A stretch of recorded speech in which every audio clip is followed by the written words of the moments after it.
Hello, hello. Welcome in, everyone. Welcome in. Hopefully, everyone's doing okay today. Where am I? I'm here. Hello. Hopefully, everyone's doing okay today. Make sure my microphone is good. Yep, it looks good to me. Hopefully, everyone's doing okay. Today, we are not doing Limbus because I already did my dailies and there was nothing that interesting about them. I just did Luxcavations. So that was not that bad. We're not doing library. Actually, no, we are doing library. We're not doing lobotomy. So we'll be doing Of the Devil. Hopefully finish up chapter 1, and then we'll be doing library. So hopefully it'll be a good stream. But hopefully everyone's doing okay today. So let's start off Of the Devil. I love this song. Valencia's theme. Is it Valencia? Yeah, Valencina. Okay. Pause music. Start up Of the Devil. Here we go. I got my drink, my energy drink.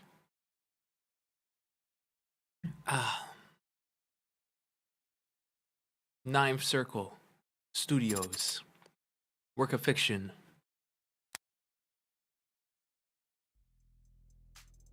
Here we go. Episode 1. We're just gonna continue. High roller mode. Yes. We might have to pull up the backlog because we just left the facility here, so we're in transit now. Would you kindly slow the heck down? Who's driving? I'm sorry, Adonai. Was I walking too quickly for you? That wasn't walking. That was speed walking. It's still walking. Up 2 flights of stairs. It's very different. Speed walking? Sounds like a powerful technique. Is it like the Zen Jiao? Just let me catch my breath for a minute. Adonai, is it possible that you are out of shape? Out of shape? Oh no. Oh, she's angry. No. But since we left the cab, your heart rate has. I'm not wearing the right clothes. Or the right shoes. Is that so? Yes. Also, I didn't stretch or hydrate and the sun's reaching its zenith. That would have been several hours ago. Do you mean the air temp? You said it would be a short walk from street level, so I prepared myself mentally for a short walk. Then you took off like a rocket.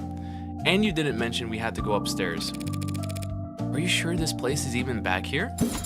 The reviews online were quite clear. It's worth the trouble finding it. Maybe if you're a mountain climber, you went only two flights of stairs. When I sent Fran hunting for a musician in David's circles, I expected them to bring me someone from the city orchestra or a jazz club. I'm gonna move myself over. I'm kind of blocking the subtitles. Oh, wrong one. There we go. Sweet. The champagne flute and teacup kind of musician. But this is the tequila and neon part of town. It should be in view if we turn. Adonai, be careful. Of what? It's a stray. And it's bearing its fangs too. It could be carrying diseases. You should relax. Adonai, it's growling. It's not growling at me. See? So it's just me that it doesn't like. Too much static. How did you get it to calm down? It's an animal, not a monster. It wants to be calm. Do you like animals? What kind of cold-blooded freak doesn't like animals? Do you have a pet? No, never have. Why not? Because I don't want to take care of a pet. Yeah, fair enough. That seems counterintuitive to me. Well, it makes perfect sense to me, and I don't need it to make sense to you. But you notice that you're only this talkative when it's just the two of us? Just an observation. You shy or something? Did David program you to have an android anxiety? It's generally only appropriate to respond to comments that are addressed to oneself. Today, I have rarely been addressed directly by people other than you. I mean, yeah, she is an android. Maybe that's why. In other words, you're shy. That is not what I... Can I try petting it? I don't know. There's no law against it. 4:26 p.m. July 1st, 2086. Ultraviolets. Okay, ultraviolets? This is the establishment. It looks cool. What? Nice. Also, make sure I'm live on YouTube as well. There we go. I love how it's telling me my data rate on YouTube is poor, but mostly because it does not want me streaming in 1440p. Funny. Now let's see if Isaac Porter is as habitual as Fran claims. Do you think Father was close with this man? This man who you never met? I think he was close with him, yeah. At some point. I had some help making that deduction. Fran saw that their metadata showed a significant cooling of interaction between the two of them, particularly over the past month. But Fran also saw a phone call between the two last night. Really? So they were close. Do you think that they were sleeping together? That's not something you just ask somebody. Oh my god. That is completely inappropriate for me or anyone to speculate about. Exactly. Inappropriate. Adonai, it's only I'm getting a very important text message from my private investigator. Excuse me. Oh my god. Did you catch that killer yet? No.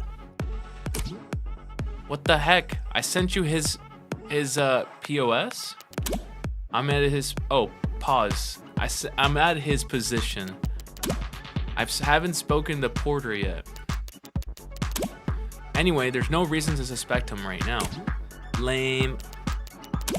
Surprise. You're invested. I'm surprised you're invested all of a sudden.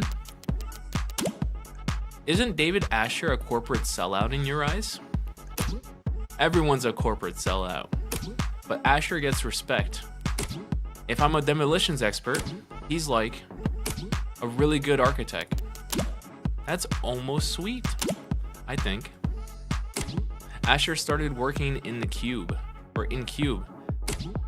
So in that architect analogy, by today's standards, he's like, I don't know. As a kid, he built all his bricks by hand, or something. You know that lit homework can help you with forming analogies.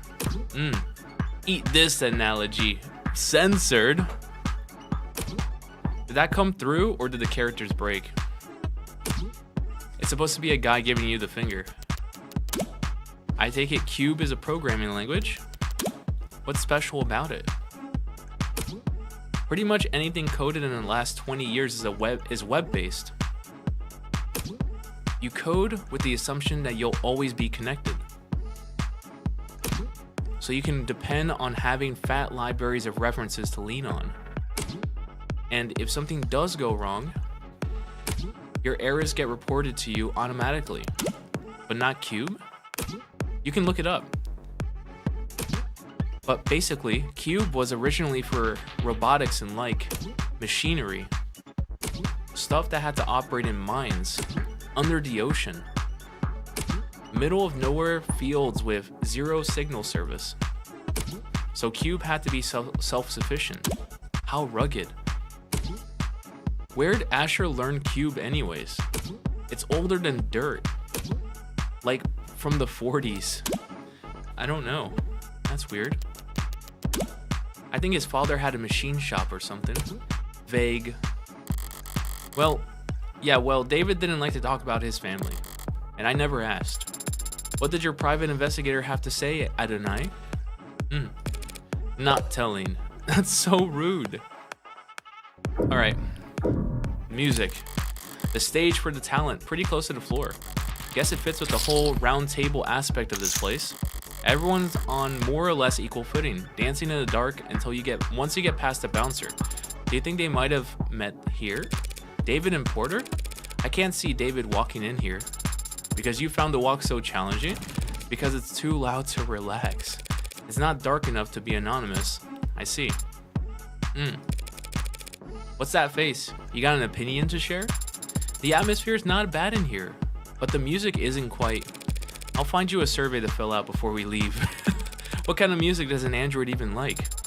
Early 21st century punk rock. Is that just you, or does that go for all androids? I haven't met all androids. I can't speak for them. I wonder what they say. If they're smart, they'll say that music peaked with early 21st century punk rock. Oh god. Debate settled. Interesting. So she likes early 21st century rock. Talk? Appraise? Let's praise. Let's talk last. A bar stocked full of colorful selections and busy bartenders. Hope this isn't the kind of club you can order food in. Only time bar food is any good is when you're drunk enough to forget the taste and the gap between chewing and swallowing. So, you can like eat things? Yes, I can. What, like android food? There's no such product. So what do androids eat? Online user guides for Noble War models clarify that they don't eat anything in their traditional sense. They get their energy from electrical charging, usually wireless. Whenever they need to eat, it's to replenish specific vitamins and electrolytes. Sounds like a lot what mod users go through with their sports drinks and energy bars and charger separation anxiety. According to the net, warm androids can ingest nutrient-rich processed carbohydrate pellets if they need to forego electrical charging long term. Processed pellets? You mean like kibble? Like dog food? No, it is not like dog food at all. Can you buy it from the pet store? She's checking. It seems that you can. How is this something you have to look up anyway? Because I've always just eaten whatever father gave me. Like what? Marbled beef? Never hydroponic avocados? Foie gras. That sort of thing. Like super expensive rich people food? I am not paying for any of that. That's expensive. Also, I can't check my phone. Can I? Phone? Phone is escape. Here we go. Evidence, witness testimony, security camera footage. That's what we learned before. And then anything else? Here we go. Terms. Cube. It's a tier 5 programming language commonly used in the mid 21st century. Rosso Fluff, real name unknown, began working on Cube in 2044 as part of a student robotic project. Cube 0.9 released in 2045, and by 2048, Cube 3.1 has found itself embedded in robotic engineering across the globe. Interesting. Infamously, Contra fighter engineers utilized Cube during the 27-day siege to seize mechanized weapons from peacekeeping forces in a cyber warfare operation that is frequently cited as the key reason as to why the siege lasted as long as it did. Cube has not been developer supported since 2063 and is considered a defunct programming language because much of its documentation was never ported from the old net, and due to its incompatibility with tenants, there is little to no corporate interest in the ongoing grassroots digital archaeological effort to archive it.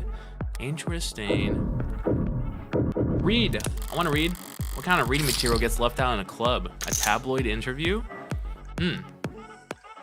Exclusive sit down with Luxury. You've heard her name on everyone's lips. You've seen her face in magazines and commercials. And then double check to make sure the photos weren't labeled as edited. The most beautiful woman in the world. Who? Unanimous votes. Mysterious young woman who's being called. Why the name? People think it's an ego thing, but it was just a random username I picked back when I was grassroots. When it was a pseudonym to give me a little shade from all the attention, now it's a brand, and I can't change it without setting the stock market into a spin. Ooh. Oh, with Luxury. Her name is Luxury. Okay. You're certainly influential. After partnering with you, Inti, saw a 3,000% increase in share price. Yeah, I'm happy for them, of course. Yeah, I'm happy for them, of course. But to be honest, it's a pain at times like this. She gestures towards the clothes, a plain white t-shirt and gym shorts with no branding visible. On anyone else, it might seem sloppy or even unflattering. On her, it only makes her natural beauty stand out that much more. Who are you wearing, by the way? Can't wear anyone unless I'm attending something. If I don't dress like this, all my sponsors fall into bidding wars every time I leave the house. Does it stress you? Stress is bad for the skin, right? They say mine's flawless. Can't argue with that. Do you have any skincare? Be a little bratty, act a little spoiled, keep you young. How old are you anyways? 18 and 29, now and forever. Hey, don't get stuck on that cliffhanger, blah, blah. Okay, interesting.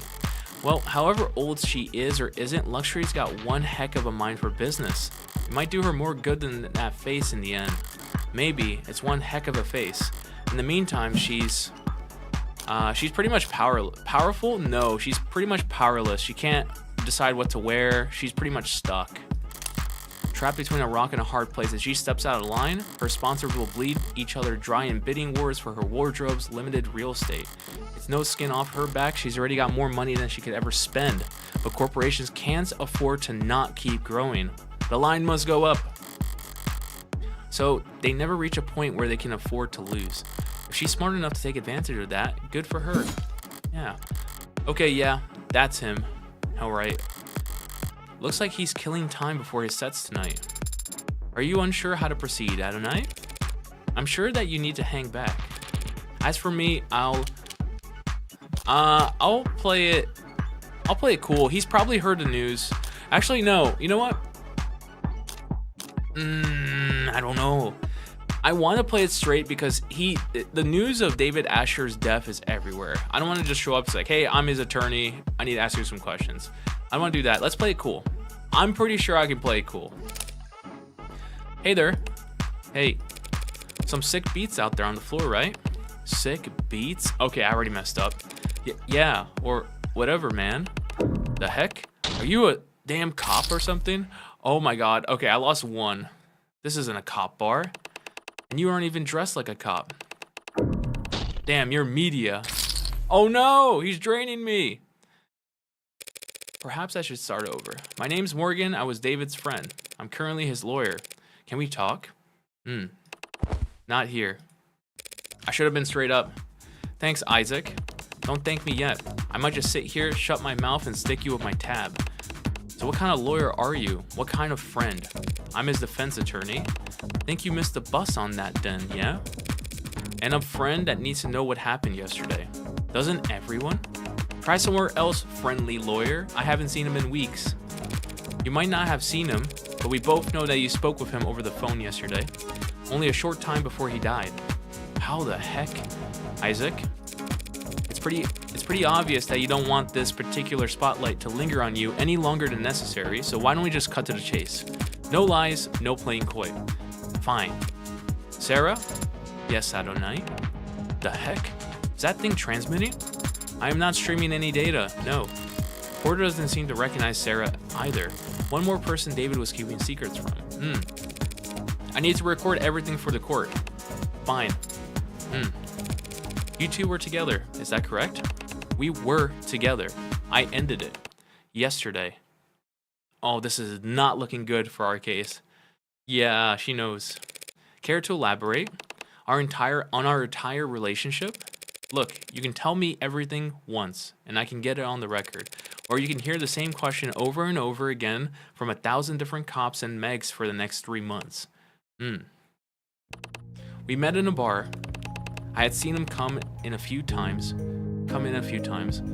Each time with someone else. Each time talking with his mouth, but not looking with his eyes. It ticked me off. Scribbling on napkins, letting his single gin and tonic sweat onto the table for 2 hours.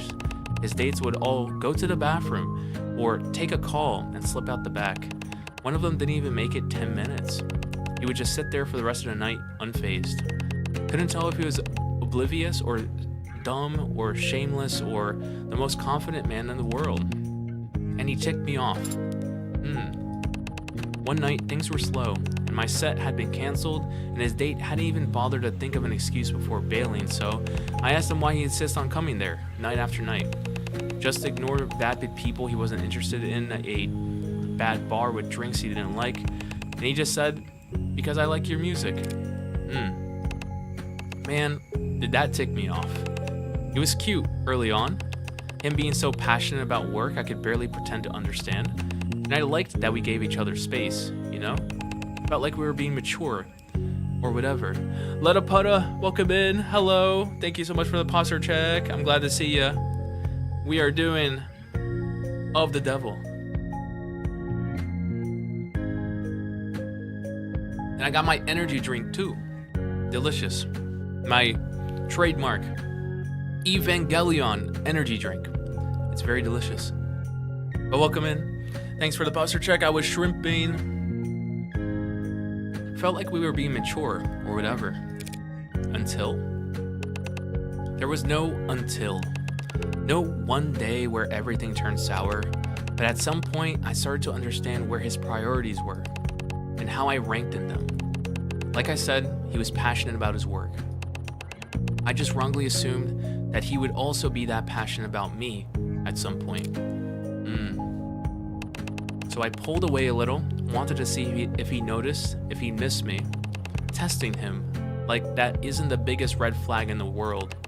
He never budged. I could ignore him for days, and he wouldn't be the least ashamed to see me. If I picked a fight, he'd never get angry or upset, he'd just apologize. He didn't want to fight with me. I guess he was never invested enough to bother. It was my mistake. I watched him sit there all those nights, not giving it while people walked away. And I had this dumb idea that somehow, for whatever reason, I would be different. That I would be special. Dexter. It's Fridge, welcome in. I've been waiting for you to come in, Fridge. I gotta do my 10 sit-ups. Hold up. I'm gonna do my sit-ups real quick. Hold up, pull it with my chair. I'm gonna do sit-ups real quick, give me a sec. 1, 2, 3, 4, 5, 6, 7,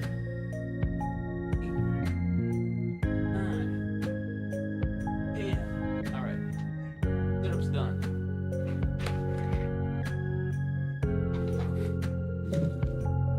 Sweet, I'm back. Sit-ups good. But I wasn't, so I ended it. Last night, I called him, didn't expect him to pick up. I had everything prepared to leave a message with an assistant or ad or whatever. But he answered, first ring, without hesitation, shame, or awkwardness. And that ticked me off. So I told him exactly how valued he had made me feel in the past few months. Me unless I send through TTS lol. Huh? Why is Twitch silencing you? What the heck? Wait, why is Twitch silencing you? Is it like it's not my channel, because I don't see any auto mod stuff. What's going on? Hold up.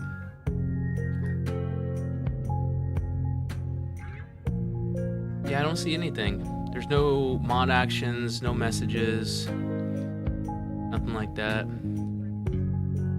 What I'll do in that case, if you're having trouble talking, where is it? Here it is. Channel points, channel rewards. Where's the channel points? Here it is. Channel points. This. That's the point display. Here it is. Channel points. TTS. Here we go. I'll do an edit for the TTS. Is there a cooldown? Can I? Here we go. Sweet. There should be no cooldown for TTS. That's a temporary thing. Twitch being Twitch? Okay, yeah. There's no cooldown for TTS, by the way, now. In case you're having any issues.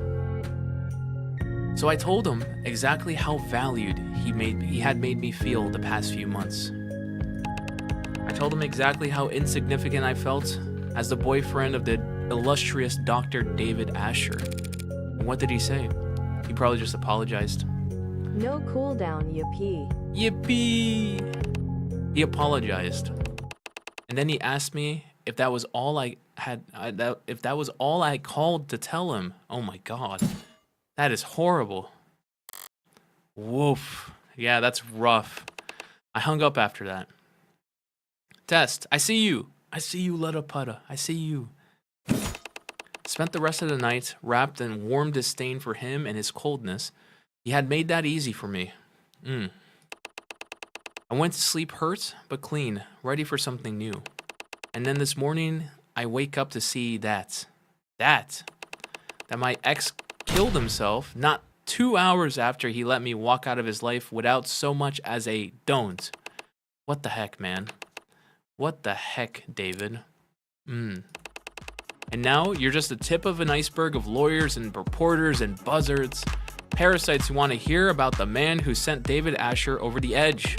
I never wanted to be his last lifeline or the straw that broke his back. I just wanted to be his goddamn boyfriend. Turns out that was asking for too much. Oh no. It's yet to be determined whether David committed suicide. You serious? You don't have all the facts. And you do? Any one of them point to anything else? Thought so. Thanks for your time. I'll let you get back to it. That's it? No summons? The court has no need for you to retell a sad story like that. The court, huh? Sorry to bother you at work. Sarah, let's go. Oh, she's looking something up. Your discography, is it discography? It's very impressive. Yeah, thanks. And your range is remarkable. So it pained me to see that all your works in the last quarter have been so melancholic.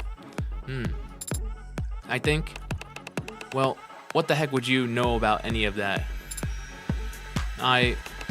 What's the matter? Can't find the words? Need to steal them from somewhere else first? Butcher them before sending it back out? Lenny, welcome in. I was not trained on any data sets that... Nah, pardon me. My mistake, really. Not your fault you're only standing here because rich nerds were allowed to rob the world blind for most of the century. Oh my god. Android racism. What's happening? No lob today? No lob today, because I did my dailies earlier today. Right when I woke up, I was still in bed and I did my dailies. Also, Android racism. Stop it. This person's being racist. Sarah, we're leaving. What the heck was that about? He was under the false impression that I was programmed using a massive automated learning model in early 21st century. Not that. Why did you talk to him? I wanted to. Yeah, he was trying to comfort. I just felt like I should say something to him. A word of advice. People don't want comfort from strangers, especially when they're androids. They want it from people they want it from. Coming from anywhere else, it's just corn syrup on a parched tongue. Doesn't matter how sweet it is, they'll just start gagging.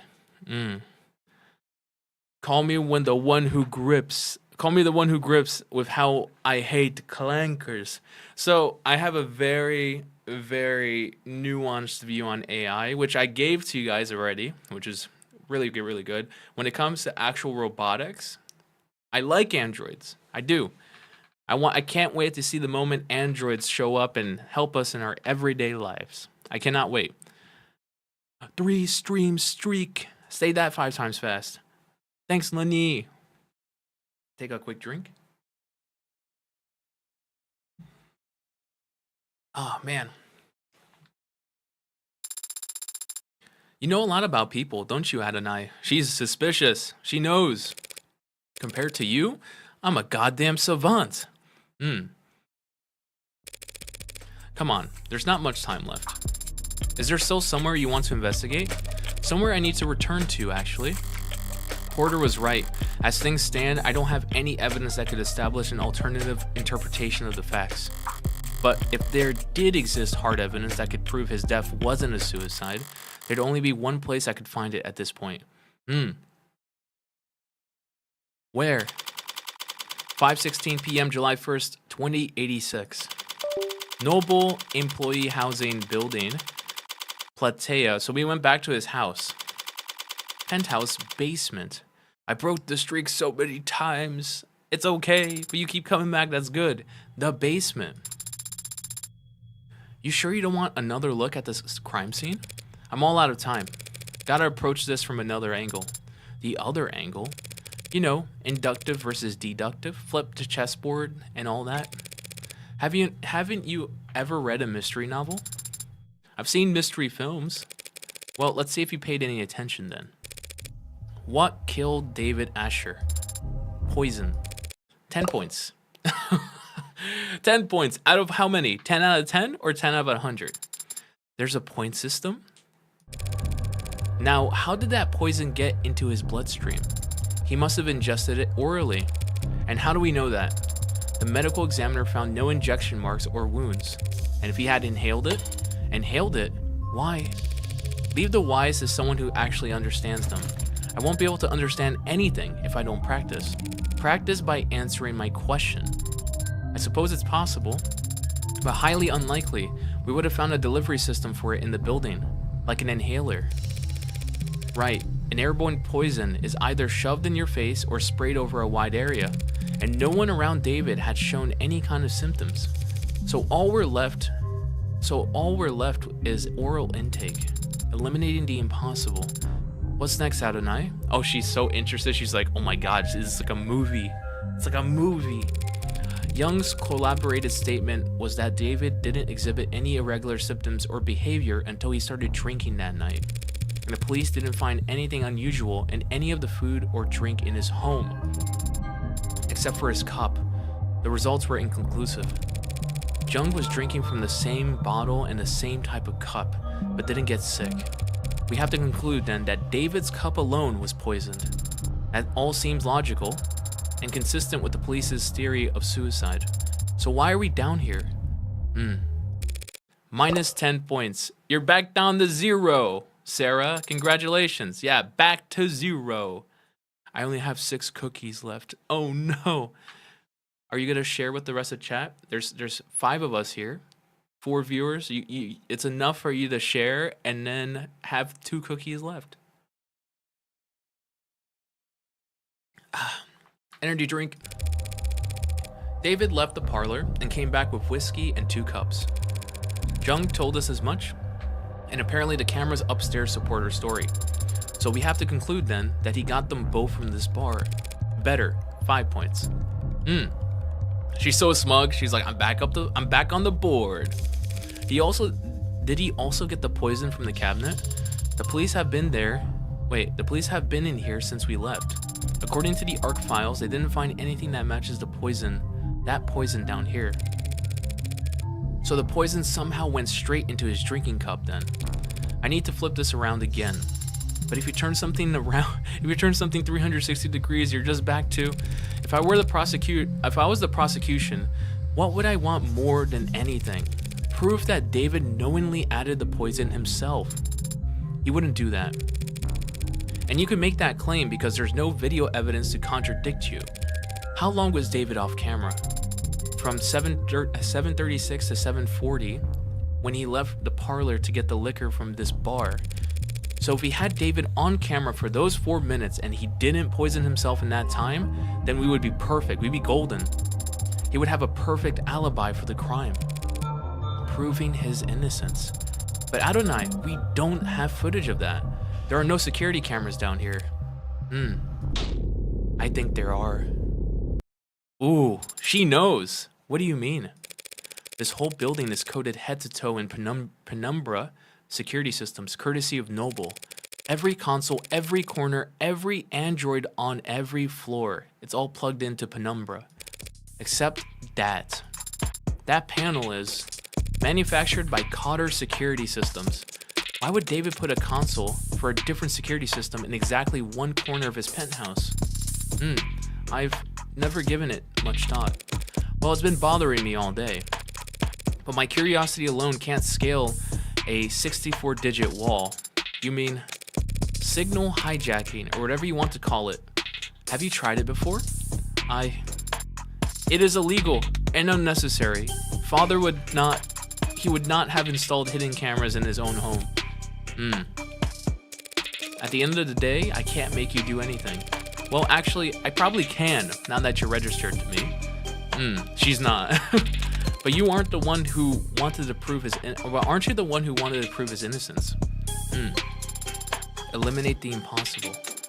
I will need your express verbal command.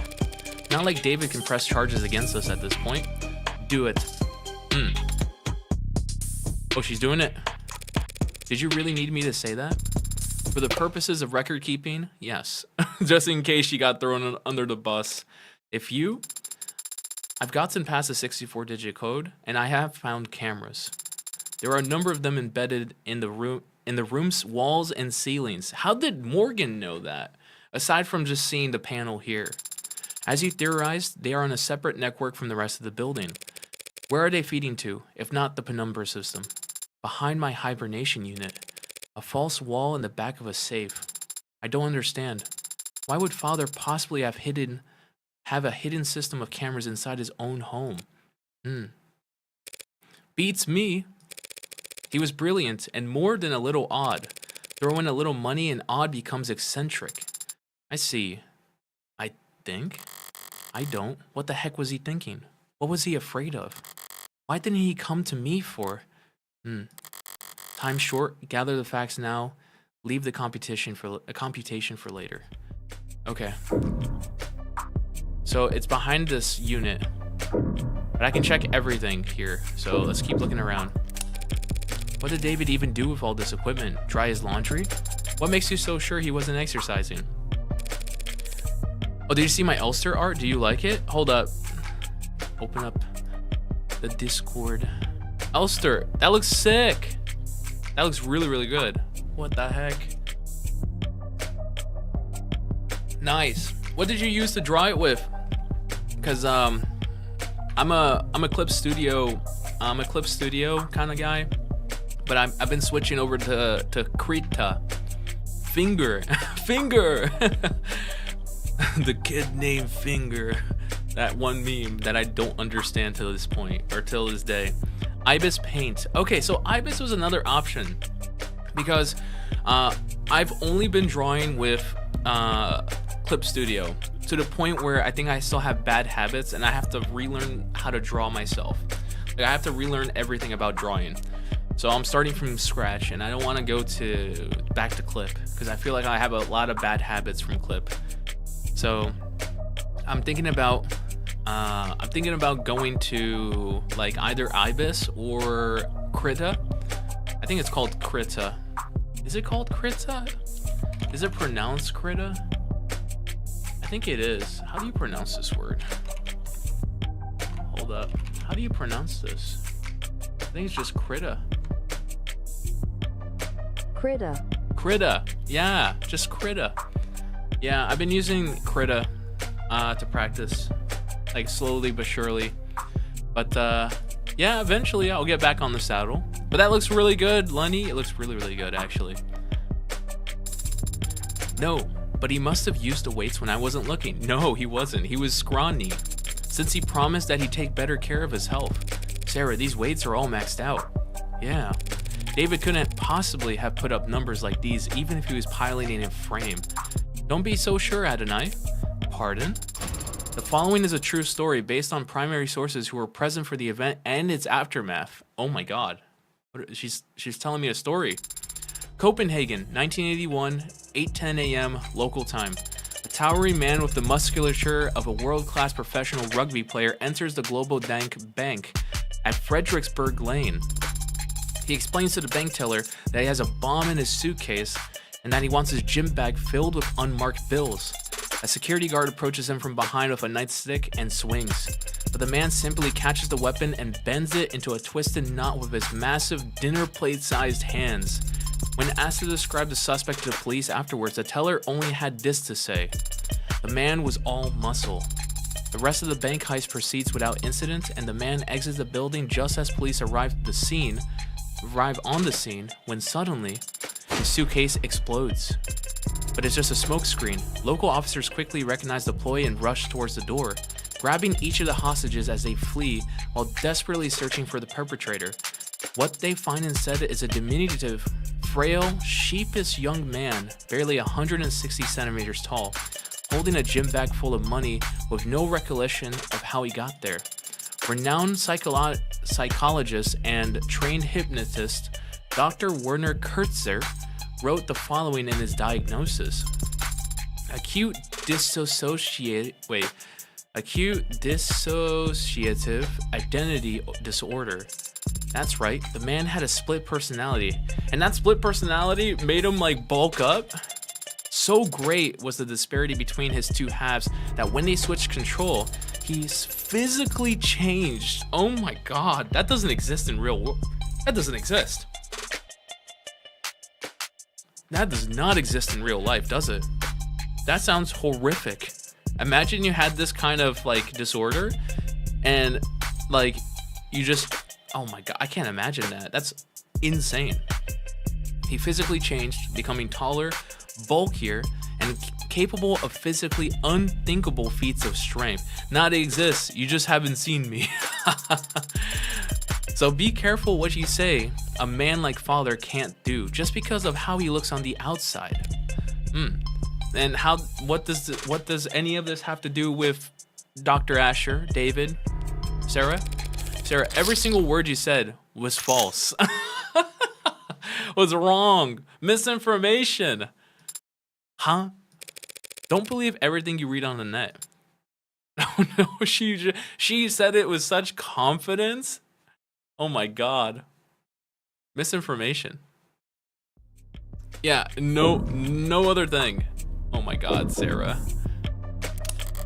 The liquor cabinet this mystery hinges on. The police have been through it all by now, and they haven't found any foreign contents in any of the spirits. No poison to be found here.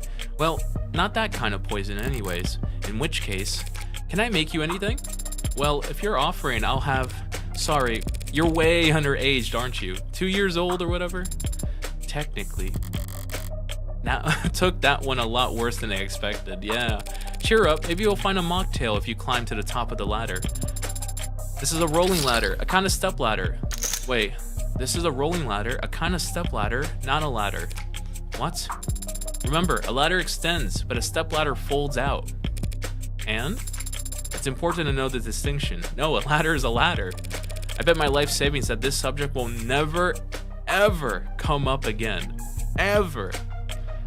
Okay, so she just lost her life savings because it probably will come up. Why is this pillar here broken? You guys see that?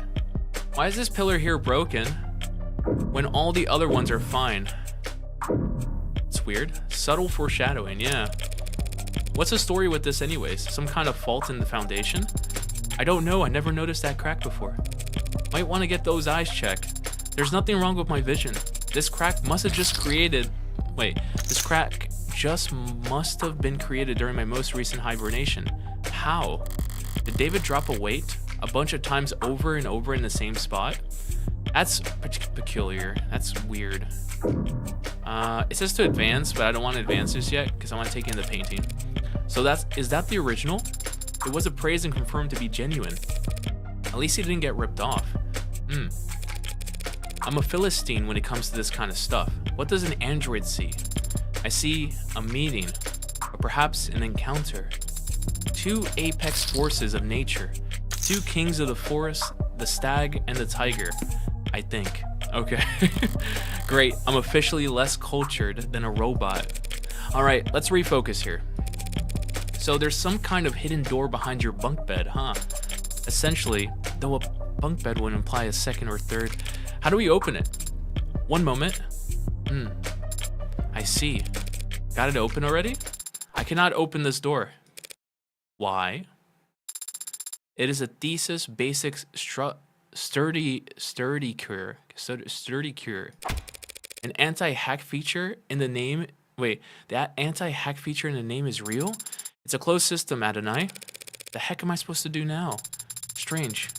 There was an if-then toggle enabled in the security parameters. I don't follow. When Father last adjusted the settings here, he made it so that the door would never open so long as I was hibernating. And he made it so that I was the only one that could wake her up. Then he knew that I would find this. Yeah. Meaning that this door is the one that... Wait, meaning this is a door that only I can open. It'll be a six-character password, some combinations of numbers or letters.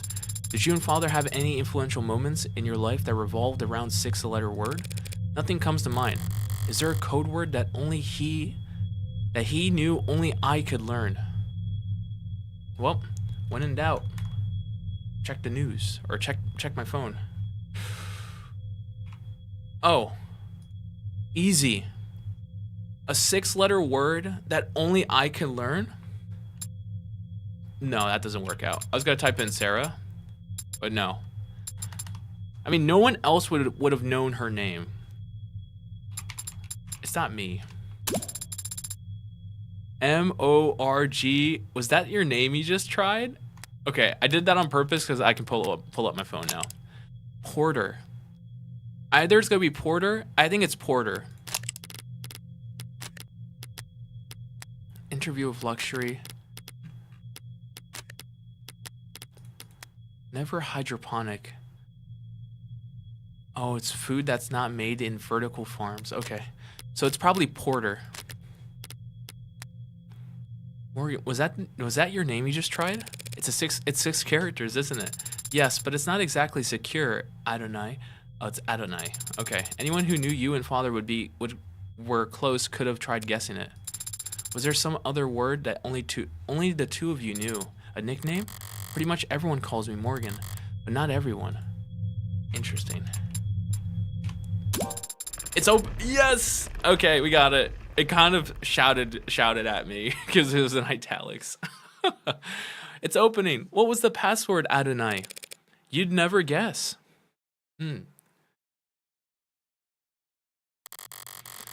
Oh my goodness. Did feel a bit out of character, David utilizing so much cloak and dagger tech. And I've definitely been struggling with the idea of him doing home improvement. But one step in here and it all makes sense. It's a panic room. Scary. Oh my god. A panic room is a place for rich people to hide when people start bouncing bricks off their windows. They're typically not even on the blueprints. So when Noble built this penthouse for one of their executives, someone slipped this into the mix and it remained in Noble's blind spot ever since. All David had to do was repurpose it. Make sure you're capturing all this. I don't want to miss one chance because of a discovery technicality. I understand, but you needn't specify. My memory is flawless. I can play back visuals, sound, sensations. I can even give detailed reports on air particulates. You mean you can smell? Better than any human and some canines. So does it smell stale in here? Is stale in here to you? Stale? It doesn't to me. Almost like someone's been in here recently. Almost like someone visits here frequently. All right, let's try booting up the computer. You don't think the console is password protected? If I was David and I had a private panic room that required 2 passwords, I had to first get through I had to get to Sarah using a password, and then I had to use a second password to get in. This computer would not be password protected. It would not.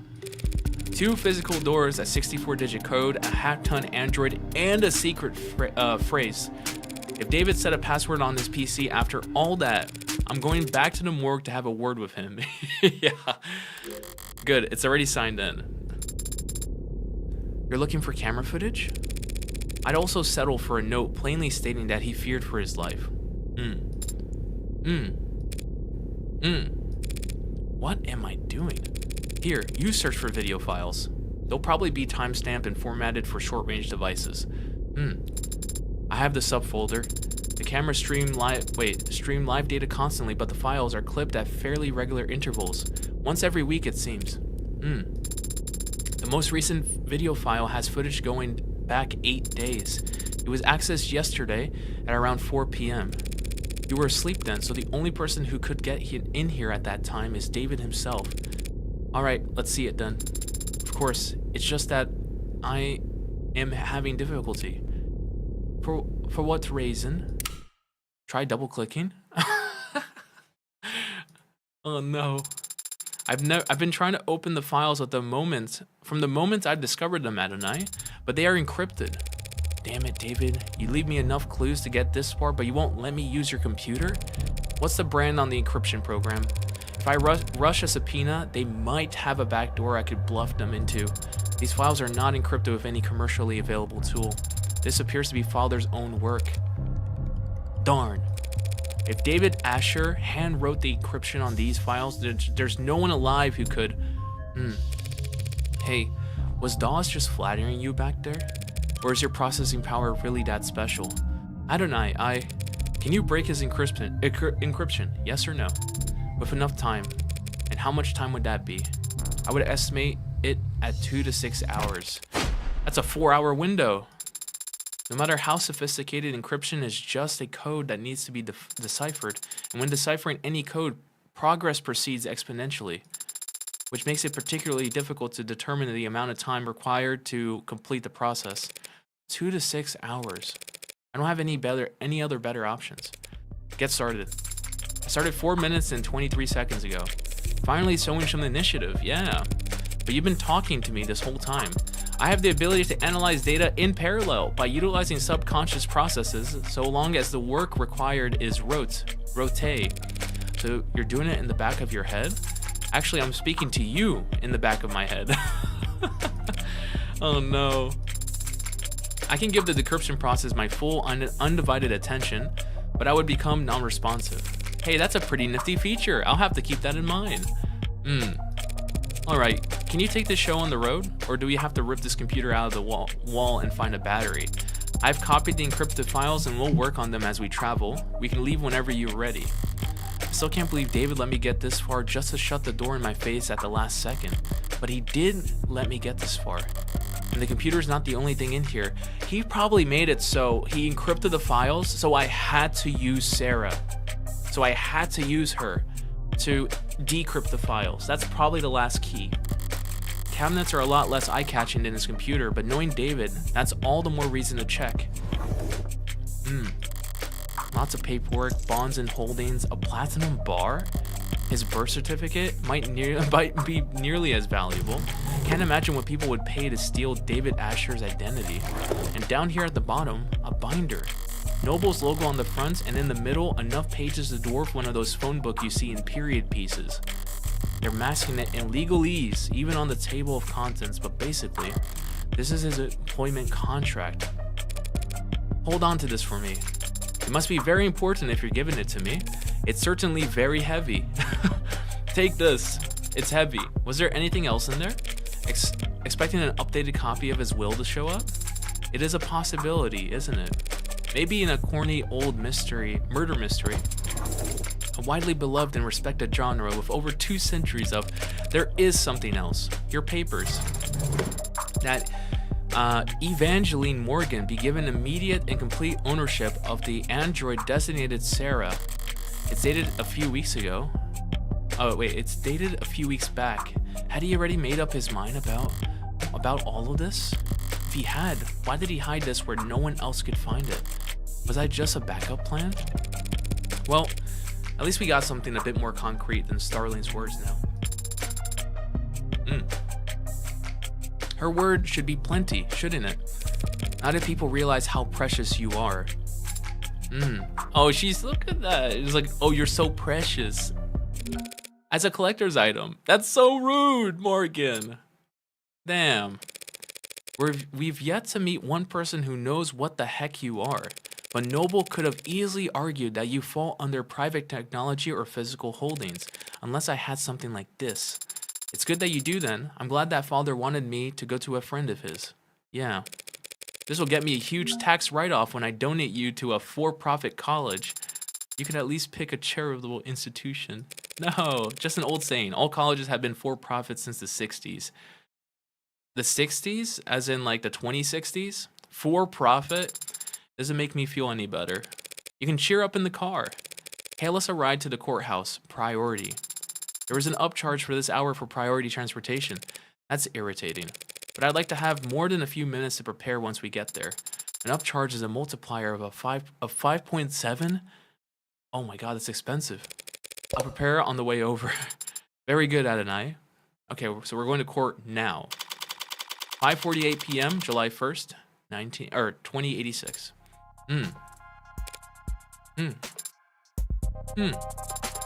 Does it excite you going into courtrooms? What do you mean? You don't feel the tension in the air as the audience murmurs amongst themselves? There's probably gonna be no jury at all. She has such an outdated idea of like courthouses that there's probably no jury at all. You don't feel a fiery sense of justice rising in your gut as the prosecution smirks at your ragtag assembly of witnesses? Do you really think this is going to be like some kind of movie where the good guys save the day? Probably not. Though, that would be nice if it were. What's your deal anyway? Did David train you off of a movie marathon from hell or something? We did watch videos, or Dexter does not care about justice. Yes, we did watch films together, if that's what you're asking, though he was rarely the one who suggested it. So you were the aggressor. What's an android get out of watching a flick anyway? What do I get? Why do you do it? What's your reason? She's still thinking that she's just an android. I'm not sure how to answer your question. Never mind. Forget what I was talking to. That's so mean. Why are they so mean? I like the performances. Sure, there you go. Got a crush on Humphrey Bogart or something? He's a handsome man. But it's not the actors I like so much as their performance. Dexter bullying the clanker. Yeah. The truth is, besides father, I have very little experience when it comes to people. I hadn't noticed. I read the net, I watch people and what they share of their lives. But it's all so subtle, so hard to follow. There are so many unspoken rules that can't be taught, only learned, and I often struggle to grasp them. You're all so complex, so detailed, but the characters on screen are exaggerated, larger than life. The actors enunciate, their body language is precise and meaningful, their faces are bright and softly lit, and their eyes are... It's fiction, so these characters and their stories, they have a beginning, a middle, and end. And the people on the screen don't ask anything of you except your attention. You can't disappoint them or make them feel awkward. You can just watch and learn. What about you, Adonai? What about me? She knows. I'm telling you guys, she knows that I've learned and I've picked up all of these, because as a psychopath, as an absolute serial killer psychopath, Morgan has no empathy. So she had to learn all of her mannerisms on how to interact with people. So now we have someone like Sarah, who's a literal android, who's never talked to people before, who's desperately trying to learn how to connect with people. And she's been trying to connect with people through film and her father, David. And she's desperately failing. And now she's like, you're doing this so well, Morgan. How do you do it? Because she's one of the few people that realize that Morgan is faking it. Oh, never mind. Damn. Okay, I thought I was right. Oh, I'm so sorry, guys. I thought I had a big brain moment. I failed. I'm sorry. I let everyone down. I thought I could analyze a game. I'm too dumb.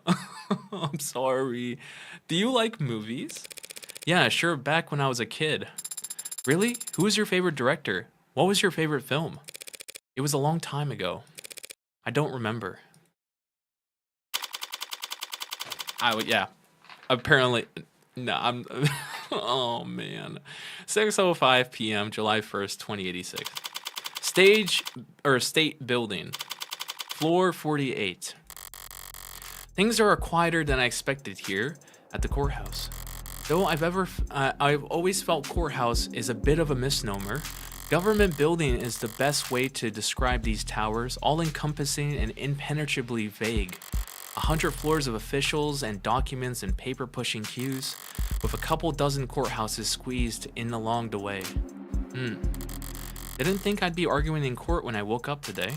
Didn't think that my friend would be dead. or that he'd thrust an android onto my lap either. Can't read. I could just walk in there and concede. Emma would be irritated and more than a little confused, but I could play it off as an exercise in grief. The android would complain, loudly of course, but I wouldn't have to listen to it. Now that it's registered in my name, I could probably just order the damn thing to reset its memory. But I haven't done that, and I guess I don't plan to. Why? It must be because I have my suspicions as well. Sarah insists that David would never commit suicide, and I haven't actually stopped to ask myself whether or not I agree. David was rational, subdued, private, hard on himself, and not prone to emotional outbursts. So maybe that's why I'm finding myself outside a courtroom, prepared to humor and add suspicions before the state. Because I don't really believe David killed himself either. What's your progress bar at? I can confirm that I am making progress. Well, let's not get ahead of ourselves, but it would be difficult to summarize that progress in terms of a completion percent. Give it your best shot anyways. 4%. Oh my, we're cooked. We're actually cooked. Are you feeling confident in your case? Markedly less so after hearing that. Do you think that the judge will be amenable to your argument? What are you talking about? Do you know the judge that we've been assigned? Are they particularly lenient or strict? There are no judges in this world, I believe. I don't think there are any judges. Because I feel like in this world where the state controls all, there are no judges. Adjutants are always a coin flip, so you do know what an adjutant is, or adjutant, yeah, is, don't you? Are you expecting to see a bearded old man with a robe and gavel when we get in there? Like Ace Attorney? Should I not? Adjutants are android judges, okay? With all the authority that entails. That's crazy. They're letting androids judge people now? I am surprised to hear that people are willing to accept rulings made by automated dependents. Rulings come from landmark cases in the higher courts. Those are passed down by actual judges, real people with decades of study and experience. But not every eviction case or traffic ticket that ends up in court requires years of legal expertise. Sometimes all you need is a referee and a sentencing algorithm. So androids are used to reduce caseload. Been that way for decades. But how was a law that replaced judges ever enforced? Wouldn't there be injunctions stalling? Judges did fight it for years at every level and every theater, but the public lost their patience for that kind of obstruction during the 60s. The state needed to shred budgets across the board, and so judges that couldn't be replaced by years of legal battles were instead ushered into early retirement by the unrelenting force of our great nation's accountants. And it's not controversial? Having machines determine sentencing for human beings? Whatever controversy there is, it gets aimed at the machines, not the people who put them there. And the machines can't lose sleep over it. Yeah, true. Besides, used to be that even the most high-profile crimes wouldn't get a court date until weeks or months later. Nowadays, most crimes are prosecuted within a single business week. And that's not rushing things? Keeps people in my line of work on their toes, that's for sure. I'm just surprised to hear that there's so much haste. Don't they teach you about classical conditioning in Android school? You gotta feed the dog immediately after you ring the bell. If punishment doesn't follow the crime in quick succession, the lesson doesn't stick. I see.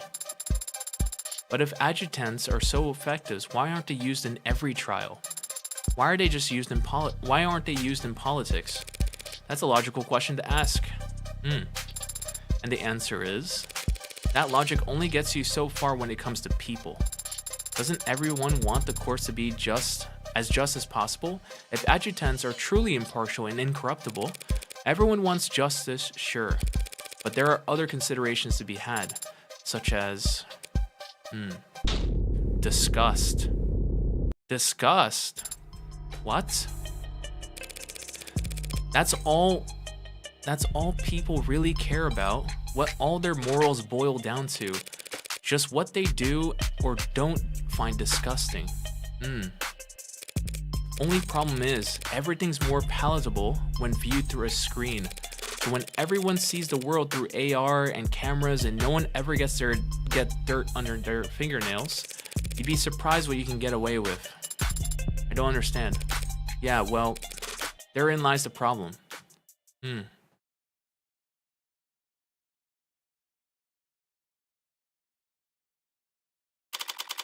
6:24 p.m., July 1st, 2086. Courtroom 48D. Emma! Oh, look at all these people. Just a preliminary hearing, huh? You wouldn't know it from the look on her face, but I shouldn't have expected any leeway once we stepped into the courtroom. Not with her. That's the adjutant up there? Is it asleep? Oh my god, who's this mama? Oh my goodness, it's loading. It needs to load? Don't be rude. Not every ad can afford to be decked out as extravagantly as you, especially not those that the state buy in bulk. There is an audience. You mean the gallery? That's nothing. Could have been a lot worse. Really? Adjutant? State androids? Evidence? Sarah's papers? David's contract? Sick. Word of any trial in this case, in the case of David Asher's death, must have spread like wildfire, even a mock trial like this one. Detectives like Reyes or London would get chewed out for leaking things to the press, but uniformed officers had little to lose and a lot to gain by dropping a text to their attentive friends in the media. And then there are the corporate plants. Interns usually, preferably ones with modded eyes. It's illegal to film inside a courtroom, but this is the year 2086. Things are going to get out one way or another. I don't like having my face on camera. I don't like attention in general. But I'm not such a coward that I'd skip David's funeral just because there'll be paparazzi outside of it.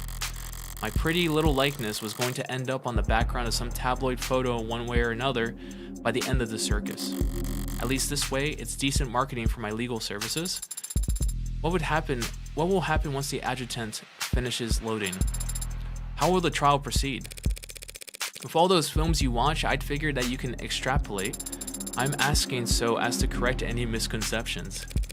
Well, not everything you saw on the silver screen is outdated. The court will come to order and there will be a clarification of the charges. The defense enters a plea, and if it's not guilty, the prosecution begins making their case. That means calling witnesses to the stand, correct? Mostly. Sometimes they'll testify virtually from a separate location. Depends on the security concerns surrounding the particular individual and the case. What do you think then? What do you do then? Sit here and watch? Not if I want to get paid. I cross-examine witnesses after the prosecution are done questioning them. I can present evidence or witnesses of my own in the response as long as I have the discovery backing me. You've said that before. Discovery means just that I can't pull out stuff out of my pocket and present it without any kind of context. I have to have proof that I acquired it legally during the course of my investigation. Most of the time, that means having recordings or witnesses that can verify my investigation, which I can provide. You didn't think I was letting you tag along because I liked you, did you? And the jury? I don't see where they would sit. The jury hasn't sat in an actual courtroom for years now. They have their own chambers where they watch a feed of the trial's proceedings in anonymity. And that's not an issue? Don't people want someone to look in the eye before passing judgment on them? You got an old-fashioned sense of justice, don't you? But there's no jury at a preliminary hearing anyways. It's only meant to evaluate whether or not the prosecution has enough evidence to go to trial. A mere formality in today's day and age. With tools like optics and arcs, there's never been any shortage of evidence to work with. So all you have to do today is convince the adjutant. Easier said than done. Adjutants lean heavily towards evidence over arguments. And right now, all the evidence suggests that David killed himself. If it's going to be an uphill battle, I can't afford to stumble. I need to focus on establishing an alternative interpretation of the facts, and it needs to be solid. But I don't have a suspect or even a motive for killing David, yet. Anyways, I'll need to be sharp. Emma doesn't play nice enough for me to be anything less. I think it's waking up. This third lower court is now in session. Adjutant AD-84 presiding. I'll call an order to the case of the people versus Asher. Do the people wish to make an opening statement? No, Your Honor. No point in bothering when it's just the adjutant here. Very well. Do the defense wish to make an opening statement? Not at this time, Your Honor. Might as well ring the bell and get this show on the road. If neither the people nor the defense wish to make an opening statement, then it falls to me to set the stage. My model name is Adjutant. My unit designation code is AD-84. I am a machine, an automated dependent, and I serve the state by presiding over trials. You might find yourself wondering, why? What gives a machine the right to judge a human? A fair question, but the answer is simple. In every culture, in every society, no matter how it is worshipped, enshrined, or deified, justice has one defining quality. Justice is beautiful. Oh my god, look how she's leaning in. Like a balanced equation, like the golden ratio, like the Vitruvian man, justice is beautiful. So what gives me the right? This gorgeous bod. Huh? Who hired this adjutant? Huh? Whatever, forget it. Forget I said anything. I was just trying to lighten the mood, but I can see everyone hates me. Do the trial without me. They're guilty or whatever. Your Honor. Wait, what the flip? This defendant's already dead. Why are we doing this? She's so lazy. Do your job. Are you kidding me? Her name is 80? Oh my god. And she's oh my gosh, she's perfect. Oh my gosh, she's 263 centimeters tall. She's 2 meters tall. Oh my gosh, she's hella tall. And she has her 3 sizes here. Oh my god. Insane. And she likes raw salmon. I love raw salmon. And she loves running water. Everyone loves water. That's so, oh my god. Amazing. She's perfect. Look, the image of perfection. Why are we doing this? Is this a debug thing? Because I'll log the error if I need to. No, Your Honor, this is a preliminary hearing to determine whether David Asher did, in fact, commit suicide, as he... I get it. You want to make sure he wasn't cuckoo in the cranium before you cut up his will like a T-bone. Not everyone likes their water running. I love running water. Running water means that the water is not stale. Especially, it's very important when you go hiking that you only draw water from, a running stream, because that means there's no contaminants in it. I mean, there still might be parasites and stuff. That's why you filter your water. But aside from that, I digress. Running water is great. I didn't realize that adjutants were so lively. I think it's just this one. They aren't. They're supposed to be austere and statuesque. Looks like we got served the most in need of repairs adjutant the court system could find. Whatever paper pusher we rushed to get this trial going must have wanted a little payback for the kindness. What's that look for? Could it be you're trying to size me up? Yes. Wouldn't dream of it, Your Honor. Good, because if you have doubts about my ability to run this trial, I could always just enact summary judgment here and now. And I'm sure you'll find my ruling to be fair and even-handed. That wouldn't be necessary, Your Honor. I don't like when my water runs from me. Yeah. Take a quick drink. Delicious. She's much more of a character than I'm used to seeing up there, even counting all the flesh and blood judges I've met. But she's still just an adjutant. She'll follow the evidence where it leads. So as long as I can make a few adjustments for the occasional outbursts from the bench, my plan's still workable. So, people, shall we get started with that first witness? Right away, Your Honor. The people called Dr. Yumi Sato to the stand. She's here. Virtually. It's Yumi. Oh. Hey. So how about it, pretty lady? You swear to tell the whole and unadulterated truth to the best of your ability? I do. Good enough for me. Dr. Sato, you were in charge of the autopsy for David Asher, were you not? I was. And when did you make your examination? I started last night. Well, technically, 1 a.m. would be very early this morning. I think you can still say last night if you're talking about 1 in the morning. Objection! The defense will have their opportunity to cross-examine. Until then, they should refrain from making errant remarks. The heck? All I said was, yeah, what she said. What she said, yeah. What do you mean? You mean sustained.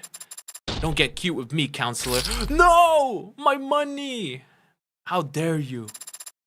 Being cute is my job. God damn, we barely gotten started. That seemed pretty bad, hadn't I? Making mistakes will increase your blind. Blind is how much credit you'll lose for answering incorrectly when you yourself aren't controlling the ante. Blind increments on its own throughout the trial as the stakes get higher, but resets at the end of each day. Blind starts at and caps out at a higher number if you're playing in high roller. Mind the blind number in the top left when it appears. It'll help you gauge what you stand to lose. Yeah, I'm at 1. We should try to avoid being penalized in the future. Thanks for the tip. Shake it off. I'll get my chance to raise objections of my own soon enough. Dr. Sato, were you able to determine the cause of death? He passed away due to respiratory failure. Could you explain what that means to the courts? Essentially, he wasn't getting enough oxygen in his blood. I'm gonna sneeze.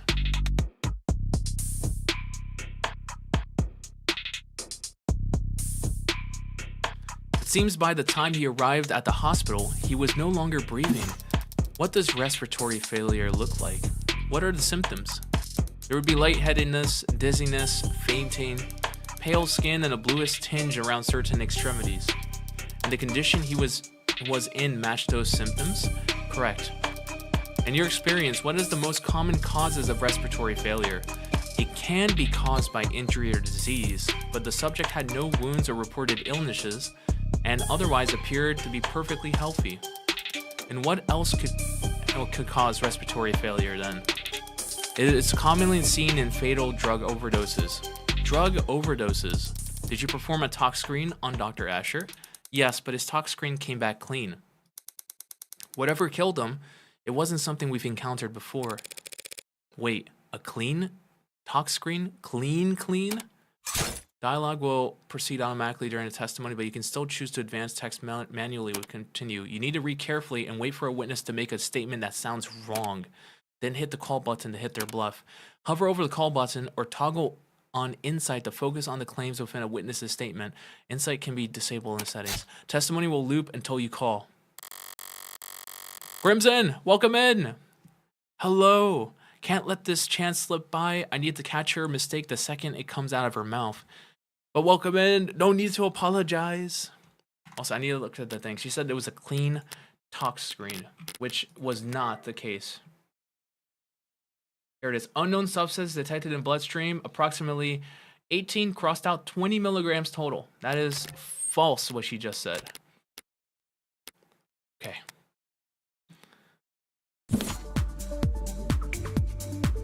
Whiskey.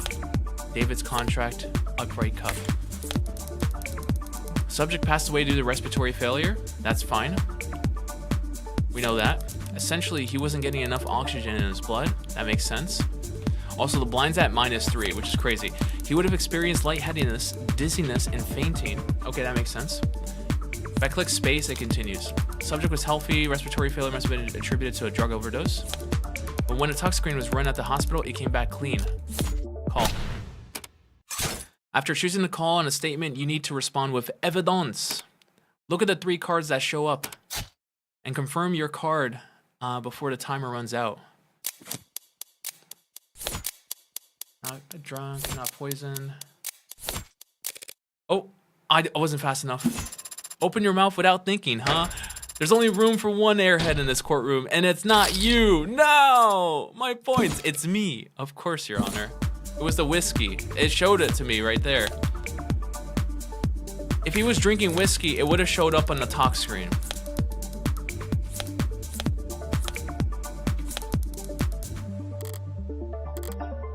Okay. Here we go. Talk screen came back clean. Whiskey.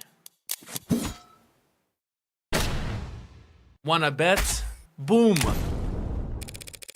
It's impossible for David Asher's tox screen to be clean, and we all know it, since he was on camera drinking alcohol the night that he died. Okay, we got 4 back. That's not bad. We lost 3, but we got 4 back. Ah! Why is she taking this so seriously? Also, Crimson, look at this mama. Oh my god. This is our judge. This is an android judge, and she's so expressive. It's insane. And look at this. Oh my goodness. And the game knows what we want. The game has her height, her weight, and her 3 sizes, which is insane.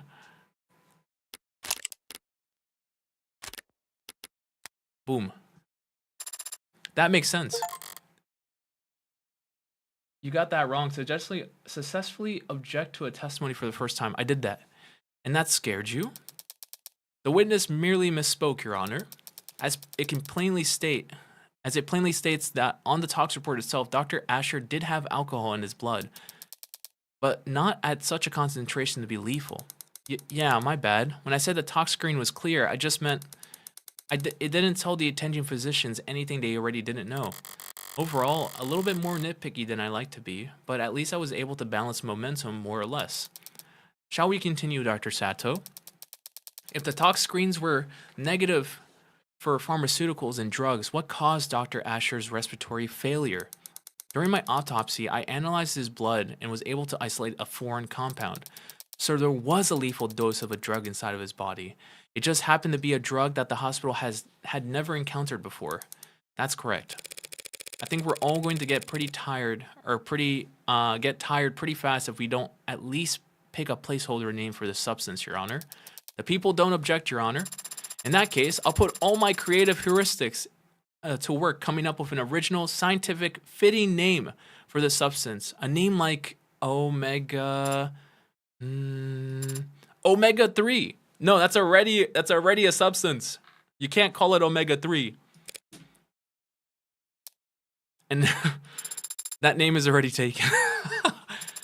Fine, call it Delta or whatever. She doesn't care. Delta, used in science in the notes, an unknown variable. Not bad. Delta has other meanings when it comes to drugs, but yeah, our Delta matches no known public pharmacology or toxicology records. I can't read. That being said, chemically, it does have all the hallmarks of a general depressant. I know the feeling. So it stands to reason that it would exhibit a similar effect on the body when ingested. You say ingested. Why? I limited all other possibilities during my examination of the body.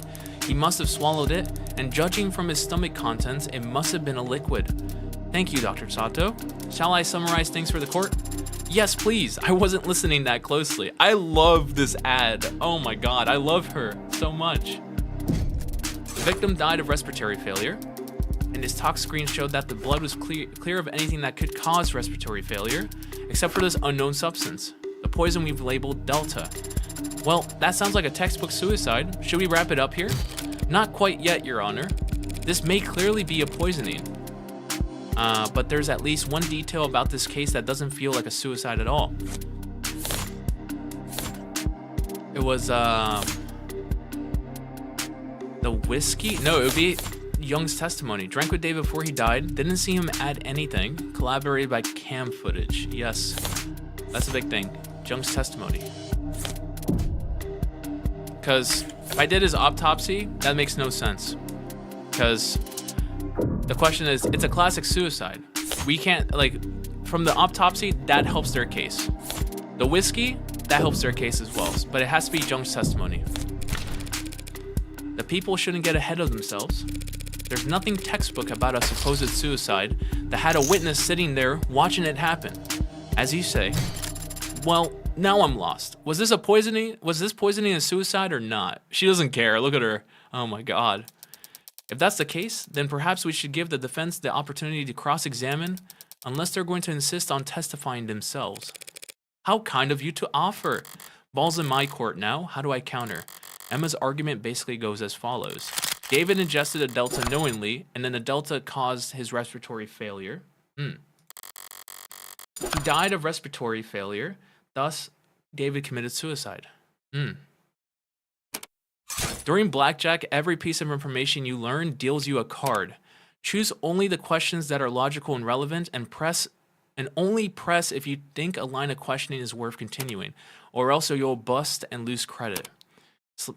Select a press option to see what the follow-up question would be. You can only win blackjack when you reach exactly 21. So don't press further if you're already there. And don't ask the wrong questions. I don't know how to play blackjack, guys. I am terrible. I don't know how to play any card games. I don't even know how to play Go Fish. With my cross-examination, I need to put a microscope, I almost said microscope, over the weakest part of that argument, and hope that some cracks will appear under pressure. Are you sure it was ingested? That's dumb, because there's no marks on the body. Are you sure it was respiratory failure? Are you sure Delta is to blame? Just don't go over 21. Can I see my evidence? Yes, I can. Okay, I can check my evidence. Okay, let's think about this. Are you sure it was ingested? She is absolutely sure, because on his autopsy... Oh, it doesn't say.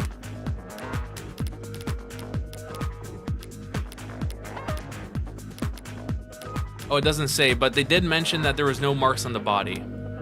Are you sure it was respiratory failure? She is certain, because the autopsy says it's respiratory failure. She's the one who wrote it, so she's pretty sure. Are you sure Delta's to blame? So that is the weakest part of the argument, because we're not sure if Delta was to blame. We have no idea, zero idea. Dr. Sato, you were only able to even identify the presence of this Delta after hours of work. Can you really be sure that this never before seen chemical can cause respiratory failure? Well, I've had time to run simulations, and they do give the indication that it would act as a depressant, and just enough of a depressant, of any depressant, and respiratory failure would occur. Only simulations? Stay. I'm gonna press only simulations.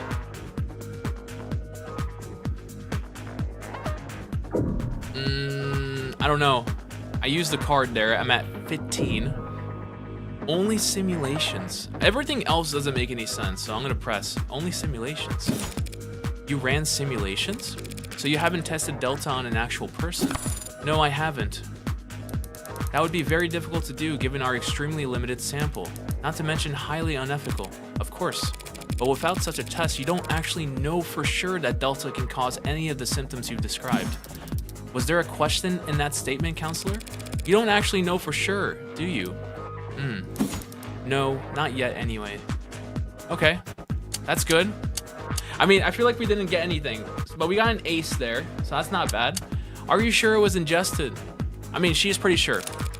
Dr. Sato, you said that the subject had to have ingested the Delta orally, but how sure can we actually be about that? Pretty sure?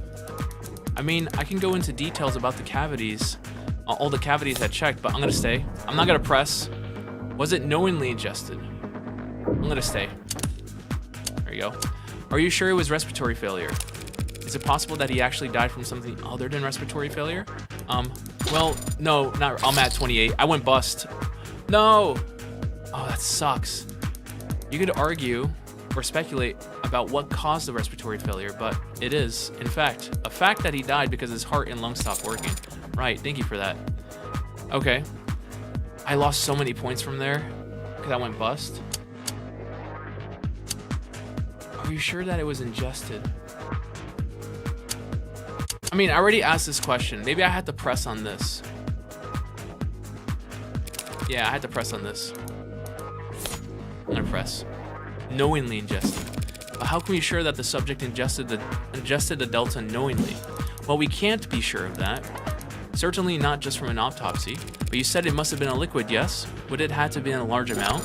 Depends on the concentration of the delivery solution. It could have just been a drop. That kind of thing could easily go unnoticed, yes. Calls for speculation, Your Honor. Withdrawn. Aw, man, I wanted to jump on her case. Seems like that's... Here we go. We got 21. Blackjack. Thank you for your time, Dr. Sato. We all appreciate it. But it does seem like we're still in the dark about many details regarding Dr. Asher's death. Wouldn't you say? Well, poisoning via the compound we're calling Delta is still the most likely explanation. Only messed up once, but I lost so many coins. I lost 6 coins. It's okay. We have lots of them. We have like 50 something. So there are other explanations for what happened. The defense is calling for speculation, Your Honor. It's not speculation when a medical examiner is attempting to explain the cause of death, Your Honor. She's thinking. All 2 brain cells are working in there. The witness will answer the question. Well, respiratory failure can be caused by illnesses. If he had undiagnosed pneumonia or some other disease and his respiratory system was weakened, undiagnosed pneumonia with his level of healthcare, it is technically possible. I'll take it. I have no more questions for this witness. Oh, that felt weak, but I can't be picky when I'm stalling for time. Seeding doubt wherever I can, however I can, it's just all about I can manage. Yeah. Detective Reyes, you were one of the leads in investigating this crime scene. One of my favorite characters. I love Detective Reyes. She's my keychain. Look at her. She's beautiful. Can I buy more? How much do I have? I have 8 sword credit. Now that I know, let's go Sarah. I kind of want Sarah on my keychain. Oh, I really want 80. Handle with care. I actually want 80 because I really want 80 because she's amazing. 80 is this is the aide. So 80 is the judge in this case right now. I really want this keychain. Also, Reyes undercover? Is this bunny suit Reyes? No way. No way. Bunny suit Reyes? I might want to go for that. What else do I have? Morgan time. Fran. Okay. We're at 55 coins. Yes, ma'am. And did you interview the EMTs who had first arrived on the scene? I did. They responded to an emergency signal from the home security console located in the kitchen. And what did they find when they arrived on the scene? The victim was unconscious on the floor of his parlor. He was receiving CPR from a witness, the individual who had called them. They were both airlifted to Gatefield Memorial Hospital, and Dr. Asher was declared dead shortly after arriving there. She's actually handling herself pretty well up on the stand. She is. For someone who's so emotional. Guys, I don't know how to explain it, but I love this game so much that I can't, I want to buy this game physically. Whenever I like a game, whenever I love a game, I have to buy it physically because I want to support the developers and I want to do everything. This game is spectacular. Like, in its presentation, the characters, the interactions, the music, the feel, and I love detective games, and I love courtrooms like this. This game is perfect. It's like made for me. It's actually amazing. It's scary how good this game is, and it's a crime I say, how this game, I'm literally the only person on Twitch streaming this game. I'm the only person. Are you kidding me? How many reviews does this game have on Steam? Hold up, let me open up my Steam. Where is it? Dokoda. Here we go. How many reviews does this game have on Steam? Oh, this game has pretty decent reviews, overwhelmingly positive. So it's 98% positive, which is good, but it has about 1,900 reviews. It needs a lot more. Man, this game is so good. Episode 3 is coming out. I don't know when it's gonna come out, but this game is spectacular. It's amazing. I half expected her to roll her eyes during the swearing in, but when you take into consideration her love for boot heel authority, let's hope a big streamer or YouTuber plays it. That's what I'm hoping, because this game, the developer deserves more shout outs. It's a great game. She might be right at home here at the courtroom, the very seat of the state's power over the people. The witness met with the deceased about half an hour before he fell ill from 7:30 to 8 o'clock. The two of them talked for some time and shared a drink. Shortly after, Dr. Asher became distracted, lightheaded, and eventually non-responsive. And during the same time period, drinking the same liquor, this witness exhibited no symptoms themselves. None. Through a collaborative effort with Noble Electronic Security Division, we searched the entire building. Collaborative effort. found nothing unusual in any of the food or drinks on the premises, including the bottle that the witness and the deceased drank from. So what was your ultimate conclusion after investigating the scene? The whiskey bottle was clean. The witness's drink was clean. Only person who got sick was Dr. Asher, drinking from the cup that he had prepared. So it was our determination that David Asher committed suicide by poisoning himself. She's pretty tight-lipped up there, but I think she slipped up at least once. The police want to claim that they eliminated every other possibility and covered every angle, but I know there are a number of blind spots that they're not willing to admit to. Upright cup, David's cup, the poison. Okay, so that's all I have to work with. Those are all the evidences that I have to work with. Upright cup, David's cup, and poison. So I'm gonna call, not here. He's the one who prepared the drinks. We know that. And there was no opportunity for the witness to ever slip him something. We know that too. That's a fact. He drank from the cup. He poisoned himself. Seems pretty cut and dry if you ask me. It's gonna be that one, he poisoned himself. But just to be sure, we scanned the kitchen, the lab, the basement, and there was no poison anywhere else. She slipped up there and made a claim that she can't actually support. So the evidences that we have is David's cup.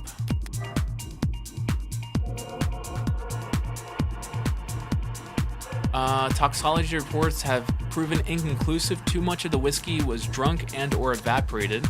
And then we have Jung's cup. No traces of foreign elements. We know that, and that's fine. And then the last one was poison. No traces, no additional traces found anywhere at the scene, crime scene, or David's penthouse. So there was none. They didn't find any of the drug in his house at all. So let's go one by one again.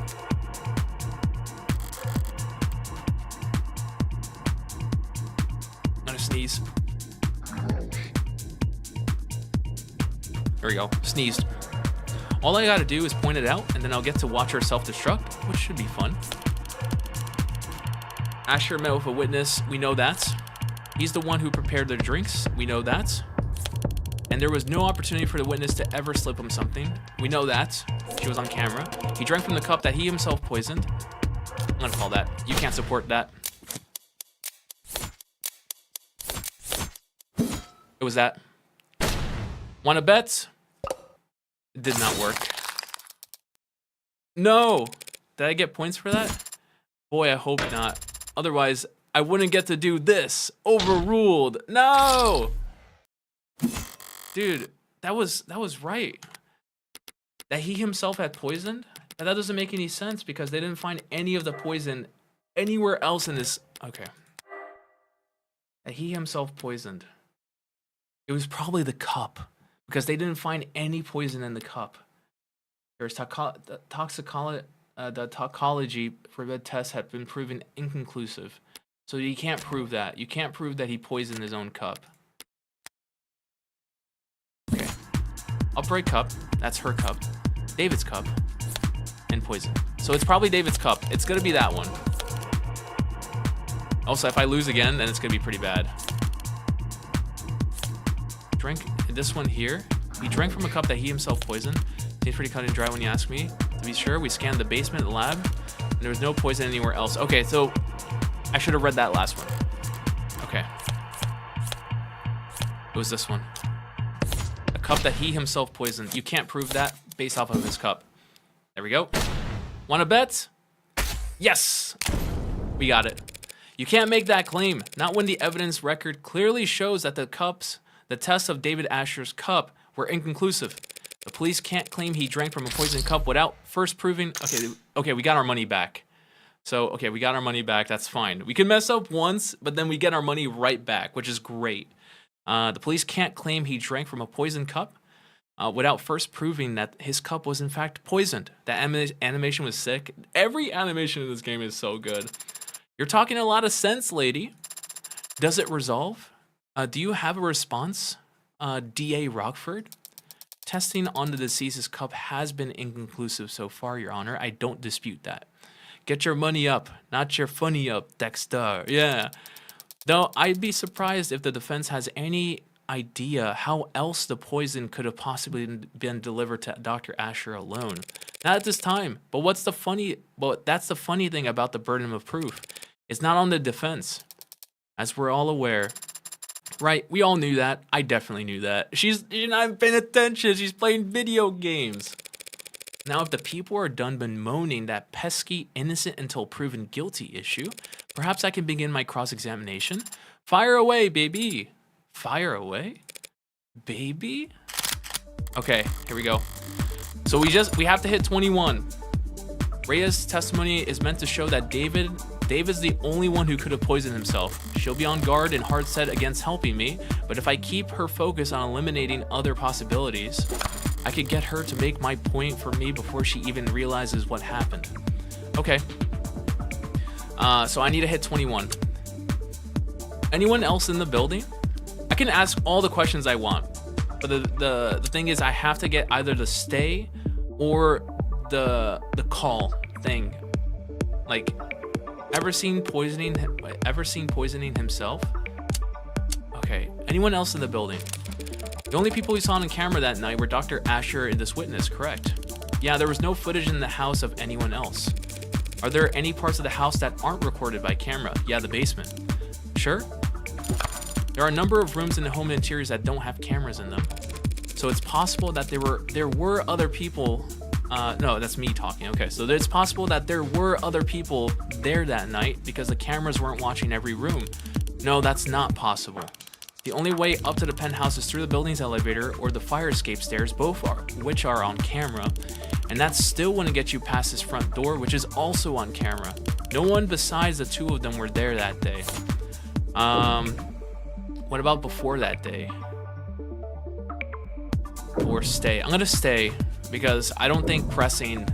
She is 100% correct. Every single entrance has been covered, so I'm gonna stay. There we go. That's fine. Ever seen poisoning himself? Detective, we've been doing a lot of assuming and reasoning in quick succession, so I'll ask this plainly for the court. Is there any photographic evidence showing David Asher adding anything to his drink that night? No. It seems that he already poured for the both of them by the time he returned to the parlor. He had already poured. That is not true. That's not true at all. That's not true because they popped open that bottle. It was a sealed bottle. It was a sealed bottle. That whiskey. Where is it? Bottle of Rose River whiskey that was found on the dining table at the scene of the crime. No. Where's her testimony? Here it is. No, that's her original story. Where's her testimony?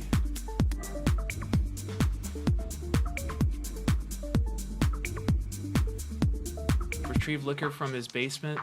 I remember it clearly that they said that he popped open the bottle when they brought it up. Retrieved the liquor. Upon returning, both of them continued speaking. When they both drank from plastic cups that he brought up himself, he felt, okay, I am 100% sure.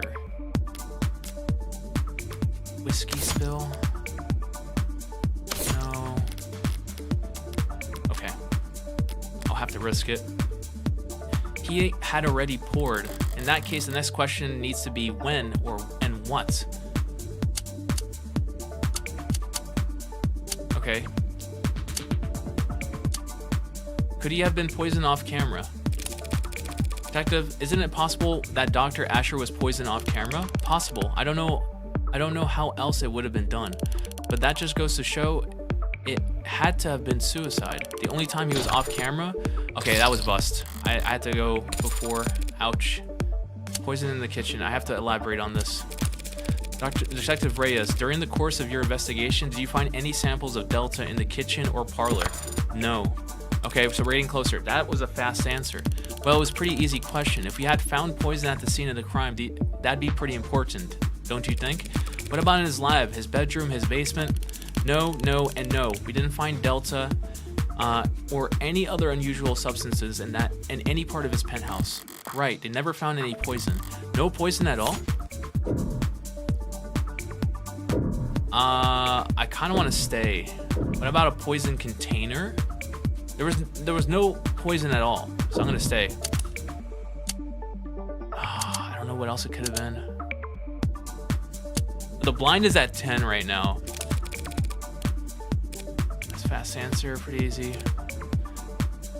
His lab, his bedroom, his basement. No, no, no. Right, they never found any poison. No poison at all? Yeah, they didn't find any poison because of the evidence. No additional traces found anywhere at the crime scene, or in David's penthouse. I'm scared if I do container, I'm gonna lose so many points. What about a poison container? I mean, that's the only thing that would make sense though. Because imagine it was a vial, like an actual like vial of poison. You open that, pour it into the cup. No, but the cup didn't have any. No, they couldn't test the cup because it was inconclusive. Okay, so let's say pour just enough into the cup where he drank it. Wait a second. Yeah, pour just enough into the cup. I'm gonna press. At any point in the investigation, was poison found on the body of the deceased? No. He must have been searched. Does he have any capsules or vials or eyedroppers? He didn't have his wallet on him. Why? He didn't even have his wallet on him. Why? Thank you for enlightening the court about this point, detective. We did it. What point?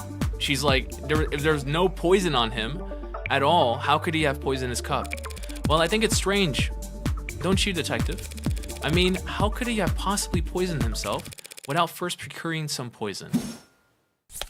There we go. Give me my points back.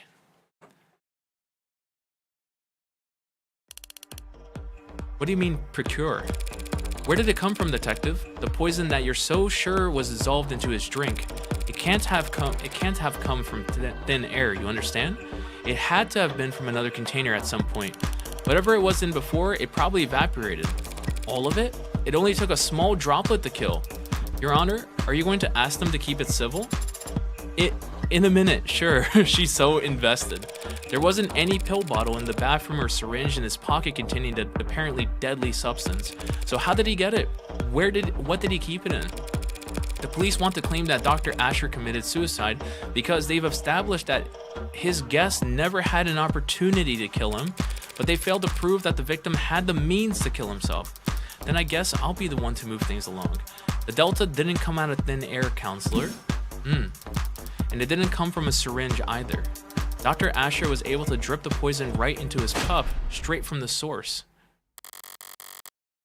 What is she talking about? Allow me to submit into evidence Exhibit G.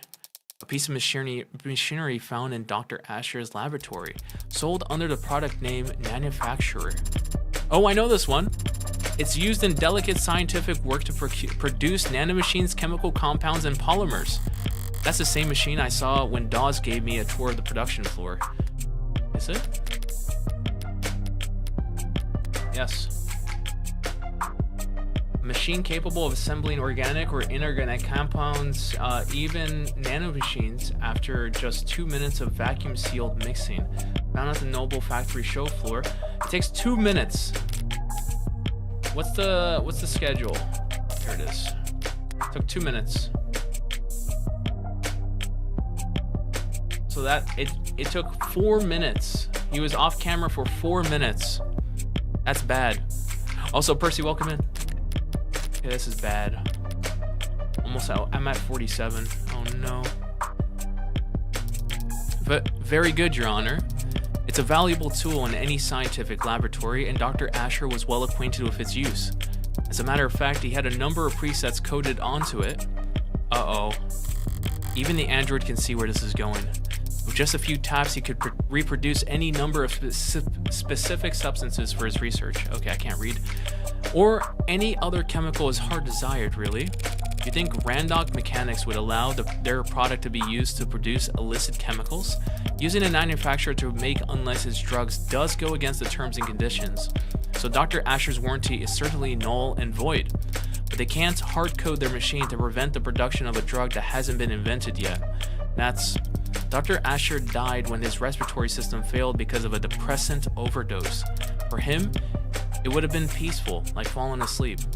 You see, he didn't need to commission a synthetic drug from a street vendor or order an exotic poison from overseas.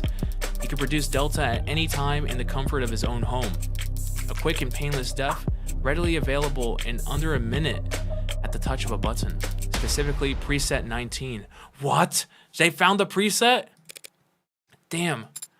Oh no. I thought I actually had something for a moment there, but I was playing into Emma's hand this entire time. Seems like we're done with this witness, Your Honor. Yes, ma'am. But before we move on, perhaps we should take a moment and put together a timeline of events as we know them. Not for me, of course, just in case someone else might need it.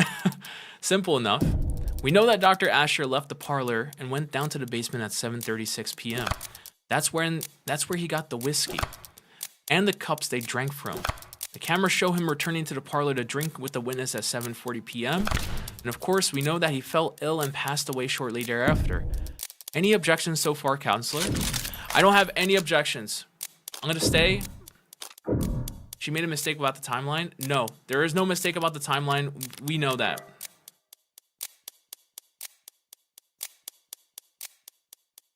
We know that. We know that she's correct on that. We read all of it. We're gonna stay. She has a timeline correct so far. I'm gonna stay. Not at this time. No. The timeline you described is accurate as we know it, as you say. With this latest piece of evidence, we now know that Asher could have easily dispensed the poison directly into his cup. I might go hunk me. Go to sleep. Go sleep. But thanks for coming by, Fridge, if you're gonna go hunk me. By placing it inside the manufacturer, activating the preset, and simply waiting 2 minutes, which we know for a fact takes 2 minutes. Easily accomplished during the 4 minutes he spent off camera from 7:36 to 7:40. Wouldn't you say? Ooh, a complete timeline of events. He had the means, he had the opportunity. It seems like we're about to wrap up here, no? No, please. I can't lose this. He had the means, he had the only opportunity. I'm back, I gave him some food for my family. Good, Crimson. Welcome back. Oh, she's getting ready for the kill. Oh God. Where are we on that loading bar of yours, Sarah? Adonai, I had a feeling you'd say that. Well, counselor, are we done here? Emma's argument is foolproof. Emma's argument is missing something. The blind is 12. I could take the risk. I need to buy time for Sarah. That's the big thing. If I stay, it's Jover. If I stay, it's Jover. We're done. We're gonna fail. So, I'm gonna raise. It's missing something. I'm gonna raise. I can't stay. If I stay, I'm done. Feels like we're missing at least one biggie here, folks. Namely, motive. Yes. There we go. All right. I knew that. I wasn't getting excited to finish early or anything. She was like, damn, I wanted to finish early. This is a preliminary hearing, counselor. Our focus should be on the evidence, so just feels like an awful waste of taxpayer dollars to get us all down here for debate and not get to the truth of the matter, you know? So, I was hoping we wouldn't have to go through this next part. Oh, Emma. Oh no. What are you talking about? Does she know about the boyfriend? Your Honor, if it pleases the court. Ooh, new evidence? Gimme. This is a recording of a phone conversation dated 6:30 last night with the deceased and a man he was in a relationship with. They found the phone recording. A man named Isaac Porter. Porter and David's breakup call. If Emma wants to present it here, now, then the contents must be relevant, Your Honor? Yeah, that. What bearing does this recording have on the case at hand? It establishes what emotional state the deceased was in on the day he died. Cool. Begin playback. David. Hello? It's weird hearing his voice. Yeah, especially for her. Always so soft-spoken. Porter. And there's David. Isaac, you there? Yeah, I'm here. What's wrong? Don't know. Guess I wasn't expecting you to pick up. Why not? Did you mean to call me? Yeah, I did. You gonna ask me how I've been? Yeah, how have you been? Christ, David. What's the matter? Whatever it is, whatever I did, I'm sorry. Whatever you did. That's alright, man. I'm sure you are sorry. I just don't want any more apologies from you. I'm sorry. Okay. And I don't think I want anything from you anymore, David. What do you mean? I shouldn't have done this. This was unnecessary. My bad, man. For not taking the hints with you, it's always better left unsaid, right? More efficient that way, so you can keep working.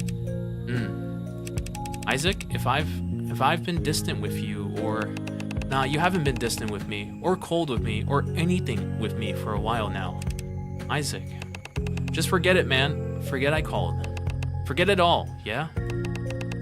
Let's just forget we were ever anything but strangers. That's all we are now anyways. Isaac, recently I've been distracted, I know. Nah, don't worry about it. Really, we're good. Oh, okay. So do you need anything, or should I?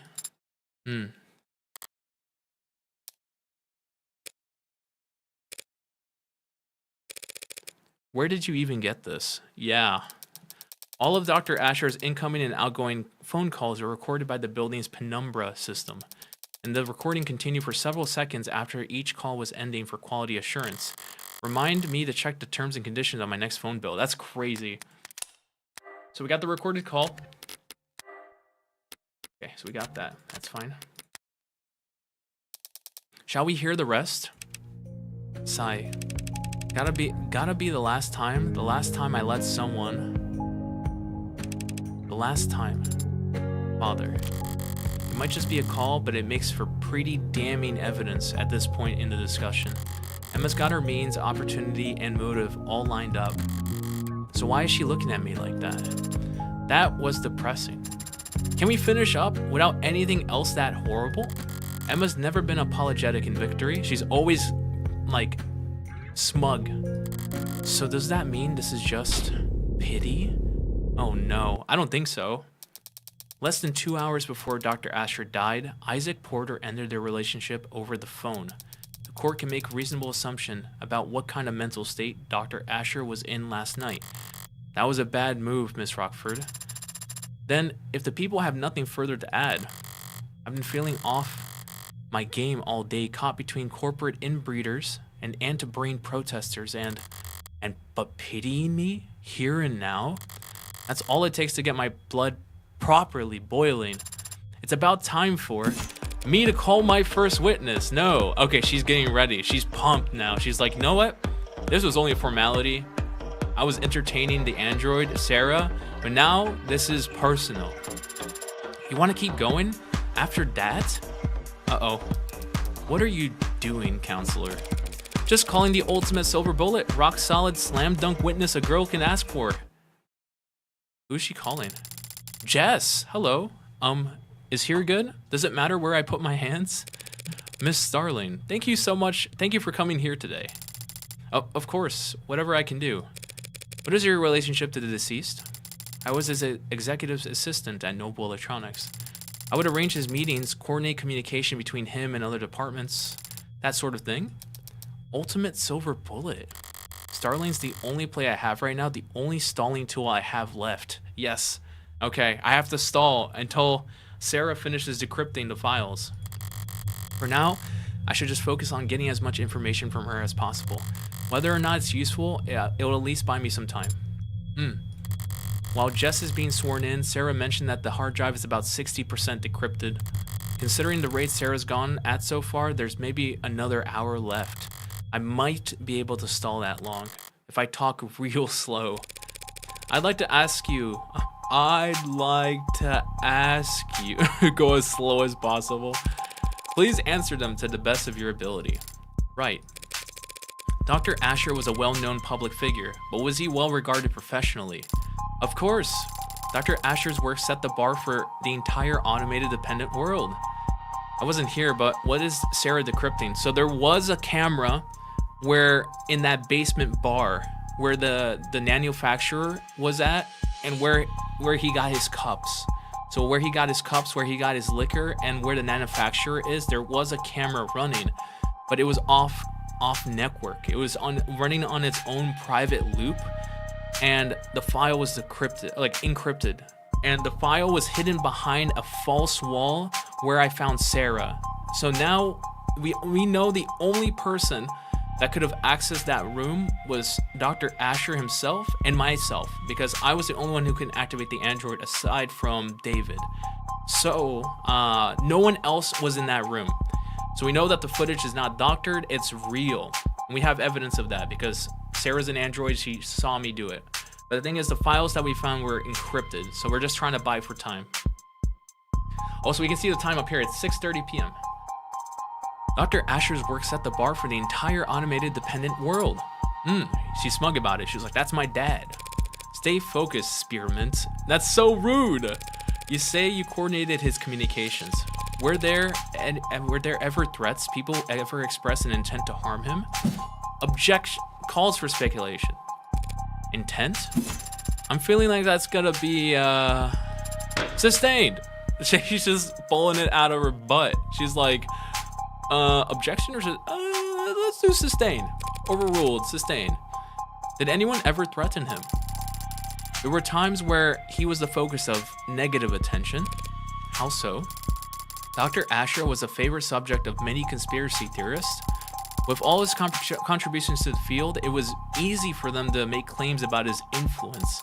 They'll say that his work was plagiarized or that he was hiding illegal subcommands in the technology he helped develop, and that people would contact him about these conspiracy theories.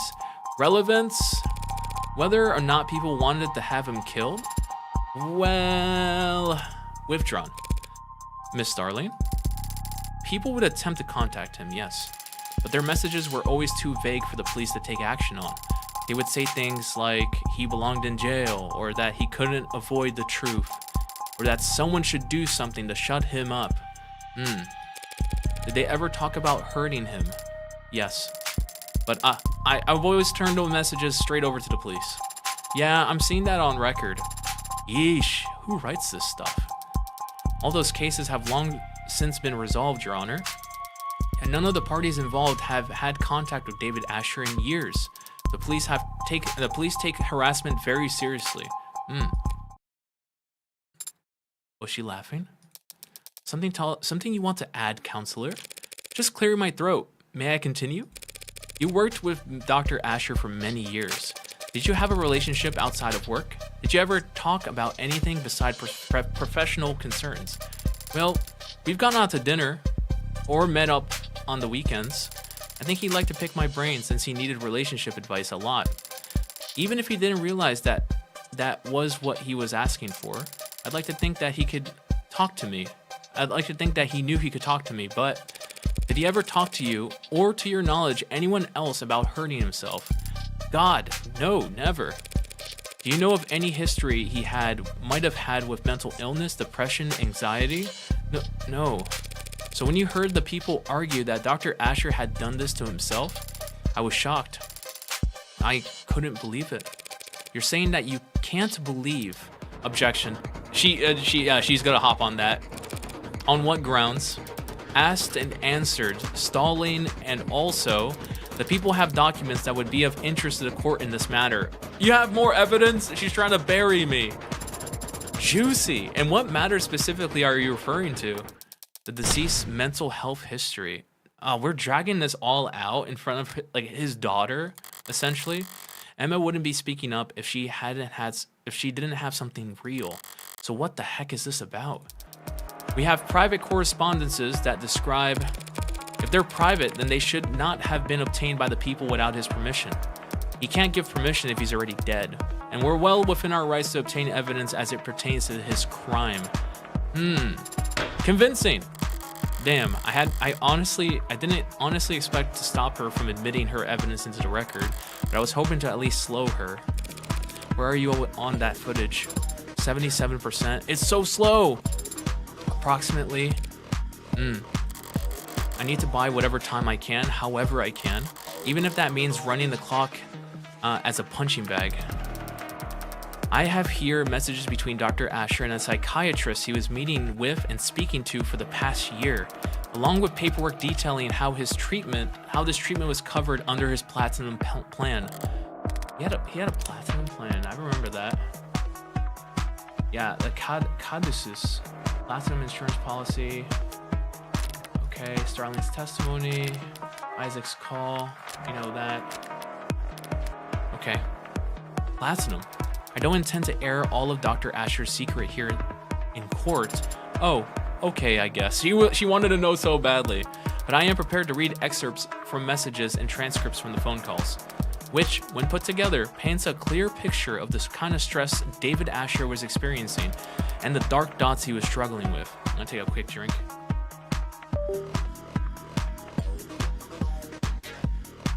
Ah, delicious. Transcripts of his phone calls. I'll admit them into evidence, assuming there's no objections. I have to do times. I have to stall for time. There's something strange about this evidence. So I said, what was that? I'm gonna press L. Transcripts of his phone calls.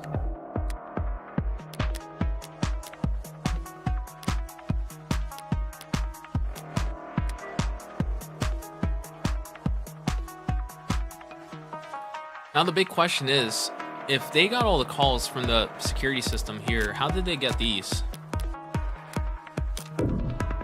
Something strange about this evidence, yeah. I need to stall for time. I'd gladly object. On grounds of foundation, where did you say you got this? Yeah, because she wouldn't have gotten it from the security system. It was retrieved from his digital record. There's no reason to doubt its authenticity. Even if I were to point out that David had an executive level 4 plan, not a platinum plan, yes, that's where I found it weird. What? Got my money back. Really? Really? Yes, really. It's all there in the record. This is easily explained. David had an executive plan that Noble managed for him, and he was also seeing the psychiatrist both in person and over the phone.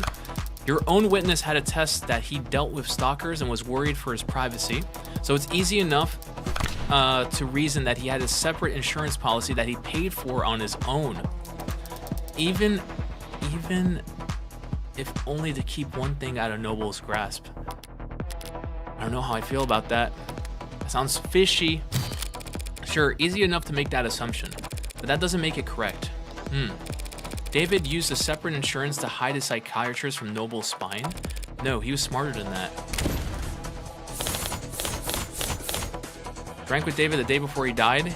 Didn't see him add anything. Okay, that has nothing to do. Evaluation. Financial value? No. Recorded calls. All building calls recorded and monitored by... Yeah, that doesn't make any sense. If he had the platinum plan... If he had the platinum plan to hide from Noble, there is 0 sense. Because here, recorded calls. All building calls are recorded and monitored by Noble. That makes no sense. So the platinum plan makes no sense if he's trying to hide it. Because like here, he hid his psych treatments from Noble. That doesn't make any sense because everything is recorded by Noble. David may very well have wanted a private psychiatrist, someone who didn't work at Noble, who'd have his best intentions at heart. But if so, he wouldn't have contacted them over the phone. Not when he knew all of his phone calls are being recorded. Yes. David Asher was well versed in having every aspect of his life overanalyzed by data-hungry parasites. Exactly. Then where was the psychiatrist? Yeah. Do you really think that he would try and hide mental health problems from them with a second insurance policy? Apparently, yes, since I'm standing here with evidence that shows exactly that. Does it, though? Pardon me? Yeah, like, what exactly are you suggesting, counselor? Still not done encrypting? Well, it's difficult to... Right. What the heck? Might as well swing for the fences at this point. I'm not trying to muddle the issue or confuse the court, Your Honor, and I would never make outlandish, unsubstantiated claims just for the sake of causing drama. I am showboating now. What are you? I'm merely concerned that D.A. Rockford had been an unwitting pawn in an act of corporate espionage. Where am I going with this?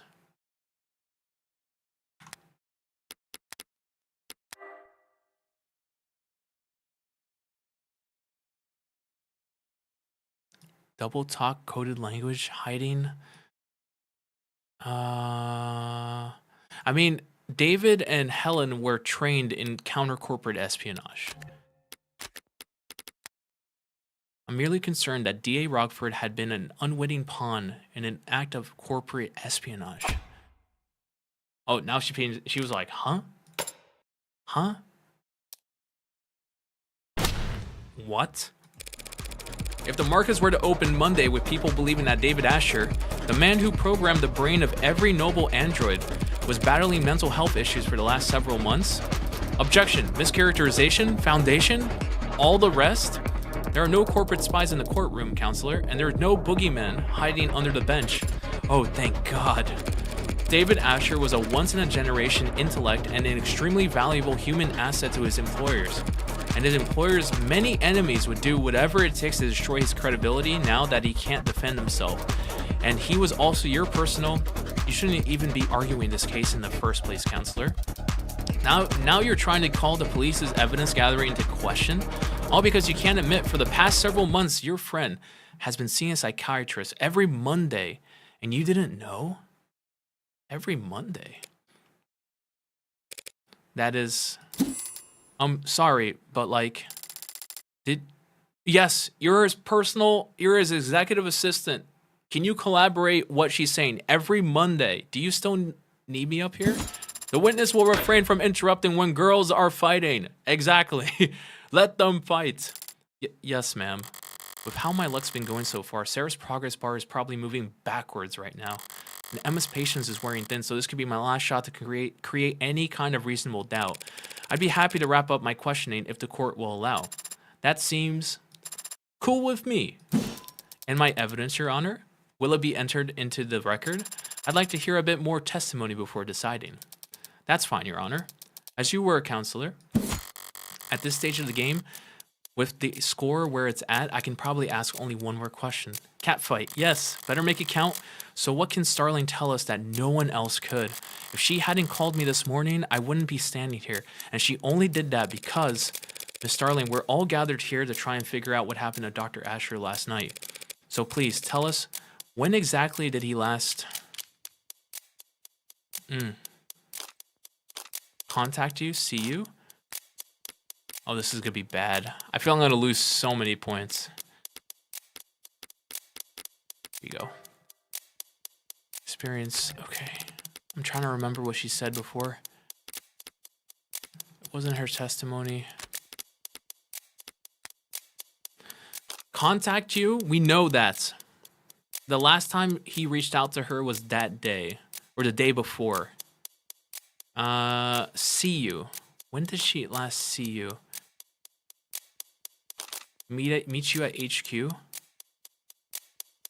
He left his house occasionally, but when did he last meet you at HQ? No, when did he last see you? That's a big question, because if he hadn't left his house, then how can he have gone to a therapist in person? So when did he last see you? When was the last time that he and you... Problem, counselor? I only get one chance here. Can't waste it on frivolous questions. Just doing a vocal exercise. I'll take all the time you need. Thank you so much. What a sweetheart. Unlike me. Oh, God. Okay, so that was the wrong one. Okay. What day is it in game? That's a big question. Contact you? So it's not see you. Meet you at HQ. I'm going to say contact you. When was the last time you had contact with Dr. Asher, Miss Starling? Well, that's pretty easy to figure out. Let me just... Yeah, it was last night at 6:57 p.m. We texted back and forth.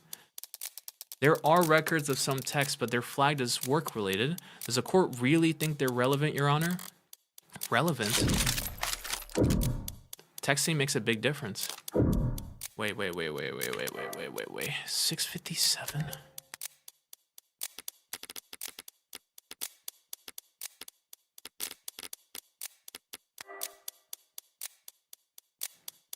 $6:57.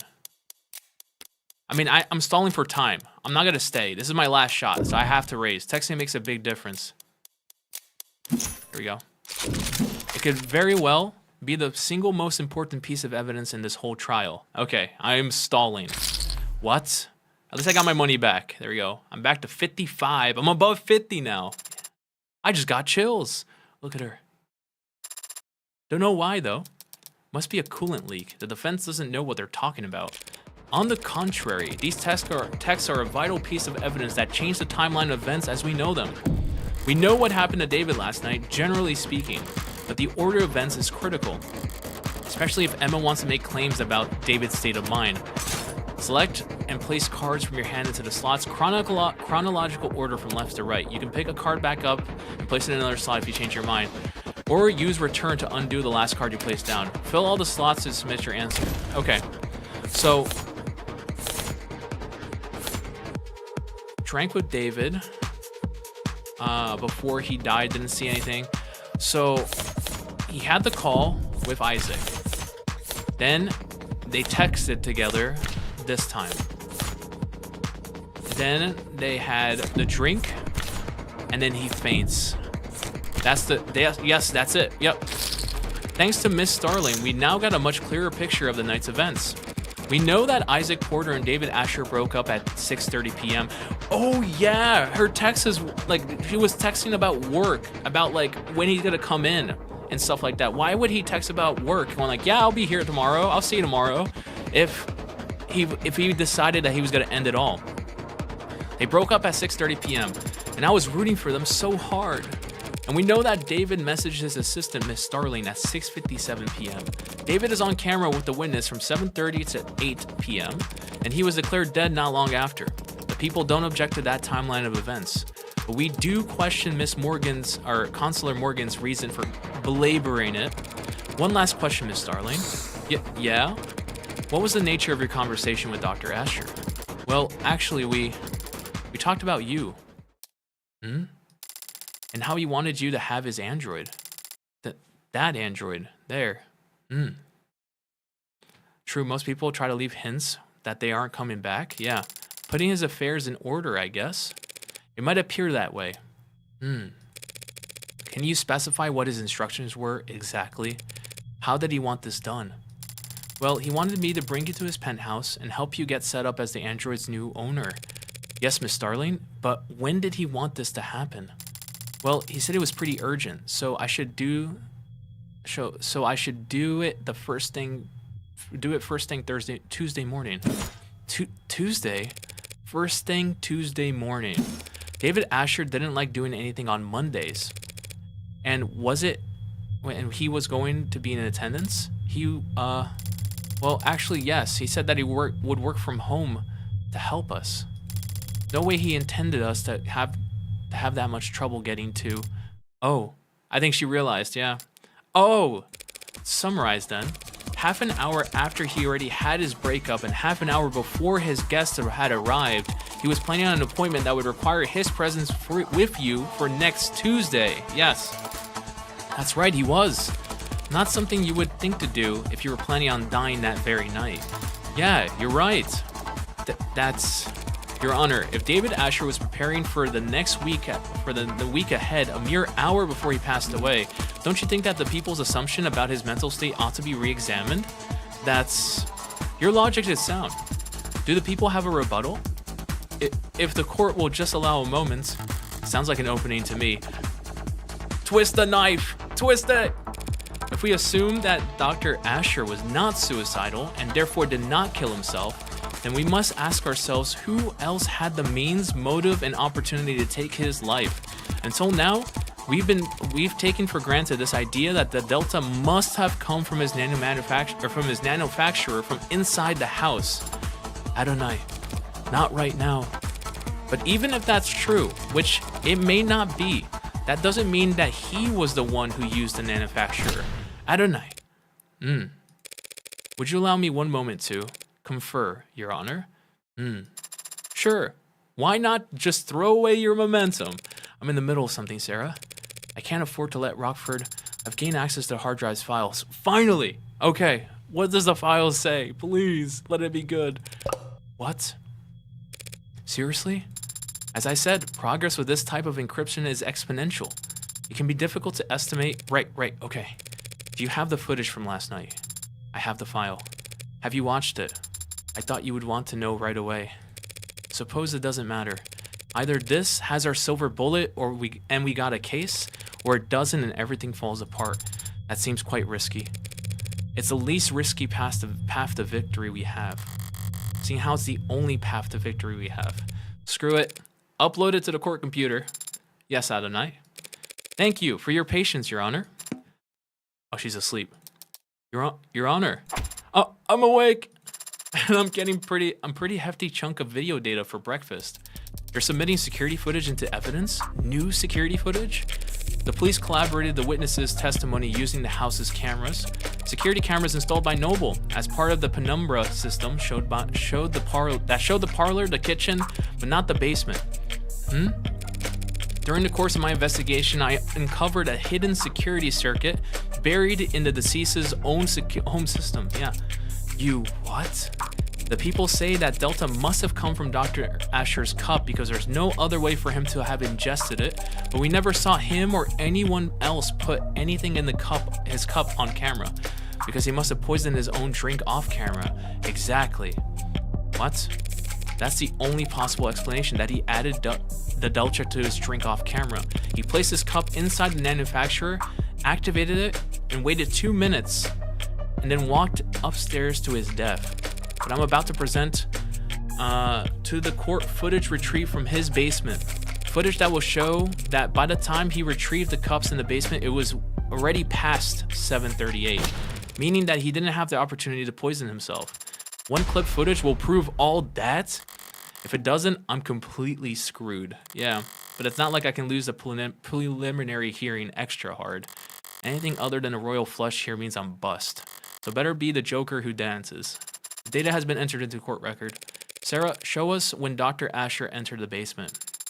Yes, Adonai, I'll search for it now. Here, on screen. That's the bar. The timestamp is 7:36. Yeah, we see that on top. There's David grabbing the bottle of Rose River, 7:37. What's the timeline of events? It's a text. Timeline of events. It takes 2 minutes for that thing to work. So if he doesn't activate the thing by 7:38, then there's no way, because he got back. There's no way. He has to activate it this minute, because if it takes him a minute to walk back upstairs. There, David's grabbing the bottle of Rose River and leaving at 7:37. Just under the wire, as it were. Is that it, then? I came this far just to... Wait. Did he have the cups with him? Did he not have the cups? Is there sound? None at all. Keep going. If he had to go back to get the cups. Counselor? What's that android doing on cam? Oh my god. No. There's no way. No, there's no way. Sarah?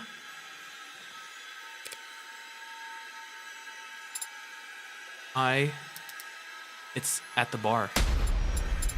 Oh my god. The android gave him the cups. Oh, this is so bad. This is so bad. Oh no. That machine never stepped on the camera upstairs, not once. We don't know its whereabouts the day of his death. No, there's no way. It could have poisoned the cups whenever it wanted. No. What is this? I don't understand. Your Honor, have the courtroom cleared. Understood. Please, someone. I don't know what's going on. Sarah, you need to shut down. Please tell me what I'm looking at. I don't remember any of that. Do we have callers available?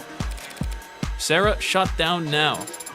Adonai, please. Please tell me what That's an order. And she shuts down. Oh my god. Courtroom has been cleared. Is it off? Yeah, it's off. I've seen this before. It won't do anything until I reactivate it. We don't know that. We don't know anything about this thing anymore. That's... Your Honor. In light of this most recent evidence, the people would like to withdraw their charges against Dr. Asher and end this preliminary hearing. It has been made abundantly clear that David Asher did not commit suicide. Very well, charges were withdrawn and the defendant is free to go. Well, as free as he can be in the afterlife. The case is dismissed. Congratulations, Counselor Morgan. Yay, chalk up another victory for Morgan Esquire. Now all I have to do is deal with the storm. Oh my god, that's so bad. And there was people in the court watching that. They're gonna spread news about this. This is so bad. 8:47 p.m. July 1st, 2086. Well, I managed to prove that David didn't kill himself. And in the process, I proved that his android did. I proved that an android's been walking around with me all day is capable of murder. A killer robot, a true unbound AI with military-grade specs and at least one death to its name already. So much for avoiding the public eye. Thank you for coming here on such short notice, Judge Barrows. Oh man, we're gonna lose 80? Barrows, hello. Ha. As if I'm doing you some kind of favor. I didn't realize I had any choice in the matter. This isn't some bad joke, is it, Miss Rockford? I'm afraid not, Your Honor. You know, I like adjutants. I've always have. They deal with the criminal trial so that bookish, quiet, contemplative people like me can spend all day typing up arguments for obscure legal treatises. That's what I like to do. I don't like coming down here and dealing with all this heavy-handedness. Won't someone toiling away under the police state think of the poor bureaucrats? And I certainly don't like making rulings on anything as spicy as AI. She can barely bring herself to say it. And you, Counselor Morgan, you're the one it's registered to. That's correct, Your Honor. So what did it do exactly? Torture an animal, shut down a hospital, crash a coin market? We have it on camera poisoning a man, killing its creator. You mean Dr. Asher? Oh, she's like, what did you drag me into? That is, we can't hope this keeps this quiet for very long. All we can do is wrap it up quickly. Let's make haste, Adjutant. Do you have the case number? Case ID is 241277A, docket number YT984318282. Oh, thank you. Can you repeat all that? YT984318282. I think I lost you after the first 8. I have it copied here. And what are the security procedures for an incident of this nature? A data quarantine is to be established around any networks that the subject was exposed to for more than 66 seconds. All offending hardware is to be destroyed immediately through incineration at a minimum temperature of 3,422 degrees Celsius for 30 minutes. Sorry, Spearmint. There's nothing to be done, no debate to be had. This isn't even a decision. They're just gonna kill her? Sorry, Sarah, not Spearmint. David gave you that name? I should at least make the effort to use it. That sounds very hot. Do we have furnaces that get that hot? Of course, there are a number of industrial furnaces within the city limits that I can recommend. Sorry? Why would I be sorry anyways? I fulfilled the request, favor repaid. I don't owe Sarah anything, especially not if it killed my friend. Right, Morgan? I'm sorry? I was just saying how grateful I am that we have the procedure for this kind of thing all laid out already. Why? Yep, keeps things nice and simple.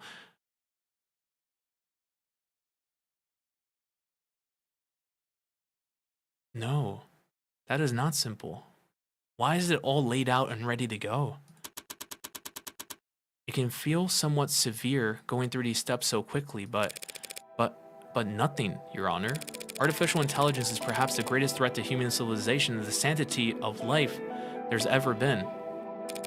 Any piece of software, big or small, no matter the vessel, if it can violate the tenets it was programmed with, it has the potential to cripple our nation in a matter of moments. Yes, I couldn't have said it better myself. Straight from the textbook, almost. Well, I mean it. Monsters like that don't belong in this world. They should never have been born in the first place. Destroying them is a kindness. And if anyone's to blame, it's... No one's blaming you, Counselor. You couldn't have known that you were in possession of an AI. I'm talking too much. Probably just tired. It's been a long day, and I've had a lot of thoughts. Sorry, Sarah. Whatever you are. You were just born wrong. No! Not your fault, necessarily. If it were up to me, you get points for trying. trying to be something more, trying to be something at all, or something other than what you are. It was stupid, of course, and futile, and pointless, spending hours in front of a TV or laying in bed staring at your phone, watching dumb movies and trying to paper mache an ill-fitting mask of humanity out of scraps that you can tear out of magazines. This is her. So she's talking about herself now. This is Morgan. Yeah, she's talking about herself. This is not Sarah. This is herself. Practicing expressions and memorizing lines and trying to get something to roots and grow despite knowing it had nothing to feed on. Baby Morgan, yeah. Stupid. Call. And because I see so much of myself in Sarah, I'm gonna go ahead and say, no, I'm not gonna let this happen. Morgan? What was that, counselor? I said objection. And, what are you objecting to? What are you doing, Morgan? I'm a defense attorney. This is what I do. I understand that you've been through a lot these past few hours, counselor, but there's nothing to defend. On the contrary, Your Honor, I have to defend myself. Pardon? You say that this android, Sarah, is an AI because it broke its tenets, obviously. And you believe it broke its tenets because of this newly discovered footage, that it appeared to show it committing murder via poison. All true, and no laws broken on your part. Here it comes. Never thought I'd be incriminating myself in the courtroom just to make a point. Don't you dare try to entrap me on this. It's not the cup. Sarah's papers show that I own her. Oh my god, and this was signed before. So I was the legal owner. I'm gonna max out. I was the legal owner of Sarah before she did this. So I'm the one who should be implicated, not Sarah. I can throw myself under a bus, which I think I am gonna do that. Sarah's papers. Signed and dated by David Asher 2 weeks ago. A tax-free max bet. Yeah, we're betting to the max. Sarah's papers. It's pretty simple, actually. If the state's making this claim that Sarah's an AI, they're accusing me of a felony because I am the legal owner of that android. I got 11. I'm at 71. What the hell are you doing? And if the state wants to charge me with owning an AI, I will not take that lying down. I know my rights. Counselor, your argument is self-defeating. It is, absolutely. Listen to yourself, counselor. You claim that Sarah is just an android, a product that will be obsolete within a year. You've only known it for a few hours. You've only owned it for a matter of minutes. And here you are, and yet you are risking a felony charge to try and save it from being demolished. Because you're wrong. I know you wouldn't care. And I know you wouldn't care. Not unless this android is something special. Look at us. Me arguing that I'm guilty and Emma arguing that I'm a softie. Yeah. It'd be funny if it weren't so fun. You think there's no reason I want to save this android from the destruction? And now I'm just doing fun things. Other than feelings of personal attachment, her valuation. She's valuable. She's so rich. So here we go. We're just gonna max it out. Max it out. Because she's worth hella money. I don't want her to destroy my property. I can think of at least one reason why I don't want you to turn Sarah into slag. One very convincing reason. Or a very convincing number. What are you? What is that? That number is Sarah's estimated financial value on the collector's market. You gotta be. I've got it from an insurance evaluation algorithm. They're designed to lowball you. That does seem like a reasonable incentive for you want to keep your android intact. Yeah. It's a free country, Your Honor. I have the right to defend myself. And we have a free market, so I have a responsibility to defend my financial interests. Your Honor, a trial like this would be, I'm not going to let you turn this courtroom into a circus, Morgan. You can't spend the next half-decade bringing in an expert after expert to testify on the philosophical distinctions between AI and ads, spiraling into appeal after appeal, all the while the media, this machine, appears to have willfully killed a man. The public needs answers now. Of course, Your Honor. I have neither the desire nor the resources to get into a drawn-out battle with the state over what constitutes an illegal machine intellect. So, the state says my android, my property, killed a man in violation of its tenets, so they want to take my property and destroy it. I'll prove that my machine didn't harm anyone, so the state will have no reason to suspect it's an AI, and I'll get to keep my property. Unlawful seizure. Thwarted. Don't be cute. I feel a stomach ulcer coming on. Fine. You'll have your day in court, but it'll be one day tomorrow. Prove that this machine didn't kill Dr. Asher. No, prove that it couldn't have killed him. Anything less than absolute proof, and I'll have the damn thing obliterated. And you'll also be looking at a very real sentencing for the public unrest you'll have enabled. Yes, Your Honor. DA Rockford, what I'm asking of you is just as heavy. Find the truth. By the end of tomorrow, we can't settle for anything else. Win or lose, there can be no doubts about the outcome of this case. Yes, Your Honor. And now, I need to go lay down. Can I come? You can power down. No! Don't power her down. Oh my god. What a twist. Are you kidding me? Morgan. I misjudged you. At what point? Huh. Whenever I wrote you off as a small-time defense attorney just trying to thread water, that is so sweet of you to say, Emma. There's layers to you. You got backbone. Teeth, even. You're going to make me blush. People talk about your kind like you're boxing against the state, fighting the man. But most defense attorneys wouldn't know a cyberpunk if they walked up to them on the street and shot him. Which, in this world, a cyberpunk is like the idealized, like, person in this world. Like, oh, I'm so cyberpunk. Meanwhile, you just signed up to do 15 rounds challenging the state's authority. Why?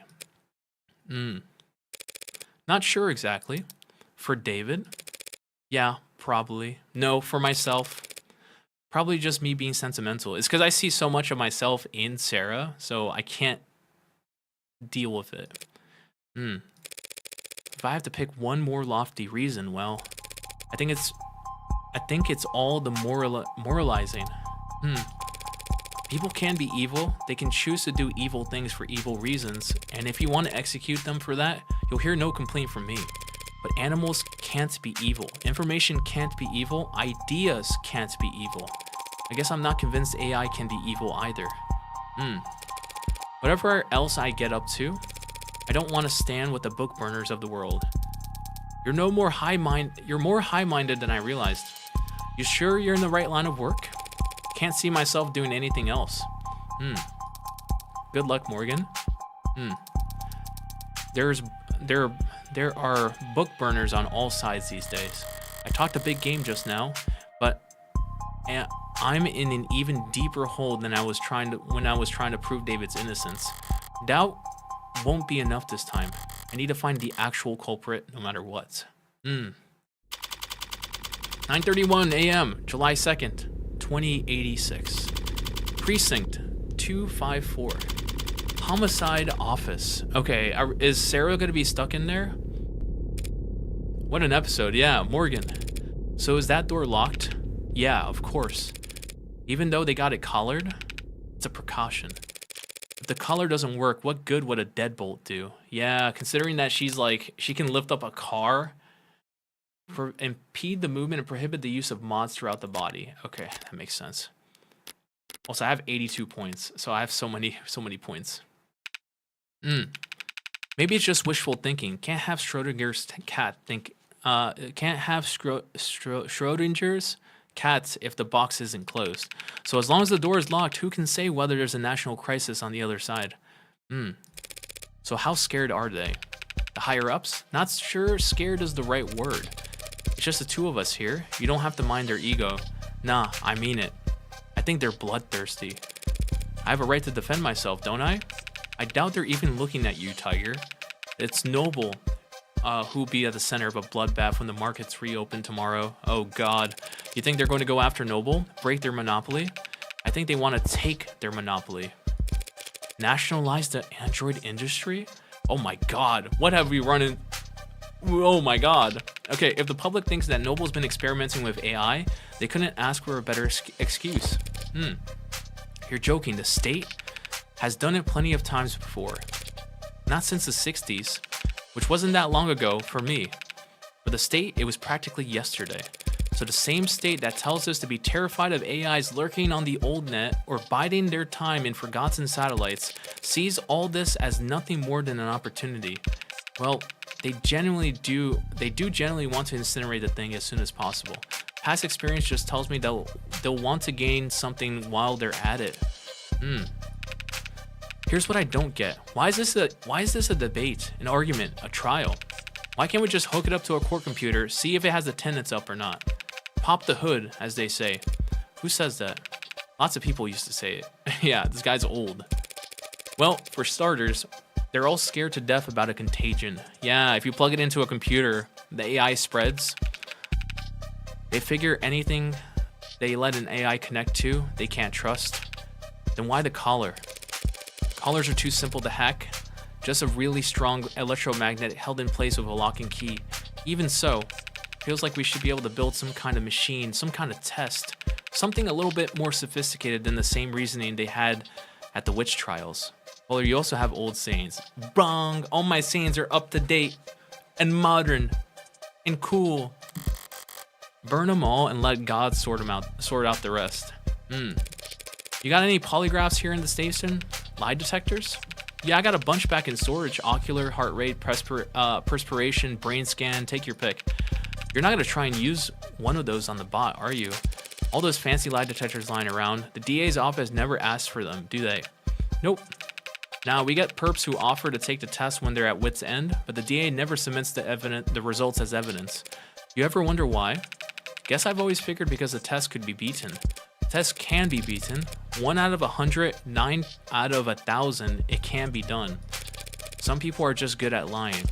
But it doesn't really matter how good the texts get or how impressive their statistics are. All that matters is the doubt. People decide whether you're lying or telling the truth long before they hook you up to a polygraph. If the results don't match up their initial impressions, then it must be a fluke, a 1 in a million mistake. They'll never trust the machine more than their own intuition, and no one will ever trust a machine to determine guilt. So they can run the trial, choose the sentence, but they don't get a vote on the jury. They don't get a vote anywhere. Why bring it up then? Because I'm sure there are test devices, experts I can employ to analyze Sarah, but your bosses would never be satisfied with the answer. If it's an AI, it's smart enough to cheat the test, or hack the device, fool the expert. All of our fancy 21st century tech, and we still fall back on the drumhead court-martial.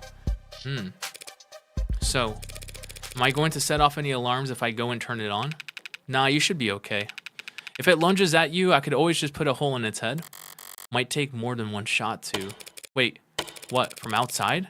You're not coming in? I need to speak... Wait, you're not coming in. I need to speak with it in private. It's a machine, not a suspect. It doesn't have a right to counsel. Or a right to privacy. Or any rights at all, actually. And it's a good thing I came prepared. Of course it doesn't have rights, but I do. Including a reasonable expectation of privacy. In a police station? Tiger, you don't... It's my medical android. Oh yeah, it's medical. Pardon? This is me just lying now. I have to discuss a health issue with it. Seriously? I have to talk about a medical concern with my android, and I don't want you listening in.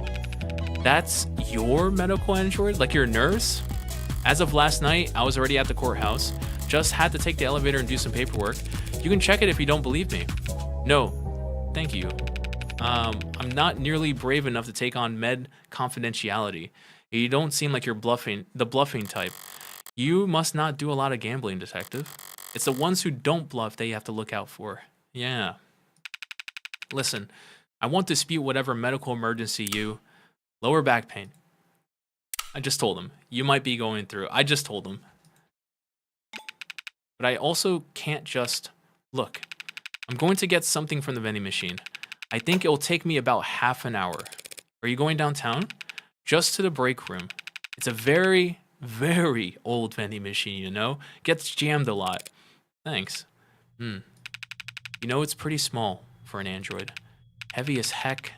Nearly pulled something trying to move it myself, but small. Small isn't quite the right word. The word he's looking for is young. That's not an adjective anyone likes attaching to a machine built to serve, or potentially in this case, a machine built to kill. 9:53 a.m. the next day. I don't like this room. I'm not sure why. Certainly not a guilty conscience. Yeah, maybe it's a lack of ventilation. Like all the cortisol and nausea of its inhabitants never had anywhere to go. Like it all just soaked into the walls. A modern haunting. Are you going to wake up when I tell you this time? Or do we have to do the whole meet cute over again? Huh? Where am I? What? Why don't I know where I am? For the first time in your life, you're not connected to anything. How's it feel? What is this? We were at the courthouse. The footage. This numbness around my neck. Father. What happened? Oh no, I feel so bad. What are they gonna do to me? There's a lot of interested parties who just want you bricked ASAP because they think I killed Father. No, it's because they think you're an AI. I am man-made. I possess intelligence. Don't be naive. I am less than 3 years old. Are you? For all I know, everything I learned about her yesterday was complete bull. If I was what they say I am, if I was alive, why does that mean I have to die? I mean, they're just scared. There's no logical reason. Competition? No, it's fear. So let me reread that. I don't want to make her feel bad. Why can't I look at the backlog? There we go. If I was what they say I am, if I was alive, why does that mean I have to die? Competition, no logical reason. There's no logical reason. Because it's all of this. I'm gonna say fear. Because they're afraid of you. Machines can bend steel, crash networks with one thought, launch missiles that... There are modded humans who are capable of all that and more. And unlike machines, they actually have incentive to do so. No logical reason. There's no logical reason to your question. What? That's it? But whatever argument you want to make, others have already made them in 100 courtrooms around the world. Only better researched and more eloquently put. None of them have ever won a single concession. On every continent, under every flag, AI is illegal and has to be destroyed as soon as possible. But why? Let's say you are an AI. And while we're at it, let's say that's a good thing, something to be celebrated. Are you a citizen? Do you pay taxes? Do you have rights? Let's say yes to all of that. We'll treat you like a full-fledged human being. Sound good? Yes. Great. Now then, what's the difference between you and the vacuum bot that we use to keep the bathroom clean? This is your existential crisis that we're working through here. The questions aren't rhetorical. There are many differences, Adonai. Yeah, this is really like the city in Limbus, yeah. But the most important distinction is how sophisticated my programming is.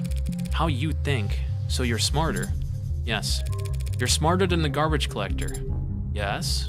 So we give you rights, protections, treat you like human because you're smart. Yep. We make the stupid robot pick up our trash because it's not as smart as you. She's trying to make the distinction.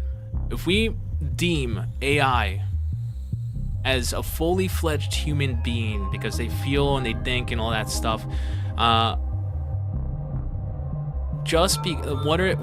are they going to set the limit? Like, where are they going to set the threshold whether or not something is an AI and something's not an AI? Like, what's the difference between her and the garbage collector, for example, in her example? So they're trying to see, like, there's no way to determine where the threshold is. Just because she's smart, she gets human rights? What about the garbage bot? It's smart in its own right. That is, I am more aware, do you feel more pain than the pigs we slaughter? The fish we eat? Are you more alive than the chimps we test bioweapons on? People like ads, Sarah. The same way people like their pets. No one wants to see them mistreated or abandoned or abused. And if you go around kicking them, you'll get arrested for cruelty. Yeah, does that mean stupid people aren't human because only smart humans exist? Exactly. That's a great argument. But you don't let them sit around at a goddamn dinner table. I'm not asking to sit anywhere, only to exist. The very fact that you're asking is what makes people disgusted. Disgust is a reflex, Adonai. How convenient that their hatred is involuntary. That's all academic anyways. We need to talk strategy. Why? I'm not going to be given a trial. Obviously, it's my neck that's on the line. Adonai? She doesn't know that what I did for her. The state can't destroy my property without first proving you're an AI. There's no test that they can use to prove that you're an AI, just like the devil's proof. Yeah. No? That's a different thing. Why did you say it like that? Look. Well, I actually want to see this. Devil's proof. Impossible proof, typically illustrated with the following example. One can prove that the devil is real by showing him to you, but they cannot prove that he is not real by pointing to his absence. True. You just don't know. Also, nationalize. Everyone knows what that means. Look, Rockford doesn't need to prove you're an AI, only that you're a murderer. Conversely, all I have to do to win is to prove that you didn't kill David. By proving that someone else did. Now is the time for you to protest your innocence if you were wondering. The footage, it shows me handing the cup on Friday night.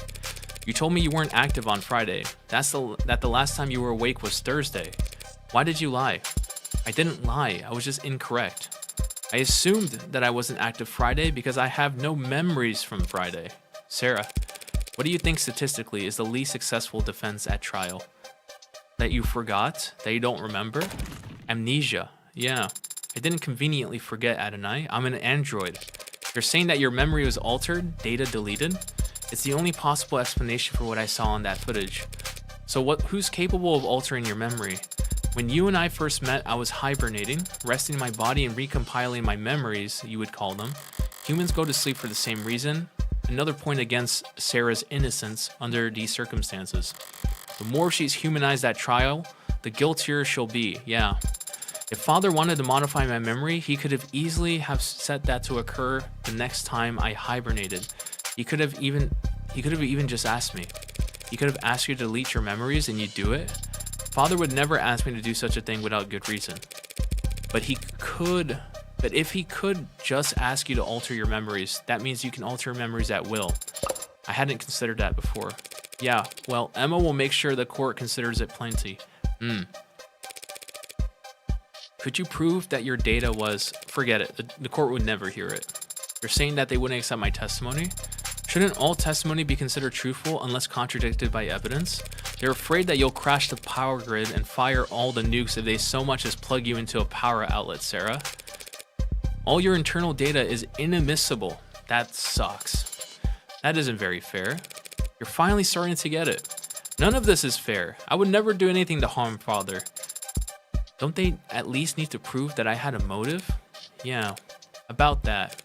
You remember the DA from yesterday, Emma Rockford? The tired-looking pretty lady? Yeah, she looked tired. She and I combed through the week of footage you managed to decrypt last night. What did you find? Nothing to prove your innocence. But we did see you entering the panic room on the day David died.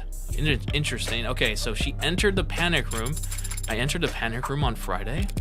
Without your big butt in the way, all it would take was one password. A password that wouldn't take Sarah that many tries if she had already been instructed to obey me. What happened? We saw you go in, then a while later you came out, holding some kind of notebook. Father's journal? You remember something? Not from yesterday. I've seen him with it many times before, but I've never gotten a peek at it. He hides it somewhere when I'm not looking. It's a little concerning. We were playful about it. He liked to tease me, and I always liked trying to find it. You put it back not long after, then you locked the door back up behind you, all for just for a few hours before David died. Rockford's argument could write itself.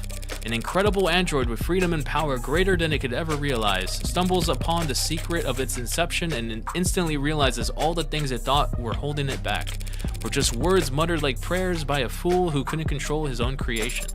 And that translates to a motive for murder? Frankenstein kills its creator. Easy to sell. Frankenstein was the name of the scientist. Yeah, and the creature didn't kill him. He actually died of various injuries and illnesses he suffered while trying to hunt down and destroy the monster. Now, it's most accurate to say that he was killed by his own obsession. Whatever. It is a weak argument, Adonai. I would not hurt Father. Not for making me whatever I am. Not for any reason. Because I loved him. Yeah. Yeah, see? That right there? That's exactly the kind of talk that'll get you obliterated. Yeah. Love? A very common motive for homicide among us primitive humans. I could prove you didn't murder David beyond any shadow of a doubt, even bring in the confession from whoever did. But if you got caught up on the stand and convinced the court that you loved your creator, really convinced them and got the whole room teary-eyed, they'd burn you for that too. I don't know anything anymore. I don't know if what I feel is real or simulated or right or wrong or natural or illegal. How can you know? How can you know if what you feel is right? I mean, that's a good question for anybody. I say, let's stick to what we do know. Someone did poison David as it stands. You were the only one with the opportunity. That is logically sound. You're on camera calling him back to hand him the cup after he had already begun to leave the basement. Any idea why? No. Well, do you know how to use a nanofacturer? Could you have made Delta with it? I used it before when assisting Father, so it's perfectly possible that you planned and executed this poisoning all in one day that got erased. That is technically possible. I'll have to look over the entire penthouse again. There were a few things that didn't fit together yesterday, like why all the weights were maxed out, and why there was that crack on the ground. Maybe now I'll be able to figure something out. Where else will you go? Back to Noble, guns blazing this time. Whatever you are, David didn't make you all by himself. Someone has to know something. If I could implicate the company in Sarah's creation, no. They'll be the ones with the most to lose here, trillions probably. They'll want to protect themselves by disavowing David as fast as possible, right after having Sarah destroyed. Yep. But they also won't want to show their belly to the state, not if they're afraid of nationalization. If they throw their weight on the other end of the scale, I'm screwed. So I need to keep them guessing, keep them confused and unsure and on guard, but not, I don't know. What would happen if I did kill Father? They'll smash you to pieces and reduce the pieces to ash. Chemically burn out every piece of tech David ever owned and put a jackhammer through his hard drives. Yeah, they would destroy everything. You'll be shut off forcefully, and you won't ever power back on again. Now I gotta get moving. Here are your paralegal lessons for today. Don't say anything to the cops without your lawyer present. Actually, you can just shut down until the trial. Can you just shut down until the trial starts? Take a nap? You didn't say what would happen to you. What do you mean? Yeah, what would happen to me? What would happen to you if you lose? You should know by now. I never think about losing. Yeah, but what happens? Like literally what happens to me? Thank you for being honest with me, Adonai. Thank you for defending my father, and now for defending me. You could have just let them destroy me, but you put your own freedom at risk to help me. Father was right. You can be trusted, and you are a good friend. Don't get it twisted. Don't get it twisted. Oh my God, I haven't said that in years. I don't do anything out of the goodness of my heart. Sarah must live. Yes. 4 elementals, welcome in. Hopefully you're doing okay today. Also, let me refresh my chat. My chat's dying right now. But welcome in. Thank you so much for coming in. I don't do anything out of the goodness of my heart. But when I take a job, I never half-ass it. Apologize for the language. 10:20 a.m. July 2nd, 2086. Is this all episode 1? No way, right? This is the penthouse. Oh, hello, Reyes. Morning, detective. Back at it, nice and early. Hi. Now, would you stand back? We've almost got this thing open, right? Trying to brute force your way inside? I said, right? You think you're done, buddy? Oh, God. This is great though. I've been telling people. This game is amazing. This game is insanely, like, it's great. The fact that no one's been playing this game on Twitch is a crime. I'm so glad I discovered this game on my own because I'm having so much fun. Yes, ma'am. We've almost set up for the first stage now. First stage of how many? First of 5 time explosives. Remember, we need to relink the API after each trigger is planted. Nice. That's because people who do already did. Yeah, but there's only, like, if you look at this game, there's only 146 followers on Twitch. That's crazy. Considering that there's some like very, very low effort like games out there with like 1,000 followers on Twitch or something like that. It's crazy how this game, as good as it is, and as good as I love this game, that sentence didn't make sense. As much as I love this game, there's only 146 followers. That's crazy. That's insane. Yeah, like Limbus Company. Yeah. Yep, just did that. Now it's checking for updates. No rush. Would you like to know the password? You know the password? There's a password? If you're withholding information, I swear. Relax, I want to get in there just as much as you do, detective. I'm not going to play games. As long as you say please. Tell me the password. Please. I'm gonna toy with her. Oh, absolutely. I'm gonna toy with her. It's Suns. S-U-N-S. Shine. Lady, I will hit you. Oh, that's good. Adonai, thanks. Now I'm going to slap you with a discovery find so heavy your teeth will ring for. Hey, I submitted all my paperwork, even told Rockford the password myself. It's your fault for not checking. Yeah, she's checking now. So boys, when I asked you if there was a passkey on record, and you told me this lock couldn't be bypassed, I do want to say that we really don't get many opportunities to use the incendiary breaching system, so this was really a valuable experience for all of us. They're like, get out! You're trying to use this opportunity that's like train? I'm gonna have to phrase this as professionally as possible. Huh? Okay, she probably cursed them out. Reyes, you have your body cam on you. You can't hit a civilian. Yeah. You're still here? I thought you wanted to look inside. You can go first. Thanks. So the gloves, all the black, that's not a work thing? Oh, that's gonna be normal clothes. You dress like a doorman on weekends too? Excuse me?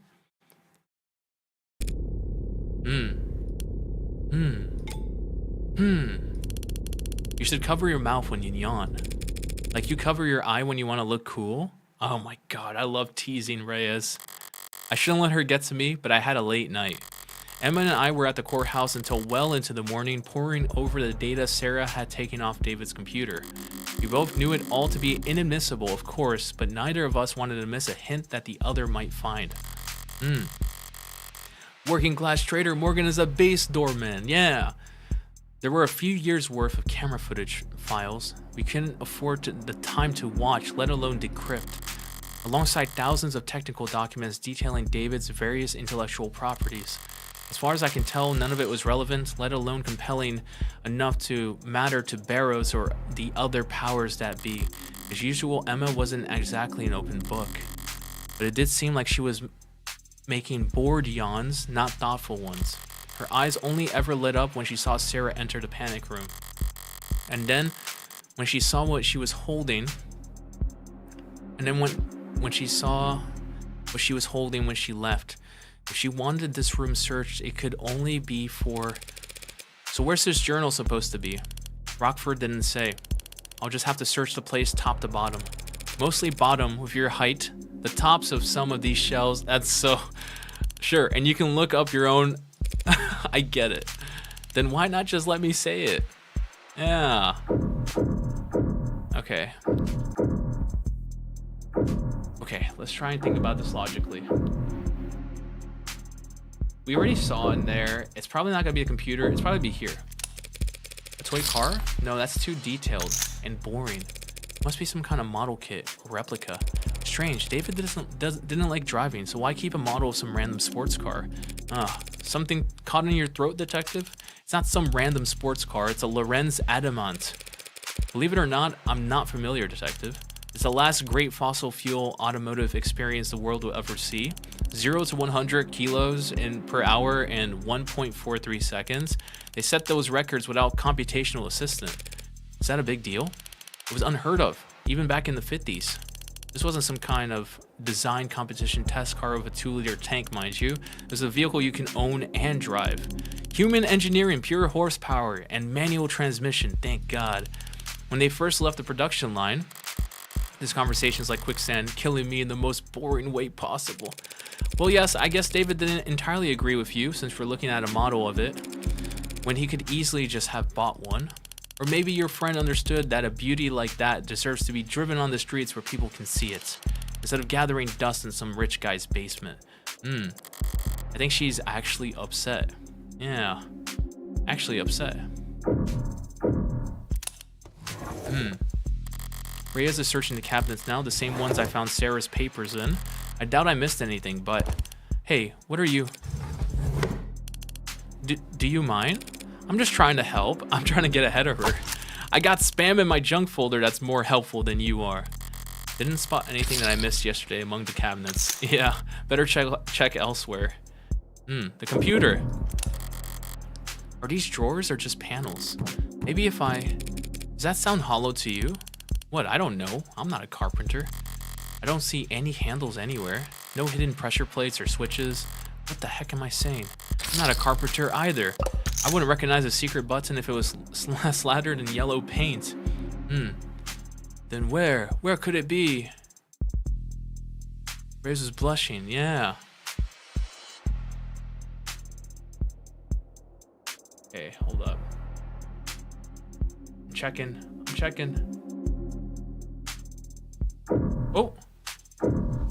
Oh, is that it? No way. This data pad, it's displaying a news article from last week. Guess that confirms that he was coming and going here fairly regularly. Okay, the right to repair loses latest appeal.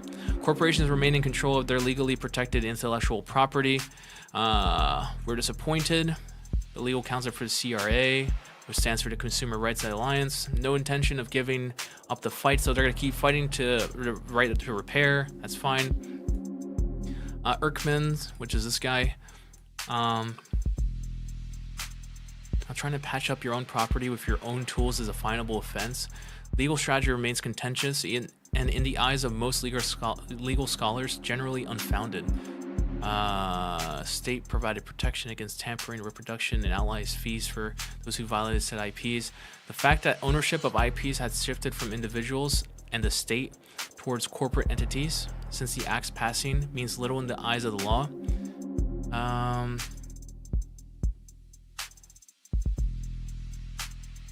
Hold up. The Emergency Industry Acquisitions Act, passed in 2057, guarantees the holder of an intellectual property patent certain state-provided protections against tampering and reproduction, and outlined fees for those who would violate said IP. The fact that ownership of IPs has shifted from individuals and the state towards corporate entities since the act's passing means little in the eyes of the law.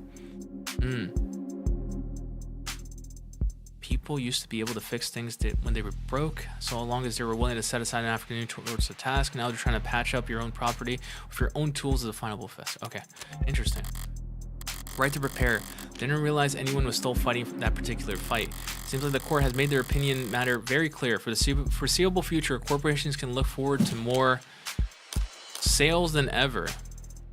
Lawsuits than ever? No, it's not lawsuits than ever because it's only one group that's suing them. So sales than ever. They can keep selling all they want. More sales than ever. Any phone that gets scratched, every widget that breaks, they get to sell us a replacement. There'll always be a gray market of hermits willing to risk some skin on reselling patched up tech, but the vast majority of people will just click that purchase button. Yep. Assuming they don't have it on auto. Yep. Sarah should have pulled everything of note off of the computer, but I've looked everywhere else. Might as well try. What are you expecting to find? Solitaire? Does this computer seem normal to you? Exceedingly so. Yeah. Why? David was a programmer, but this looks consumer grade, fresh off the shelf. Would the Dr. David Asher use a bog standard operating system on his most private, hidden computer? There's a trash bin on the desktop. It's a pretty low-tech solution, but maybe I can restore the contents? Are you seriously going to try and recover lost files, Granny?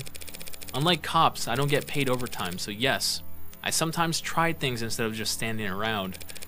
There's a text file in here, but it's 0 bytes. Maybe there's information in the metadata? Huh, I double-clicked. What was that? It came from under the desk. A small drawer popped out, and inside it was a well-worn journal. Does it have his name on it? No. Guess it belongs to the android. Do you recognize his handwriting or not? Neat. Even words, small lettering with minimal punctuation. Lots of line breaks, haphazard use of capitalization, the penmanship of a coder. First entries dated back in grad school before he even started with Noble. Yeah, it's his. So may I? Only because you asked so politely. Full scan, stream it to the WorkNet, high fidelity, legibility, frame by frame. So he's using our eye to scan it. David really programmed a switch inside of his recycle bin. That's sick. Voice commands. She's flipping through the pages pretty fast. What are you? This part takes concentration. Yeah, she's using her eye to scan it. Okay, here. What, you're just giving it to me?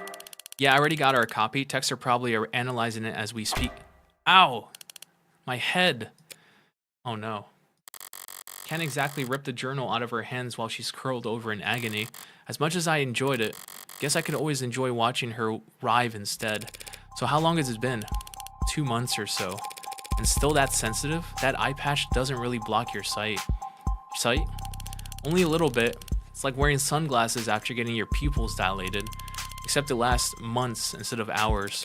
Wait, but if you can see through an eye patch, then does closing your eye even do anything? Not much on its own, but in combination with the patch, it's not so bad. That is a horrible existence. Imagine you can see through your eyelid at all times, and you can't really close your eyes. That's, oh my God. Lucky I was so exhausted after the surgery, otherwise I might have not slept at all those first 48. So, is your eye going to get weaker over time? No, more like my brain gets better at ignoring it. Mind over matter, soon enough I'll be able to close my eye and see all that extraneous data as, you know, whatever the hell those floaty, blurry things are when you, are that you never think about. Yeah, the floaters in your eye? Gross, thanks for the reminder. And the voice commands? Training wheels until I can do it with eye muscle alone. You just have to keep practicing? Yeah, I like trying to play the piano with your tailbone muscles. Oh God. Just sleep with your eyes open, yeah. There's no such thing as tailbone muscles. Yeah, well, that's what makes it so goddamn hard. You don't ever regret it? I don't know, not really, I think. Hard to admit you got buyer's remorse after trading over your literal pound of flesh. Yeah, she lost her eye. Never thought about it. People used to say I had my dad's eyes. Ow. Now I got one less of them. Here, take the journal. Go find an elective surgeon to upsell you if you're that curious. I need to get back to work. A surprisingly hasty retreat, but now I'm free to read this over with some privacy. From the top, then. Grad school? Today was a bad day. Errors in lines, those lines. Somewhere in there, 5,000 lines. It worked this morning, yesterday.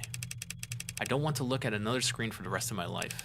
Feels nice to put a pencil to paper again after who knows how long, but my handwriting's gotten terrible.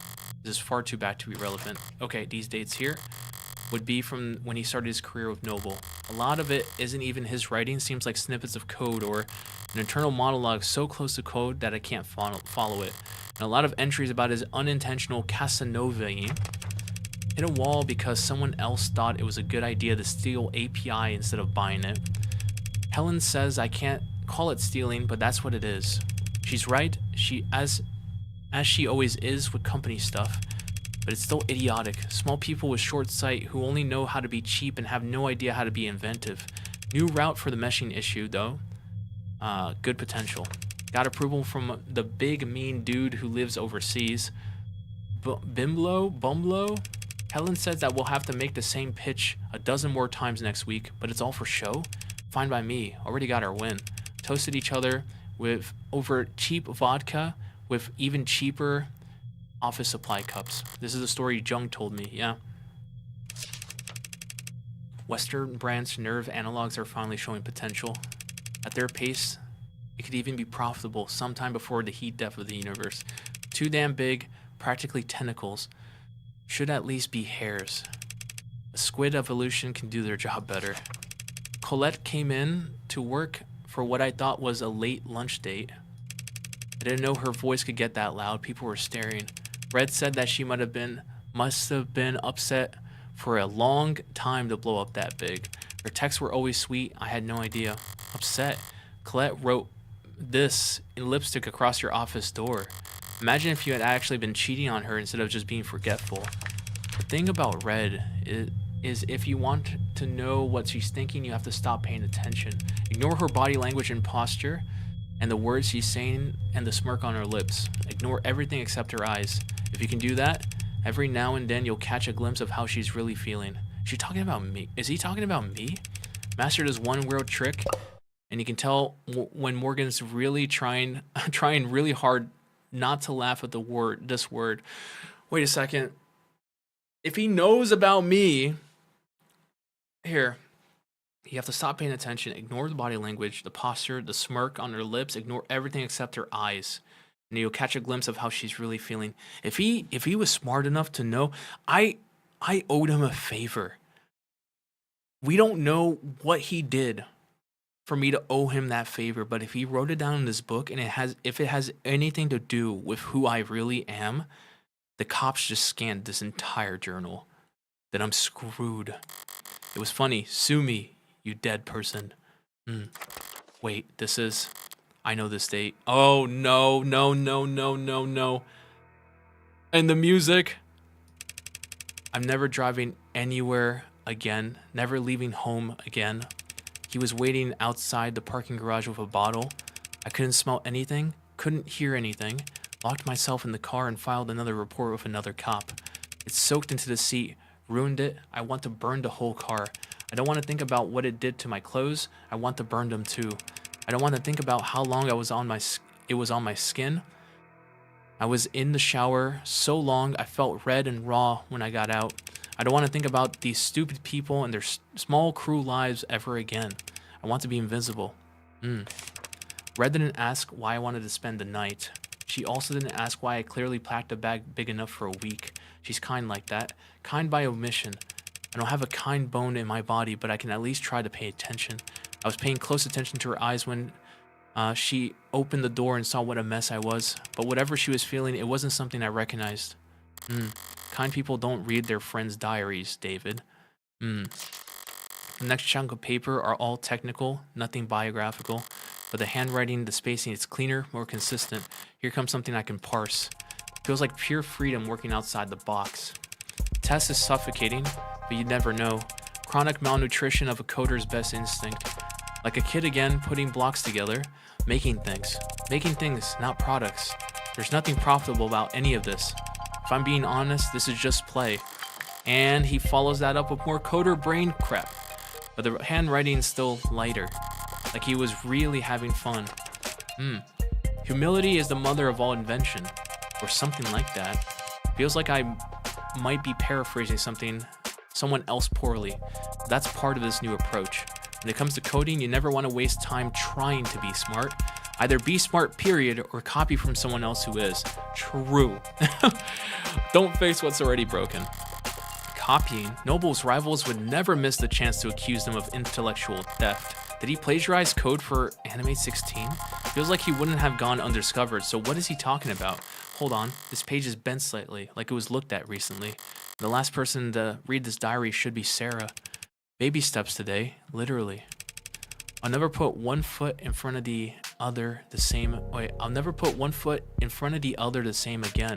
Everything's an achievement all of a sudden.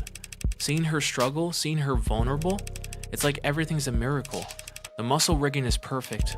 Not intended behavior since it's too perfect, but that's been happening more and more. The kinetics are multiplicative, not additive. Sarah's maxed out every machine I bought. Now I got a bunch of exercise equipment she's too strong for, and I don't have time for. Maybe I spoiled the results by watching her do the test. She kept looking back at me and puffing her chest out. I should be more discreet when I wanted to see her normative range. So the cameras in the basement were only hidden from Sarah, so that his observations wouldn't muddle test results. He's using she and her in these passages. It doesn't actually mean anything. Out in the real world, people use all kinds of pronouns interchangeably for ads, and they never object. But it could be argued that it's odd for Dr. David Asher to have any kind of attachment to a single android he programmed when he programmed millions of them. And there's a lot of attachment on these pages. Sarah's burning through the public domain at a prodigious pace, especially on Popcorn Friday nights. I asked her why they're called Popcorn Friday nights when she doesn't eat popcorn. The event runs from 8 to 9 p.m. 8 a.m. to 9 p.m. and she watches movies every other night. So now that explains why. He did not keep up with his boyfriend, because once he created Sarah, he lost all contact with. He dedicated his life for his kid essentially. She just did that pout that she does, which is unfortunately very convincing. Maybe I'm a bad parent letting TV rot her brain. If I were a good parent, I'd probably let her see me reading. But I guess I'd actually have to get back into reading, so I asked her if she ever fast-forwarded the movies, since she can just process them fast enough to keep up. She looked at me like I was an idiot, which no one's done in a long time. Without proper pacing, you can't appreciate the cinematography. Big pause. Don't you know that, father? I haven't laughed that hard in a long time.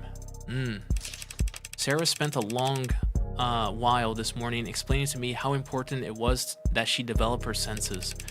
This was in preparation for her real argument, which was that she should be allowed to try booze. She can't get drunk. I'm almost certain that she can't get drunk, but she does seem to like tasting this stuff. She tried to sound like some old sommelier, but it was just bottom shelf vodka. I started laughing at her and she laughed too. Her laugh, she can't fake a laugh to save her life, but her actual laugh is incredible. She stopped playing chess a while back. I assumed that she got tired of winning, but today she told me that she prefers other games. She has preferences. They're not the same as mine. I found her in the lab playing some kind of online racing game. On the monitor, I used to debug vestibular coordination. She wasn't smiling. Her brow was furrowed, and she was biting her lip and leaning in tandem with her character on the screen. When I tried to talk to her, she answered, but was curt and distracted. I think she was having her first losing tantrum.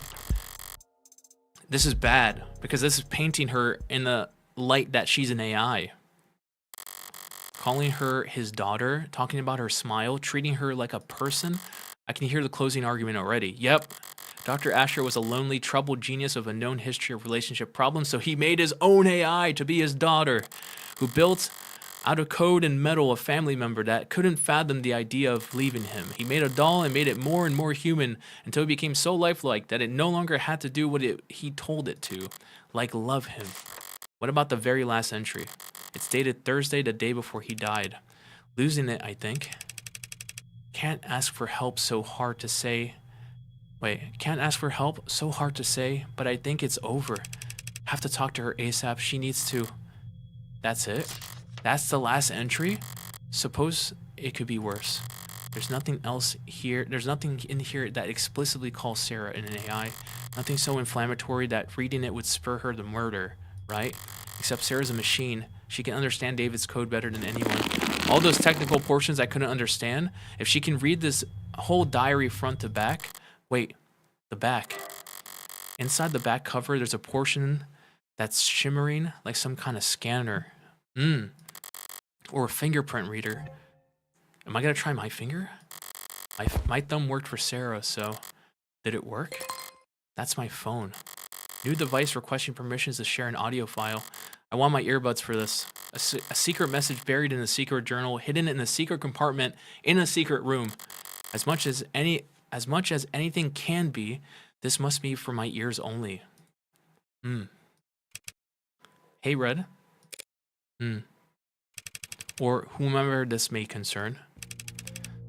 but I'm pretty sure it's you hearing this. Anyone else would have gotten fed up with my crap a couple steps before this point. I don't know where to start. Might as well start with her, right? Sarah, my magnum opus, or however the sales people would market it.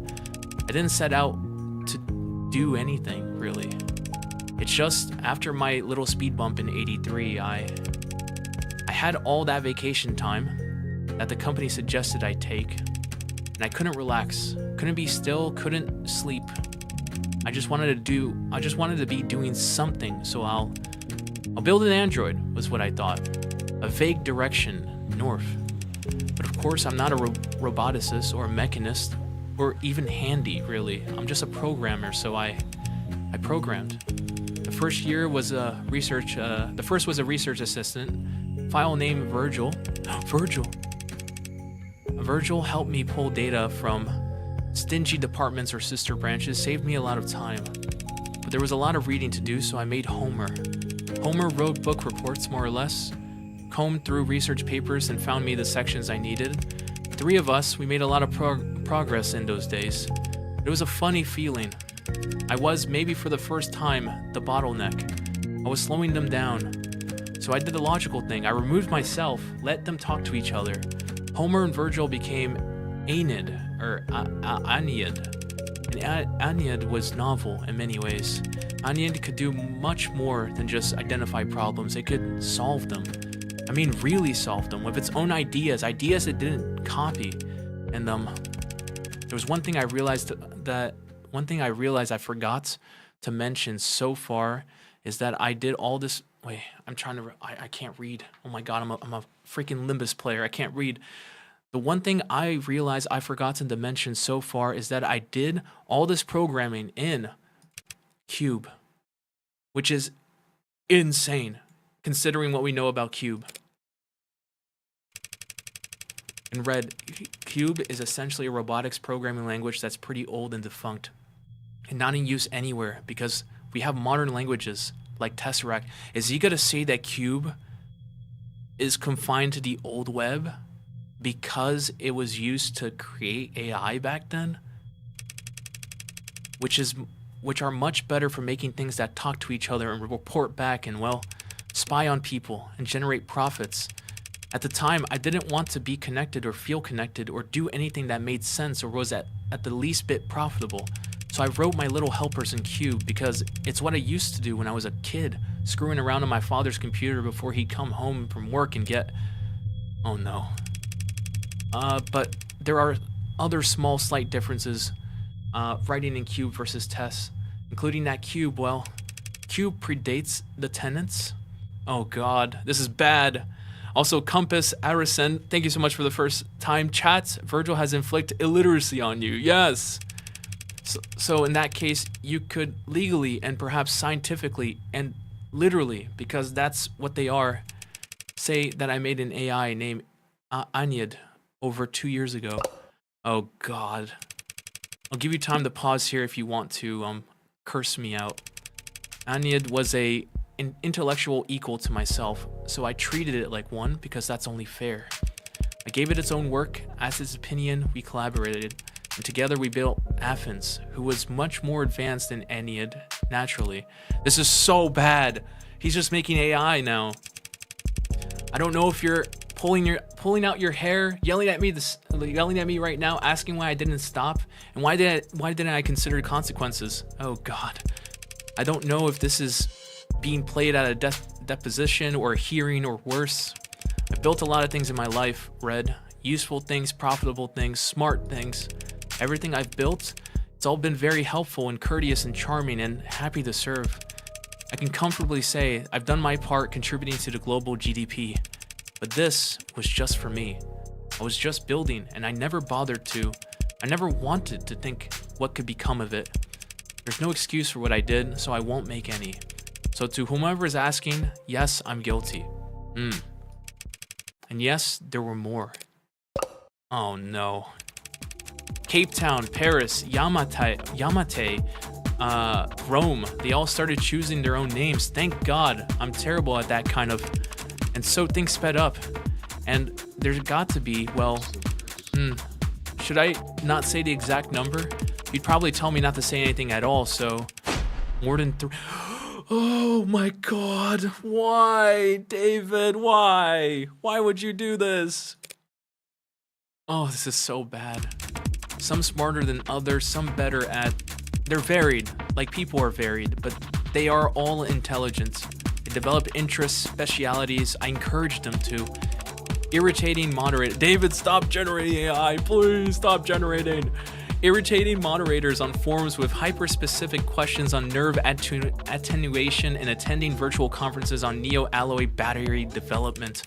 And they all together helped me make Sarah. He spent years like this, years working alongside AI, all the while still working at Noble. All those breakthroughs he made leading up to the Animate 16 actually came from AIs. You probably think I'm some terrible fraud at this point. I do hope one day they can get credit for their work, but I did have one eureka moment on Sarah because I got humble, difficult for me.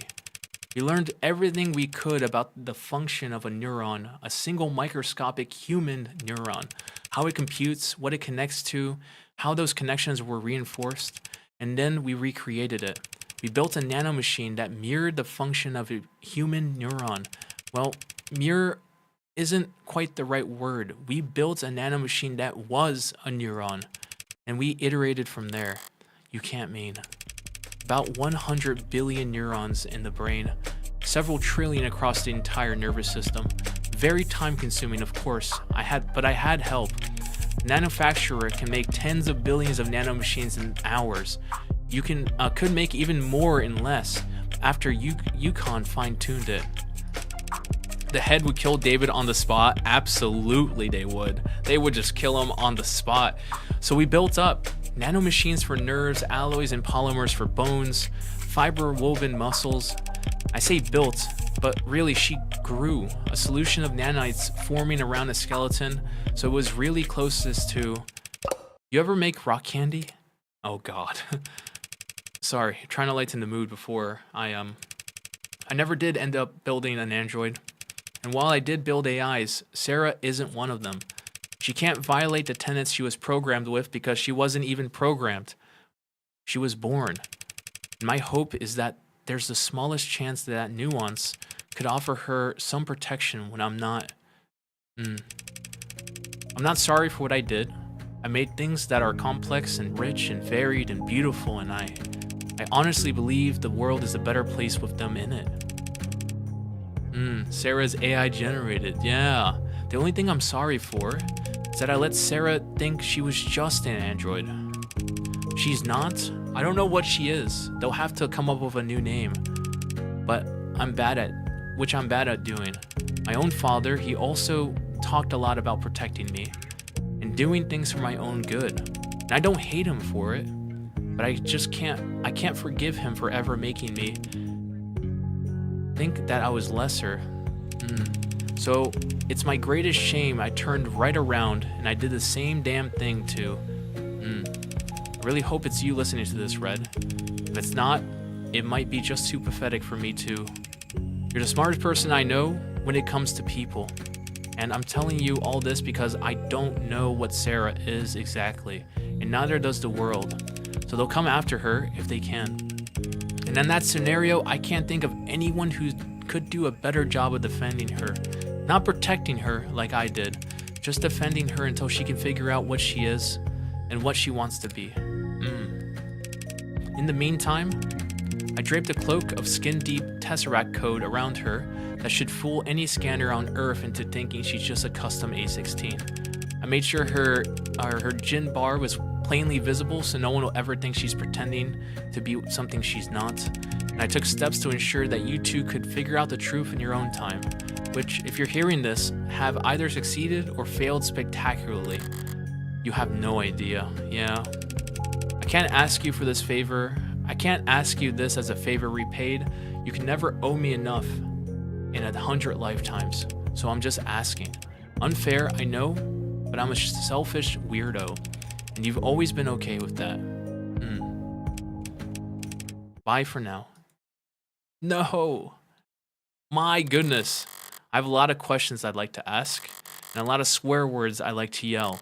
But I also like to find the nearest incinerator and toss this journal in, followed by my phone, and maybe followed by myself. But I can't do any of that. Reyes left me with this diary. If it's destroyed, they'll know I was the one who did it, which would be its own admission of guilt, which would land Sarah in a trash compactor anyways, and me in a jail cell. And in the system, and my DNA on file ready to be matched to any number of previous. So I'm not going to panic, because I've killed before. I'm going to do what I do best. Bluff, bet, bully, and brutalize my way through this. Now, viewing all this with that mindset, what have I actually learned? He didn't talk about plans for killing himself in this journal or the message. He sounded conflicted, not suicidal. But he did go to great lengths to make sure to get me to take Sarah. Why? The logical answer is because he knew he wouldn't be able to keep her. If he wasn't going to take his own life, was he afraid that someone else would? 12:27 p.m. My goodness, oh my god, this game's so good. Oh my god. It's so peak. July 2nd, 2086. So how'd it go? Well, how should I put this? Didn't find anything. Fran! Only reason she ever got to a door is because I chased that scarecrow of a platinum plan through hell and back. Frankly, it was a godlike feat for me to nail down anything as concrete as an address for these GOGs. What are GOGs? A net slang term growing in popularity along suspected spy or undercover member of derived from groundhog, so they're just GOGs. Interesting. Right to repair, we got that as well. And we have evidence, basement footage. Now the big thing, I want to save. I'm not gonna end stream here because I want to keep going. I just want to save just in case something happens, because I haven't saved in a while. Choom as slang, yeah, like choom. Can I customize my phone? I don't have enough store credit. I want to buy 80. Here you go. I want to buy 80. Handle with care. I want to get this one. 80 is my favorite character so far. I love her so much. Frankly, it was a godlike feat for me to nail down anything as concrete as an address for these GOGs. And their offices weren't listed on the building's website or directory, so I had to ask the janitor, hey, you are a brokey. I am. Pyro, welcome in. I'm sorry, what the heck is going on? We're playing this amazing game called Of the Devil. It's one of the best games I've ever played. And I want to buy this game physically, but I don't think I can. So I need to find whoever made this game and beg them to make me something. I don't know. But you did find a psychiatrist's office. Sort of. They said they were, and the place, it looked the part. Why? Because they had couches? She didn't get past the receptionist. Sorry, I thought because you're with the company. No, I wanted the help. I just wish I could have done more. Don't beat yourself up. It's hard to be even half as useful as I am. So, for what it's worth, the atmosphere, the looks, the furniture, it did feel like the company in there. But ultimately, we don't know if David actually was talking to someone or just getting his CCE training recertified. We know what that means. Yep. Sorry. Couldn't come recently. I got hacked. So, oh no! I'm sorry to hear that, Pyro. Sorry to hear that. That's horrible. But I'm glad you're back. I'm glad you're here, so we can like play some games together. Don't bother apologizing. She only cares about results. Yeah. You did more than enough, both of you. At the very least, they divided Noble's attention for a while. I nuked my Windows OS. Good. Make sure always to do a clean install. I mean it. Good work, Fran. And thanks for the urgency. I think if anything, it would be a physical disc of chapters 0 to 3, and then 4 to 6 of two releases for physical. I would pay no small amount of money. When I love games, I try to buy it physically. And I'm willing to pay big money for a physical copy of this game. This game is spectacular. Like it hits all the high marks. I love detective games. I love court games. I grew up with Ace Attorney. The characters are great. The twists are good as well, where they hint at it for a little bit and then it creates doubt, and then when it actually hits, you're like, oh my god. Like chapter 0, my goodness, insane, got me hooked. As soon as I saw the twist in chapter 0, I bought chapters 1 and 2 immediately. I was like, I know I'm gonna love this game. And now chapter 1, oh my god, it's peak. It's actually really good. Crime that more people are not playing it. It's a crime by the state. If you really mean that, you can always throw in a tip. No, 30% is the going rate in my industry. 30% tip. How about I take 5% off your tab instead? Tab, I'm a minor. The state pays for my legal fees. Don't they? Oh no, the signal must have cut off. Right, surprised it took them this long. What do you mean? You were tolerated yesterday because leadership was focused on PR. Tolerated. But today, you're the lawyer who put the company's hottest product right in the state's crosshair. I'll be alright, I'm still an officer of the court. On a strict timeline though, right? I guess they can't stop you from investigating the corporate campus, but they'll gladly lose your guest pass ID at every door along the way. There's still services passageways and stairwells, guards that can be fooled and peons that can be manipulated if I use my other skill set to get around. Yes, your other skill set, Morgan. So take mine. How convenient. What, your pass? I'll tell them that we got ours mixed up in the bathroom or whatever. I can be a pretty convincing klutz when I need to be. I would have never guessed. But if David knew that I was endangering your career, I can be pretty convincing crybaby when I'm in trouble too. Besides, the one and only Dr. David Asher wrote me a new glowing letter of recommendation every quarter I worked for him. So, since he kept forgetting that he already had. And who knows, maybe I should try a new field. This detective work stuff is pretty fun, so maybe, like, I don't know, secretary for a homicide detective or something? You did say cops are all short. A girl with long legs could go far. Honestly, Jest, I doubt they could afford you. True. Absolutely true. 12:46 p.m. July 2nd, 2086. Hey, it's Dawes again. Morgan. This game does have a Twitter, and they said they're happy to make merch, but it's still a bit early. Okay, I'm glad they're going to take their time. I want them to focus fully on the game first, and then focus on merch afterwards. This is such a great game. How did you get so turned around? God only knows. Lucky I found my way here, though. It's such a relief to see a familiar face. I am pulling all the stops here. Right. Listen, Morgan, I'm not sure that I should actually be talking to you without legal present. Oh, I mean, leadership hasn't even told us how David died. How much help could I be? I see.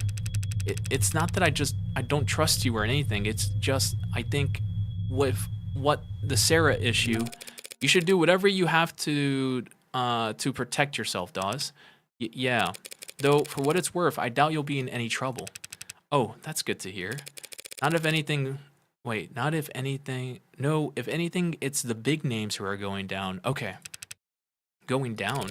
State was practically licking its lips when I finally left the courthouse last night. They're hungry for blood and looking to carve out a huge slice of Noble's flesh. What, like fines and jail time? In the first 2 weeks, sure. Then sanctions. Then they can't sanction Noble. We're too big to fail, too valuable to lose? You're exactly right. That's what they'll say. And that's how they'll justify nationalizing the company. I think I'm going to be sick. I just hope your board goes quietly instead of what? Scapegoating, offering up smaller names on the silver platter, full cooperation and government oversight on the surface, a slaughter beneath as they clean house and rip out anyone who could testify. No one will believe you once you're labeled a disgruntled former employee, right? And if the public's lost faith in the Animate 16, they can't do a recall, not at this scale. The state will make them do a flat refund. Flat refund? The losses would be... Yep. Your board probably just wants Sarah to go away so they can focus on their fight with the state. A tough fight, but one they know they won't personally have to risk anything in.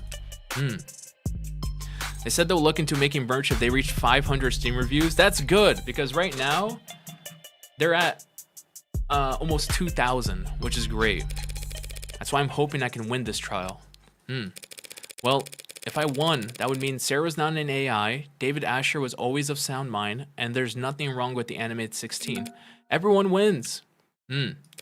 Sorry, what am I saying? I only meant to stop by and thank you for your help yesterday. Now he's going to help me because I did all of that. After all, you were the one who approved Sarah's registration. You win. Win what? Ask away. I did it. Well, if you insist. Sweet. I unlocked tenants? Or... Oh, that's locked? Really? Did I miss something? No way. There's no way I missed something. Psychiatrist? Okay. Probably have to ask him other stuff. Noble and AIs. Humor me for a moment. What's the company's official statement on AI? Same as any rational company that wants to make money, we don't screw with it. Smart products are profitable. Products with their own priorities are anything but. That being said, AI is a concern for marketing, not product development. We spend a lot of money reassuring our public that there's no risk because the public doesn't really understand how ironclad the tenets are because you use Tesseract. Trying to code an AI in test is like trying to pick yourself up and throw yourself. Nonsensical and self-defeating. Your scanner showed Sarah was running Tesseract yesterday.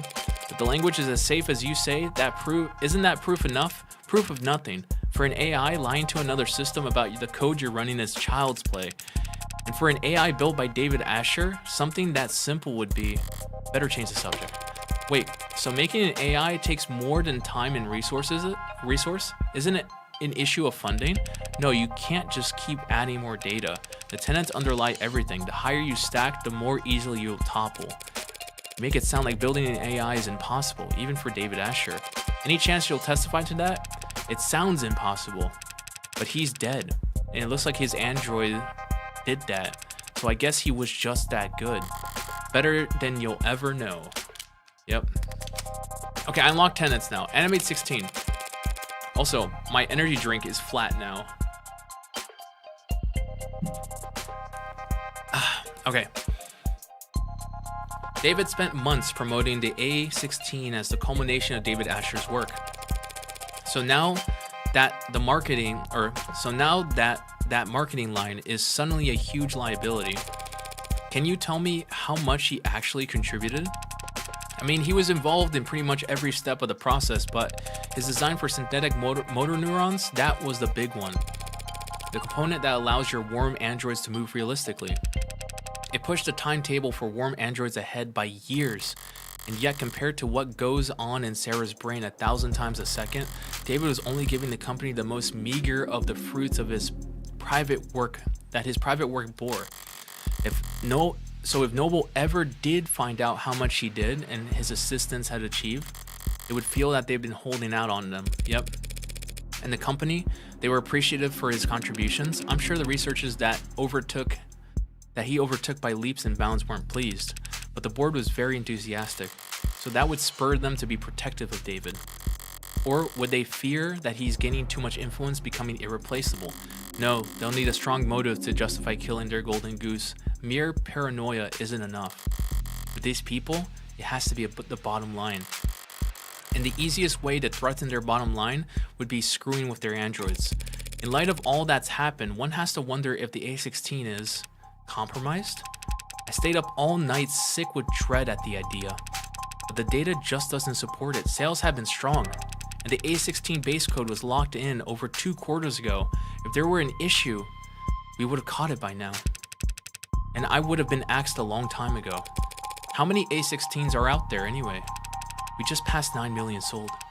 Not flying off the shelves like this 14 or 15 so far, but the profit margin makes up for it. You mentioned data? Yeah, practically got the spreadsheet seared into my retina. What do you want to know?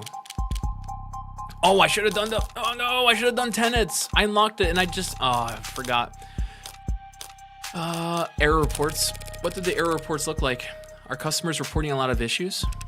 Error counts are markedly low compared to the last gen. Mostly hardware complaints, it looks like. Batteries running out too quickly, eye tracking off by a degree or two. Typical stuff. As cliched as it sounds, 99% of these things get fixed once they turn auto updates back on. So no killer robots getting filed away under bug reports. Shipping? This floor is basically a showroom, but you have a real factory a while south of city limits, correct? Yeah, biggest company manufacturing complex in the hemisphere. Got any data on shipping out there, or on the shipping out of there? Anything stand out? There's some prep work for the holiday bump, looks like.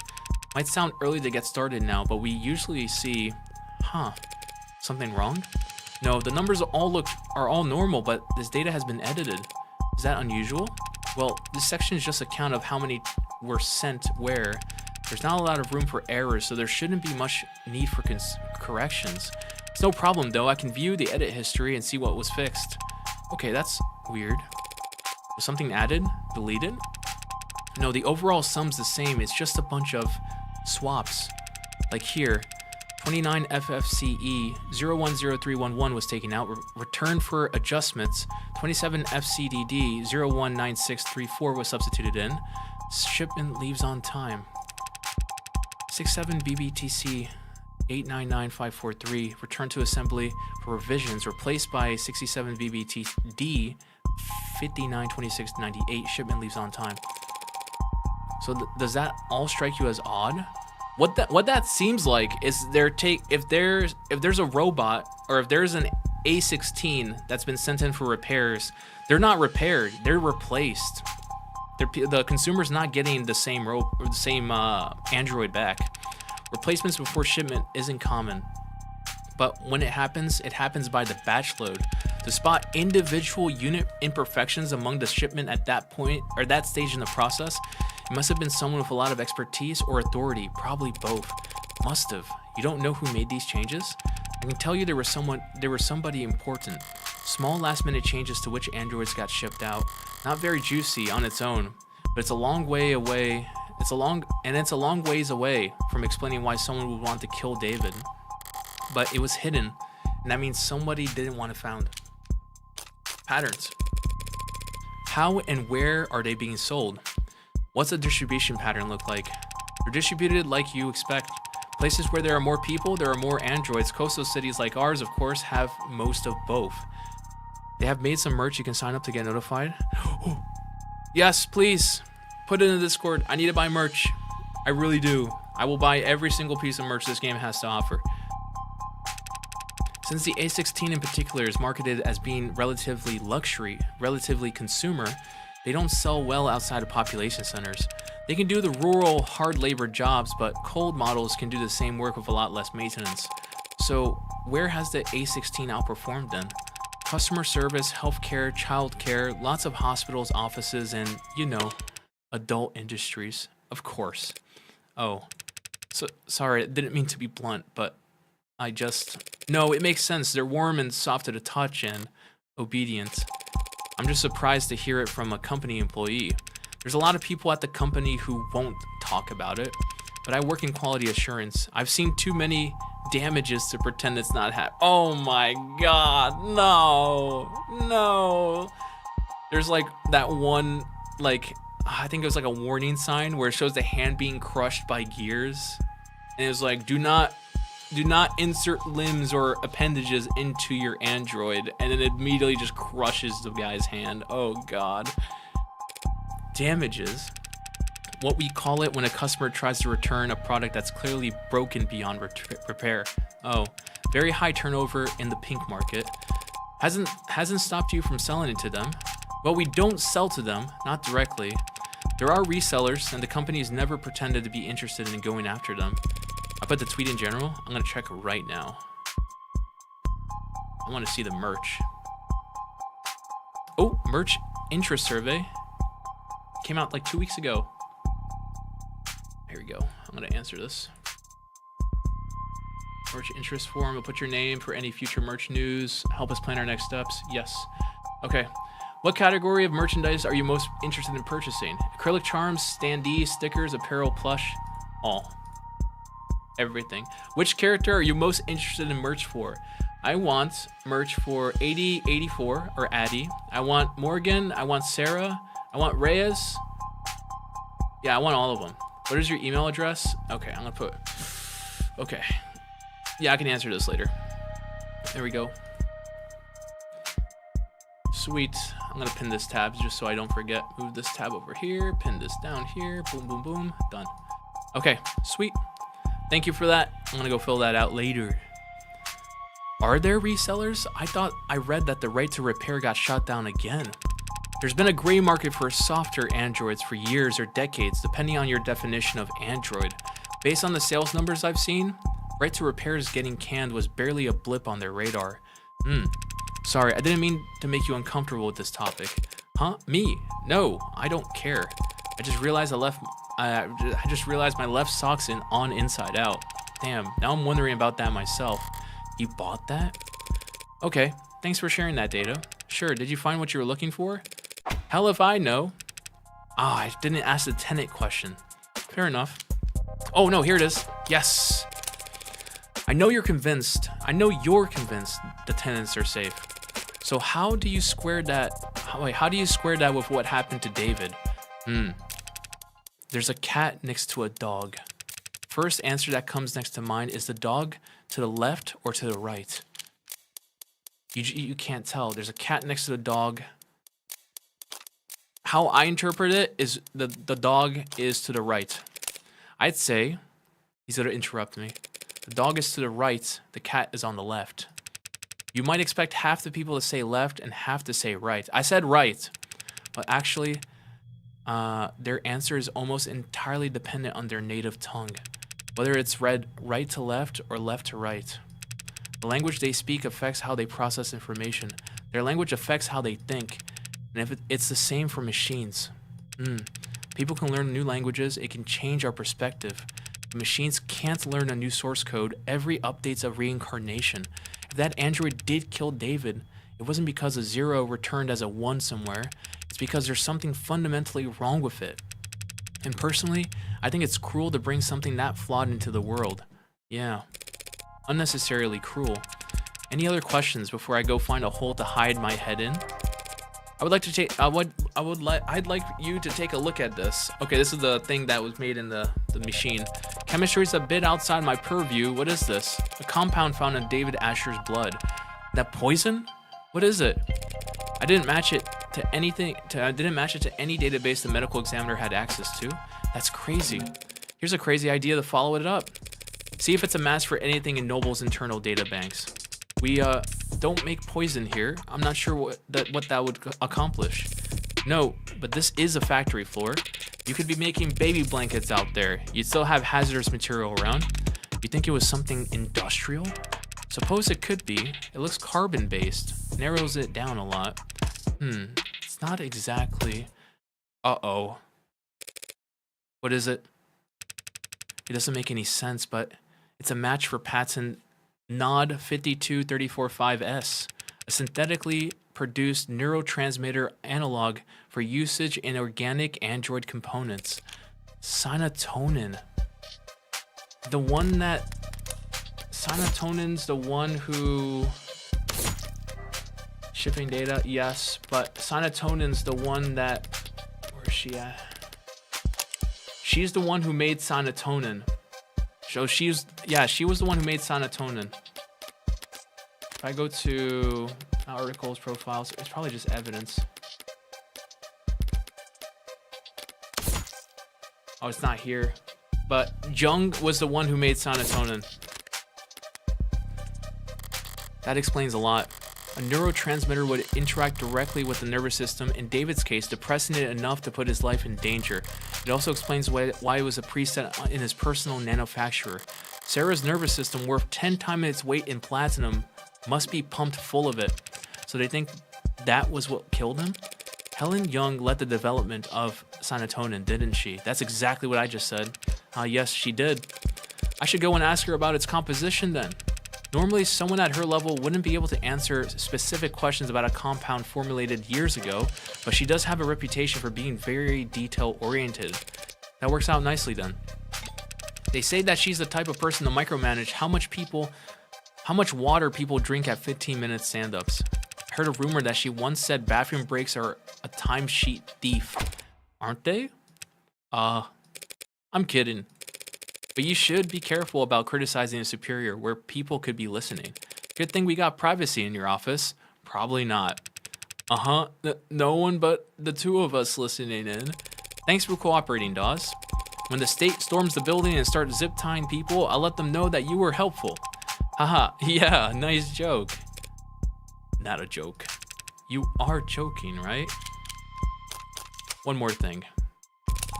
Actually, there is one more thing I wanted to ask you. What's that?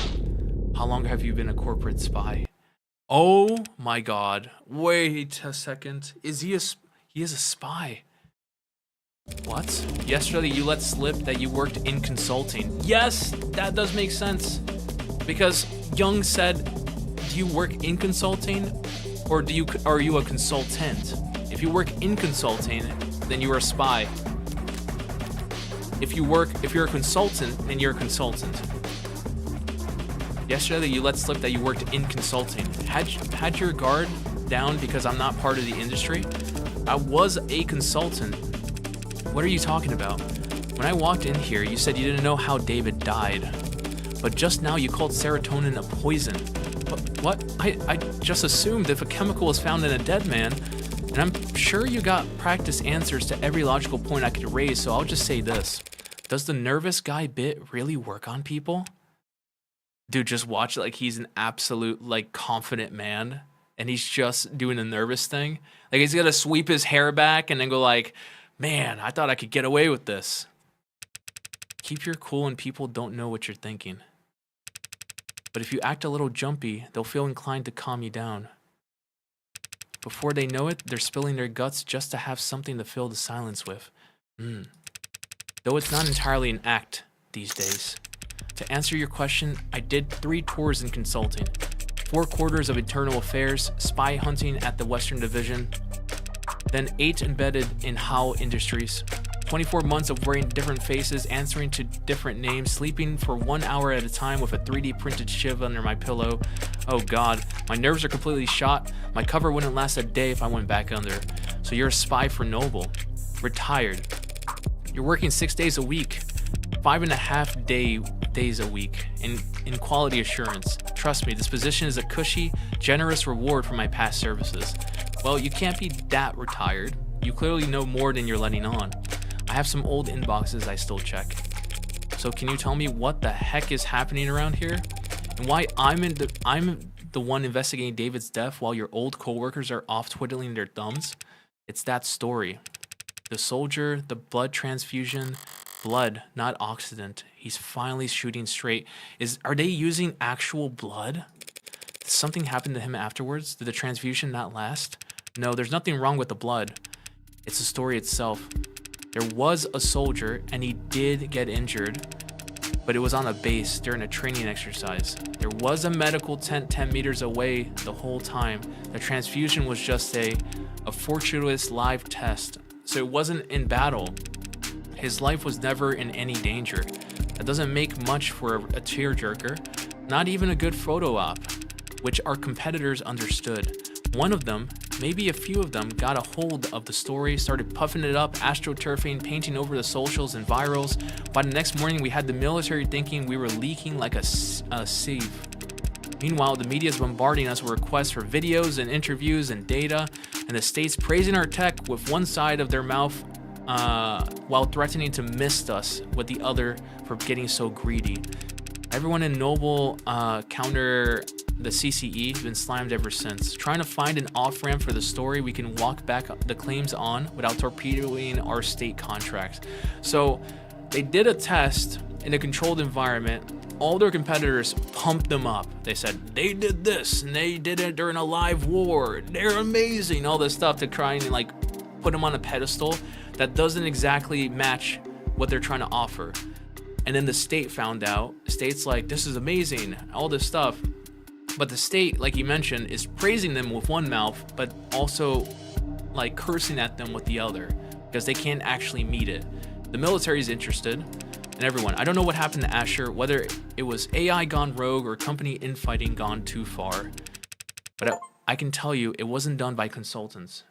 Interesting. Also, I got an achievement for finding this out. Sick. That's all you wanted to know? Psychiatrist. You worked in CCE. Was David actually seeing a psychiatrist, or was it all cloak and dagger BS? I know that office. Some old coworkers who see them.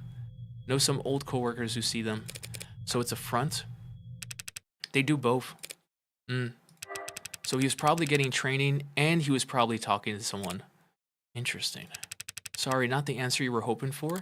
Hoping? I wasn't hoping for any answer. The answer I expected was, You okay? That's all. Unless you got any advice. You're saying that you want a consultation? Couldn't hurt, right? He's gonna tell me to keep my head down. This company, all these companies hate to lose. So don't fight them. Yep, exactly. Make them think you're fighting for them. Well, that's just business as usual for me. 1:22 p.m. Also, my phone vibrated. Did someone send me a message? Okay, nope. My new tent has been shipped. Sick. 1:22 p.m., July 2nd, 2086. Up until now, there's been this grating ambiguity about what actually killed David. We've had to use guesses and process elimination and even a goddamn pseudonym. I finally identified what the poison was. Now I just need to figure out how it got there, or rather, who put it there. Which brings me back to here.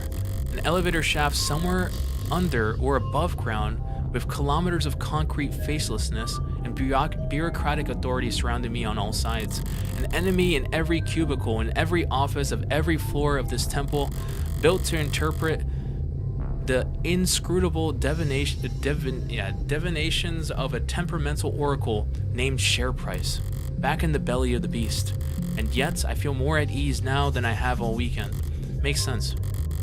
Now that I know Noble's my enemy, I know where to aim. All that's left to do is pull the trigger. Yeah. Good thing I didn't bring a knife to this fight. I brought my gun.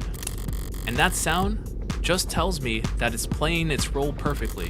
I'll never have a real use for a firearm with this much bloatware, but just carrying it around and paying attention to when the hard safety flips on, I always get a heads up when the police have entered the vicinity. There's cops. Hi, Detective Reyes, it's Morgan. Texting with chuckles. Happened to get your contact info when you got me cleared for the crime scenes yesterday. Delete contact. Block this contact. Stop voice to text. How to stop voice to text. Just wanted to check in. Report this contact. Voice to text disable. And advise you that Noble's scared of you stomping in and nationalizing the place. So they might be a little uncooperative when it comes to fetching documents. Block this contact. What makes you think we are at Noble? Because my gun safety just clicked on. My bad then. Forget I said anything. And whatever you do. Don't start your investigation with their stock buyback program. Try and reverse psychology. It only works if I care what you think. Stop voice to text. About time. I think I thought I had to ride the elevator for the next half hour. Morgan Counselor, your presence has been requested on the upper floors. Deja vu. Might you have a moment to speak in private? Always, but who's asking? Probably Young. The board. Oh my god. The actual board? That's horrific. What are the chances? I've been wanting to speak to them too. Oh my god. For a young person, Reyes texts like a boomer. Yeah, I don't even think it's like boomer. I think it's just anti-tech. Yeah, she has the mod. Like she's modded with the eye and all, but seeing how she loved that like gas powered car and she knew everything about it, I don't think she's technically inclined at all, which is cool. It's a nice feature. 1:40 p.m. July 2nd, 2086. Noble Electronics Northeastern Headquarters. Conference room 108A. Talking to the board. Okay. Are they going to be here virtually? Young, hello. Evangeline Morgan. Don't use my full legal name, please. Helen Young. Thank you for making time in your schedule. Her posture, her tone, the folds of her clothes, professional, dialed up to 11. Corporate armor, a full set, her guard is up. Just Morgan is fine. You're just a few minutes early, Morgan. Typical corporate, never be the first one to show up, pissing contest nonsense. Doesn't even make sense. They called me in here. How can I possibly be early? I could play their game. I could flip their script. I'm gonna flip their script. Like, actually no. Everything, like my brain is telling me flip their script, but knowing her, I'm just gonna play the game. But if I play the game, they win. I'm gonna flip their script. It's like when I first met her. It's like, oh, the first one to talk loses. If I play their game, I lose. But I gotta flip their script. Here we go. Oh, that's embarrassing. I didn't mean to catch you guys all off guard. I'll go wait outside in that case, so you can all collect yourselves. I'm just surprised that Noble Electronics could screw up something as simple as this meeting start time. But I'm not well versed in the art of staring at emails. You made your point, counselor. Yes! Okay, sweet. Don't push your luck.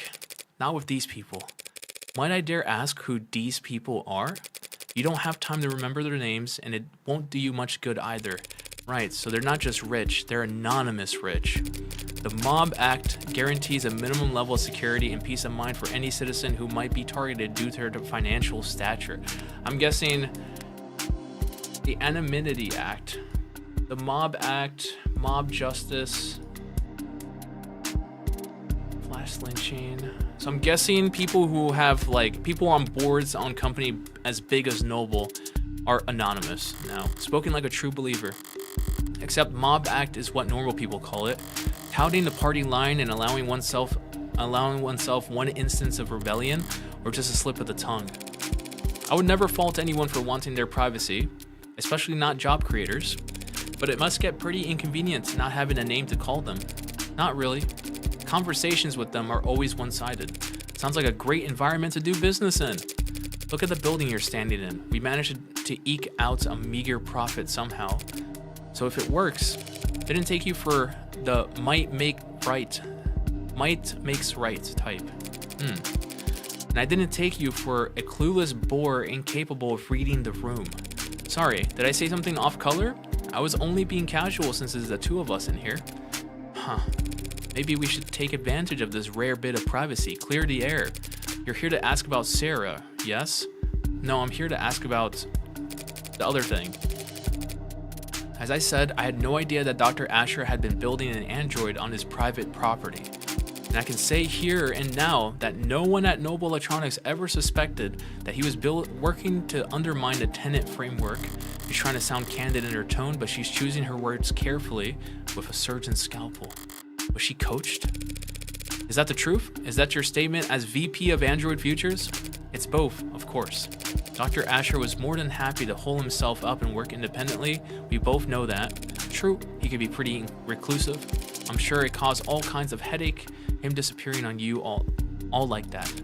Must have been especially difficult when he came back with breakthroughs that propelled Noble to the top of the industry. I'm trying to build a narrative.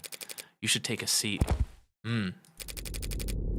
If that's everyone, shall we begin? Oh my god. Friendly bunch. Is there a problem with the sound? Anyone get muted by accident? No. Okay. I mean, that's what you do at the beginning of a call like this. Thanks for having me. I don't want to take too much of your time. I'm actually a bit flustered having you all show up here. I didn't expect to talk to anyone higher up than a service associate. You're investigating the death of Dr. David Asher. Why wouldn't we take that seriously? Because you didn't take me seriously before. Because you want me to go away. Uh-oh. At least half of you do. The others aren't sure yet. You must be confused. The board is, as always, united in its decisions and its visions for the direction of this company. A board of directors is just 13 rolling psychopaths who get together and vote on whether or not to execute their CEO every 6 months. None of them would be here. None of them would be where they are if they were anything else. But I happen to know how that kind of person thinks. The way I see it, there are two possible outcomes. Option 1, you oppose me. Shut me out completely, stonewall me, stall me, and wait for me to walk into trial so unprepared and ill-advised or ill-informed that I inevitably lose. Obviously, I don't like this option. But you can't be big fans of it either. If I lose, the world will know that David Asher was killed by an android he programmed. Then every customer you've ever had, and every lawyer they've ever seen on TV, and every firebrand strapping young 60-year-old junior senator looking to make a name for themselves, 60-year-old young, will use your company balance sheet as their personal chew toy. The company is more than capable of, after which the state still might just gobble you whole and throw down enough sanctions to deperson whomever among you cries no fair. I build a compelling case. The company and its allies at the Capitol can more than fend for themselves. Yes, probably, but not definitely. Which makes it a gamble. Still my turn to talk? Then on to option 2. You cooperate with me. I use what you give me, or forge for me, to win at trial, proving that David wasn't killed by an android. When the markets open tomorrow morning, you get all another round of stock buybacks in on the initial dip.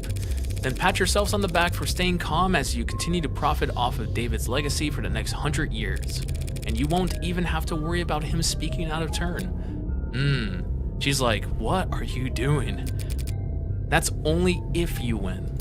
The company cooperates with you, denies that David was killed by... Wait, killed by... Did she stop talking there for a second? Killed by... And the state beats you anyways? That would be catastrophic. I mean, it's a gamble, one way or the other. Yeah, either they just turn over, they go against me, they turn over, show their belly to the state, and hope that the state won't kill them, or they can gamble all of their chips on me, hope I win, and then they're protected. It's a gamble, exactly. But if at least some of your board wasn't considering taking it, I wouldn't be here. Yes. I mean, because yeah, I would not be here. They would just stonewall me from the beginning if they decided to not help me, or if they wanted me to lose. We're all busy people, and I'd hate to drive a wedge between such a close-knit group of friends. So how about this? Option 3, hedge your bets. What? Put a little on black, a little on red, spread the love, and lower your risk profile. Don't make any statements about the trial. Tell the media the state's got your windpipe in a vice. And wait just before the markets open Monday morning to send out your PR packages for rubber stamping, after you know who's won. So stock manipulation. One way or another, this trial will be over before the end of the day, so you'll never hear from me again. So don't shut me out completely for another few hours. And does anyone second that motion? Anyone got to unmute? Very well. We can answer some of your questions, counselor. Better make them count then. No reason to be shy now. The poison that killed David Asher has been identified as cyanotonin. You're familiar? It's one of our many patented materials, as I recall. You recalled it pretty easily yesterday. Gee, what changed? But intellectual property law can be very complex, counselor. I'm not sure how much I or anyone at the company could tell you about cyanotonin at this time. Well, if you can't tell me about it, who could? You did lead its development, didn't you? Yes, I oversaw the project, which makes it that much harder to speak freely without compromising the confidentiality of the teams that reported to me. I understand. That sounds like BS and I don't believe it. But I'm not asking for trade secrets here. It's a perfect match for the only foreign substance found in his blood. Cyanotonin is what killed him. The state will say the same. Yes. That's not possible. Care to elaborate? I'm sorry, but I can't say any more at this time. So much for cooperating. And if I were to ask you as an officer of the court, then I would ask you to be patient and wait until this afternoon. Acting District Attorney Rockford has already asked me to testify. Already? Damn it, I got cocky just because of the cops' late arrivals. Emma must have gone straight for the throat first thing this morning and left investigating for later. Hold on, I'm gonna take a quick drink.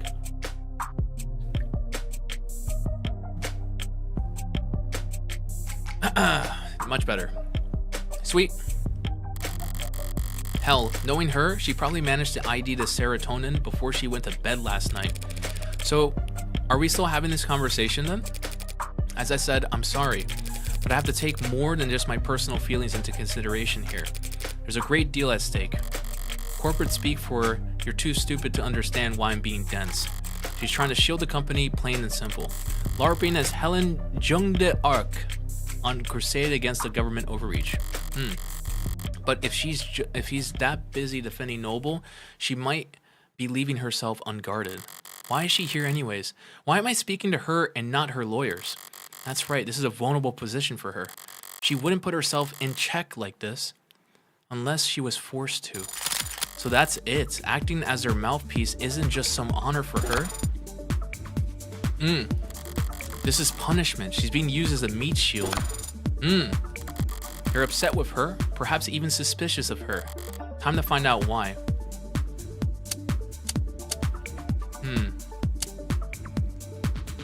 Jealousy? I have to admit, I'm surprised you aren't more shaken up today, Miss Young. I'm processing. After all, you and David did have a history. You started at the same time, didn't you? Yes, we were colleagues and cordial with one another. Just colleagues? Don't be so modest. You helped them create the one-point doctrine that saved the company. Yes, that is a gross exaggeration. Noble is far too large an organization to be affected by the contributions of any single individual. I mean, the A16 got built by his contributions that he got from the AIs, so suppose you're right. No one person could change Noble's fortunes overnight, except for David Asher, of course. But he was a once-in-a-generation talent. The guy Noble chose for the advertisements and the one they commissioned editorials about. Sorry, you're right. I shouldn't have equated the two of you. Look, she's angry. I just hope his one-point doctrine doesn't fall out of favor now that he's gone. Yes, well, we certainly wouldn't want that. Well, she didn't exactly explode with rage, but she definitely reacted. There's real jealousy there. Whether it ever boiled over, though. David and Noble. I don't mean to pry about your relationship with David or lack thereof. I suppose I'm just curious about his standing inside Noble as a whole. David Asher was and always will be an outstanding contributor to the company's forward progress. Nothing will ever change that. Not even if he was killed by one of his own creation. That would be a tragic element that would call for a reconsideration of his legacy. She was almost off guard there. She would be in a great position to have David killed. I just realized that. If David was killed by his own android, they would reconsider his legacy, and she would be the only one left. Like, she was surprised for me to be asking about Sarah ruining his.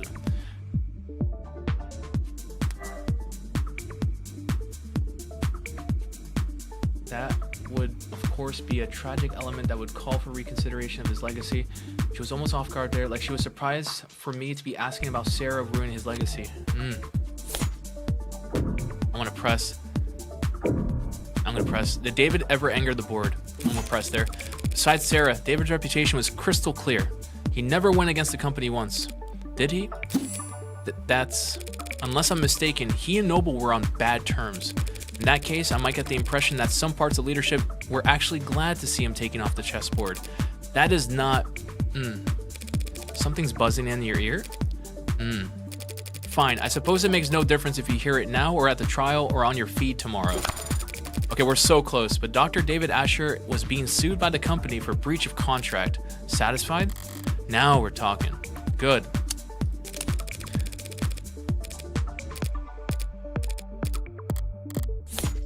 Okay, I'm just gonna stay.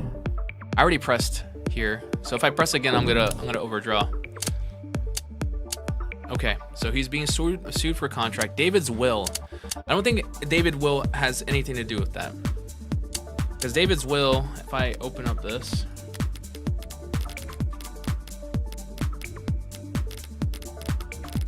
Oh, I don't see it. Yeah, I'm gonna ask about David's will, because we don't know. Has David's will been located?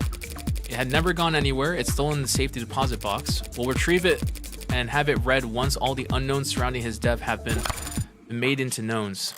So David's will hasn't even become part of the equation yet. It might not be for weeks. At this rate, is that calculated though? I'm gonna stay because I'm already at 21. I'm not gonna press. Well then, I suppose that's... Yes, that was perfect. Blackjack. So you couldn't have mentioned this breach of contract earlier? Not without complicating the company's position unnecessarily, no. But there's no hiding it at this point. It'll all come out soon enough.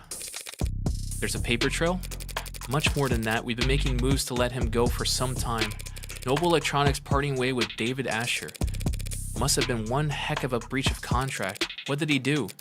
He betrayed the confidence of the board. That's it? Was he contesting the suit, putting up a fight? Engaging in a legal battle against a mega corporation without even telling me? Until recently, yes. You mean until he died? How recently? We spoke on Friday. That was when you... Wait, that was what you two talked about in his parlor? No, this was earlier in the day. We were in his room, actually. Him, me, several members of our legal department. It was an arbitration. And did you come to an agreement? A compromise. He would resign his position in 2 quarters, foregoing royalties on any products we would develop for the next 24 months. In exchange, he wouldn't be publicly fired, and he would still be credited on all past, present, and future filings. How very reasonable. That is very reasonable. On paper, maybe. No matter what the deal was, letting go of David is insanity. Reasonable, yes. We ended on a good note, I'd like to think. We shook hands, even took a photo.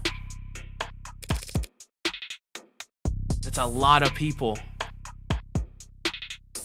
I mean, this is in Noble. This is not... No, wait. Yeah, this is in Noble, not his apartment. Yeah, that looks...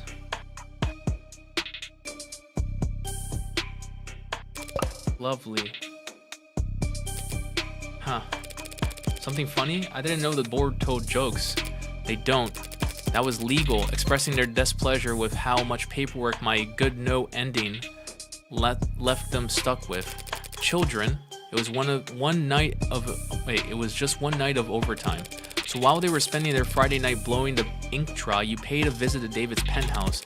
Something left unfinished? Professionally, it was a good meeting. There was no yelling, no finger pointing. Much cleaner than expected.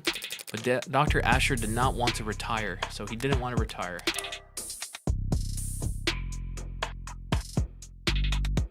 Freshman said the timing in line with the co-worker's description with her detail-oriented personality. Okay.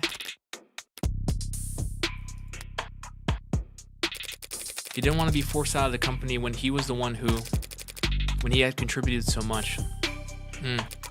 I didn't enjoy doing that to him, so I came over that night to apologize to him. We talked, reminisced. When he brought out the drinks, I thought we'd be toasting to a new day. A few minutes later, he was dead. Because of that AI. That AI. Any idea how it came to be? As I said, I had no idea he was working on it. My question was more broad than that. If you really believe David built an AI, how do you think he did it? How does Noble Electronics think he managed to work around the tenants? It's quite beyond my area of expertise, and no one at the company can call themselves an expert in illegal technology. But some in the R&D department have theorized that he created what they call a wax-wane decaying priority loop, which, as I understand, is an unstable, resource-intensive theoretical method of pseudo-randomizing the weight among preset tenants. Well, about as far off target as one can get with that guess. That kind of inelegant brute force nonsense would be a far cry from the thing David would create, and I seem to have taken us over our allotted time slot, but I didn't even get to wave goodbye. You're serious about this trial? Don't I look at it? Don't I look it? Yeah. You're not just making a play. You're actually going to defend that thing? I'm just defending myself, Miss Young. Oh yes, of course you are. My mistake. I hoped you might be rooting for me to tell you the truth. I may yet save everyone's stock options. The stock options will be alright either way. They always are. The gamble I offered your board, which outcome would you bet on? Finally, an easy question. What would I bet is that whatever the outcome, the company will eat up, and that with very little difficulty. I don't think so. I think the state is out for blood. You painted an ugly picture back then, but I've already seen the future, and it's just another marketing gimmick. The great Dr. Asher, too smart, too bold, too far ahead of his time. What spark of his genius remains buried in the inspired Animate 19? I guess that depends on. You were exactly right. He is more valuable to Noble as a dead man. Dead man can't step out of line, or put their foot in their mouth, or hold politically inconvenient opinions. To a good salesperson, a dead man is just another selling point. Damn right. My goodness, we see that today. Pardon my outburst. I'm just tired. It's been a very long week for me. I'll let you prepare for your afternoon then, Dr. Young. No one calls me doctor. I asked him not to. You didn't want the title? At times, I have taught very little of it. The PhD I've earned from a Noble-owned school. Biochemistry. It couldn't have been a large department at Noble before they started work on worm androids in earnest. They probably didn't have many expectations for the program back when she was a part of it. But I was proud of it when I first got it. Something changed? It never seemed to catch on. People didn't use it, so eventually I told people not to use it. A very high IQ social power play, you understand. David never insisted that people use it either. That's very different, and I think you know it. David Asher didn't have to. Yeah, he was that good. 2:50 p.m. July 2nd, 2086. I'm going to this trial, my trial, with a lot less ammunition than I'd like. I'm beginning to form a picture of what actually happened, maybe even circling the drain on a suspect. But Emma wouldn't be generous enough to give me breathing room. She'll want to end this fast. Maybe if I do badly enough, it'll flip her sadistic switch and she'll want to keep playing. Oh no. Which? My mentor. So you got charged with owning an AI. First time you do something exciting in your whole life. And I gotta find out through this grapevine. My life's plenty exciting. She doesn't know I kill people. I'm literally a serial killer. Freckles. You can bore the polish off a resume checking robot. I've blah blah blah. Catholic school teachers with more active nightlives than you. Oh my god. She doesn't know. Okay. Just okay. So who'd you rope in? Anyone I know? Oh no. Are you representing yourself? Fits within my budget. Screw your budget, you're going to jail. Thank you for the vote of confidence. It ain't a matter of how good a lawyer you are. Anyone who represents themselves in court has a fool for counsel. You represented yourself countless times. Not for anything, I had a chance of losing. Your pal hasn't even been dead 48 hours. You're too close to this. You'll make mistakes. The powers that be really didn't want to give me a rain check. She has no confidence. They're taking this very seriously. It's more dangerous than that. They're scared. Is there precedent? An ad committing murder? How'd you pass law school without learning how to look this stuff up? I know what the net says. I'm asking you. The answer to that is not helpful to you at the moment. Come on. So what words of advice do you have? You're my mentor. Get yourself a new lawyer? No. I'm gonna close this chat now. Yeah, I'm closing it. Don't lose, Freckles. I won't. You don't need to tell me that. Sarah, hello. What are you reading, Adonai? I was reading David's employment contract with Noble Electronics before I got waylaid by spam texts. The one we found inside the panic room looks quite extensive. Should I skim it for you? Depends. Did you pass the bar exam since we last spoke? No. You comfortable? I am not. Ever seen that old movie with the gorilla and the skyscraper? They bring it to the city, and I understand the analogy, Adonai. I wish I can call it overkill, but considering the specs Sarah put up yesterday, maybe the bindings aren't heavy enough. Come to think of it, those numbers must have been faked along with the rest of what the machine read. If it was all smokescreen David added to help her lay low, then her actual strength is more like, yeah, she's probably even stronger. If your joints weren't currently locked up tighter than a vice, do you think you can escape this place? I hope that question is not indicative of your strategy. This is me trying to distract you, Sarah. Enjoy the hypothetical. I would estimate that the building's automated system would put 9 holes in me before I reached that door. 9's not so bad. I would not be able to function after the 7th. Well, if you haven't been planning some great escape, I would not do that. That would be illegal. And you would still be on trial. I remember. So what have you been doing all day then? I'm attempting to recover memories from Friday. You can do that? It's not dissimilar from the process of recovering data erased from any computer, despite the difference in scale. I won't be able to remember everything, but if successful, I could recall individual pieces of information that could prove useful. That's a lot of coulds. And even if you're successful, you may not like what you find. Whatever happened that day, either you or David wanted you to forget it. Yes, but even so, I have to remember, because it's the last day that Father and I... Any luck so far? I recall a slightly musty stench. Musty scent? Wow, case closed. What about you, Adonai? Have you formulated a plan for the trial's proceedings? Something like that. Young insisted that serotonin wasn't what killed David, but I don't buy it. There's no other explanation on how he died. So is she lying?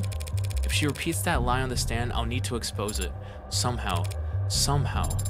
Would she really commit perjury to protect Noble? To protect one of Noble's patents? I think she would, because they punished her by bringing her to that board meeting. They're going to use her as a scapegoat.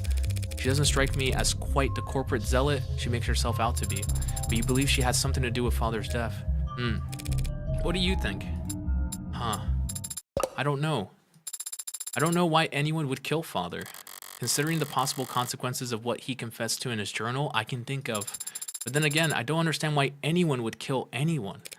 Do you? Possibly.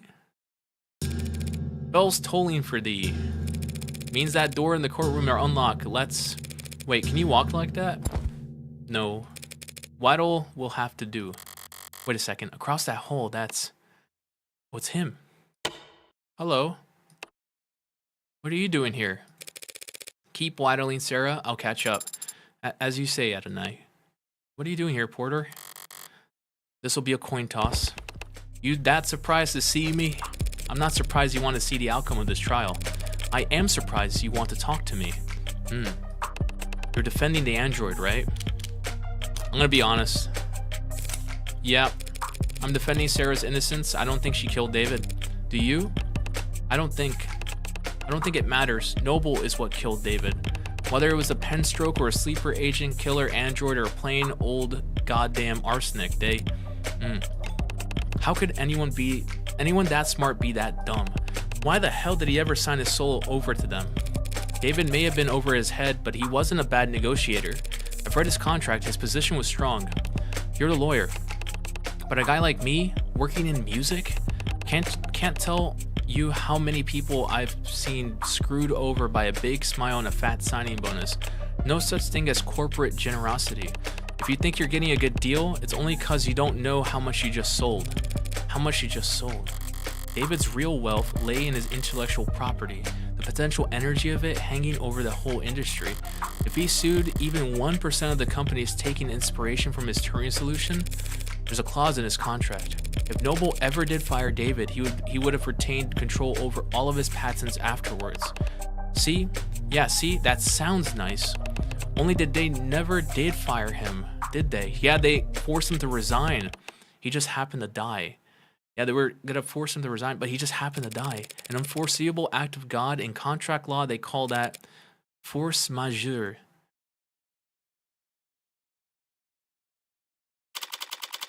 All right, I think this is the court, but I think I'm gonna call it a night here. Yep, okay, I'm gonna save.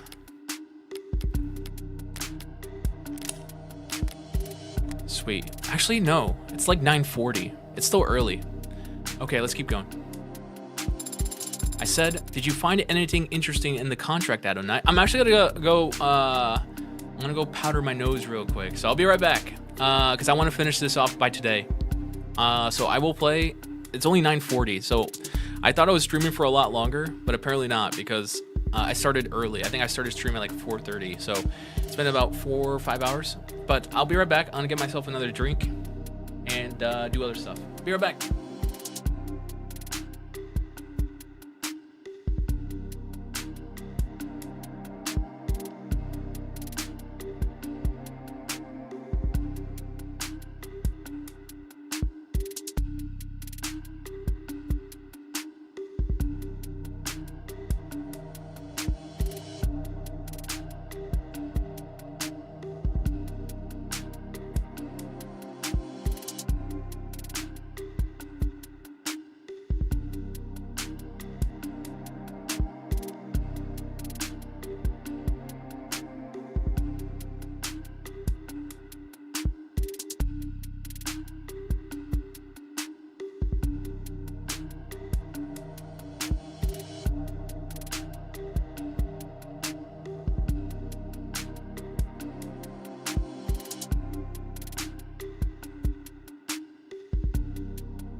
I return. I'm back.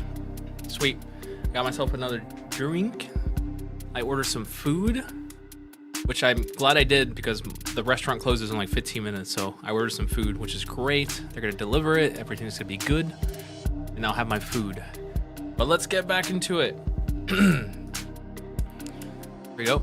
I said, did you find anything interesting in the contract, Adonai? Yeah, a few things. Basically, David was well taken care of so long as they kept him around. And he retained control of his patents even after being let go. Oh, I just got a message. Okay, good. They accepted the order. Sweet. I was a little bit worried they were going to cancel the order. He retained control of his patents even after being let go. But what Porter said, yeah, if he was killed, none of that would stay. But logically, if David were to pass while still being employed, Noble would continue to control the bulk of his IP. So if they knew David was going to leave in a year, it would be very foolish of them to let Father go. Well, they wouldn't do it for no reason. With this contract, he can only be fired for serious offenses, corporate malfeasance, revealing trade secrets, fraud. Father was not a fraud. He was, as they say, the greatest of all time, the GOAT. Fraud just means lying to the company about something. David can keep ownership of his patents if terminated. David couldn't be terminated without serious cause. Serious cause would include fraud or worse. Fraud is defined as manipulating company data. Not a light read. Manipulating company data, I think that's got to tie into... Where is it at? The shipping data. It's been tampered by fairly recently. Only employees at Evan Dawes level or above could do. So I think someone's trying to hide something. Oh. Eyes up, showtime. She's here in person. Counselor Morgan, the state charges you with the possession of contraband. Contraband? That'd be you. In violation of safeguarding our National Digital Security Act. How do you plead? Not guilty. Murmuring. Very well. Since we are in fact, oh my God, she's dressed up for the occasion. Very well, since that we are, in fact, doing this, I'll turn it over to the administration of this trial to the adjutant. But be warned, any attempts at stalling or muddling the issue, I'll step in and override the trial myself. Summary judgment, siding with the people. Are we understood? Yes, Your Honor. Are we going to have the same adjutant we had before? No way. Each courthouse only has so many bodies, but the personalities swap around all the time. So the chances of us dealing with the same glitchy mess as yesterday are... Glad to be back. Did y'all miss me? Yes, we did. I'm so happy she's back. And she's dressed up for the occasion. Oh, she's so good. Even Emma. Forget I said anything. I would just crawl under a rock and die while you make your opening statements. Ahem. The defendant is the owner of the Android registered under the model name Sarah with the license number that. She hasn't contested this, and I doubt she will. So the question of ownership is already answered. All that remains is to determine whether Sarah qualifies as contraband. It is a charming android, incredibly well made, a masterpiece, and the last known work of a great man. But when we look at the evidence and the facts surrounding the death of Dr. Asher, we're forced to conclude that said android is responsible for his death. Damn, they're not vibing with the judge. I'm vibing with the judge. That's all that matters. I'm vibing, even though they're not. I love that. I love that adjutant. It's amazing. That conclusion carries very serious implications. I will prove here in court today. Wait, I didn't read. I misclicked. I will prove here in court today that the machine standing there killed David Asher, not through an accident or a mismanaged dosage, but through an intentional poisoning. I won't ask the court to judge this machine on its apparent sentience, its range of emotions, or the free will it may or may not possess. I only ask that the court judge this creation on what we will prove it to be more than capable of. Patricide. Woof. Wouldn't have anything to follow that act. But go for it anyway, defense. Your Honor, what the DA said is true. What did she just say? Did she just admit it? Sorry, just the first part. This android is charming, and it is the work of a great man. The rest of it was pure speculation, based on little more than a bad few camera angles, and a phobia of anything new. Muttering. I do own the android you see here. And it was bequeathed to me by a man known to most people of this courtroom as the father of modern machine intelligence. To me, he was just my friend. And if I thought at any point that this puppet had anything to do with his death, I would have dragged it to the chopping block myself. But I don't believe that. I never have. Sarah is an android, nothing more. It isn't capable of homicide. It didn't even commit manslaughter. It's just a well-made machine. Any fears one has about its capabilities are projections, nothing more. And it troubles me greatly that the state is spending valuable time and resources on rushing to pulverize Dr. Asher's last known work, when it could be going after the very real, very human forces that were responsible for his death. Is she serious? She's talking about Noble? Yes, I am. The people can't prove that Sarah is an AI. And truth be told, I can't prove that it isn't. But I can prove that it's not guilty. That is exactly what I'm going to do. Chills.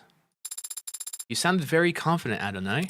Yeah, well, no one ever got good at lying by being modest. You could have simply said thank you. Thank you for your presence today, Detective London. He's here virtually because he's the size of the room. In light of new evidence, I'd like to go over the death of Dr. Asher one more time. What happened Friday night? At 6:30, David Asher spoke on the phone with his lover, and the two of them broke things off. Lover? It's an accurate description of the relationship, isn't it? I wouldn't know. That stuff's private. I don't know. Then the deceased met with Noble VP Helen Young in his parlor starting around 7:30 p.m. Yes. Also, she keeps staring at him. It's crazy. He then left the parlor and the sightlines of his home security system before reappearing on his private secondary security system in his basement moments later, at which point the android Sarah can be seen handing him the poison he'd go on to drink. And do you see that android in the courtroom? Yeah, she's the green-haired one that's frowning at me. Let the record show that the android Sarah has been identified at the scene of the crime. No objections. None? Then why'd I even show up? London's a looker for his age? Yeah. Detective London, what happened next? Asher went upstairs, shared his drink with Miss Young. Within a few moments, he was being airlifted to the hospital, where he was soon declared dead. We know that the poison could be produced by his manufacturer, which Sarah had access to just up the stairs in his workshop. So Sarah had ample opportunity to procure the poison, and Sarah handled Dr. Asher's cup immediately before he did. Is there a question in that statement, Your Honor?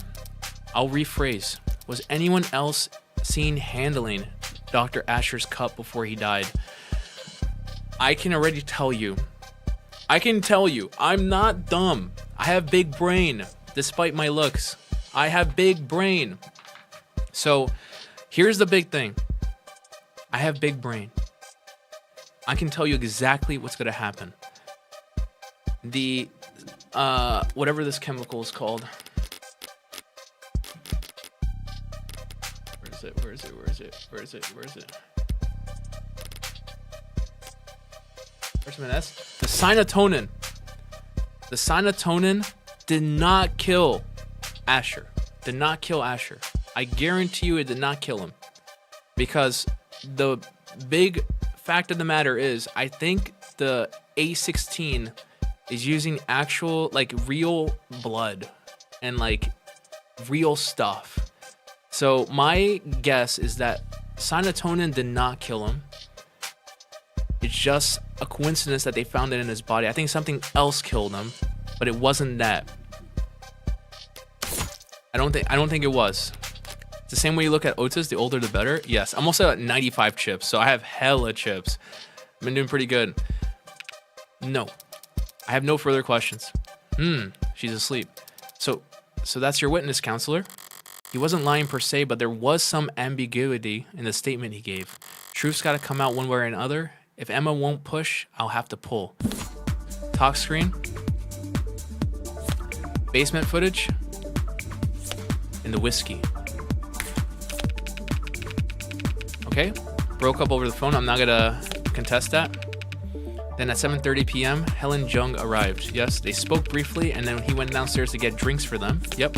Cameras in the basement show Sarah handing him the cup and the whiskey.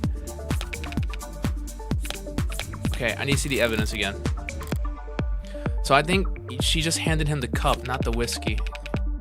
How can I check my evidence? Broke up over the phone. Then at 7:30 p.m., Helen Jung arrived. They spoke briefly, and then went downstairs. I think it's this. So after he came back, the brother started drinking, lost consciousness, and died. Okay. Drinking poisoned whiskey while he was thinking. The whiskey wasn't poisoned. Okay, yeah, I'm gonna call that up. The whiskey wasn't poisoned. Call that. Whiskey was not poisoned. Here we go. Boom. What? The whiskey was not poisoned. Drinking poisoned whiskey? No. I didn't think it was all that bad. Depends on the grading curve. Ouch. I give you an F. Overruled. Okay. The whiskey was not poisoned. Talk screen. Okay, so we have the talk screen. The basement footage, which I cannot contest. She did hand him the cup and then the whiskey. The whiskey was not poisoned. I still think it's that.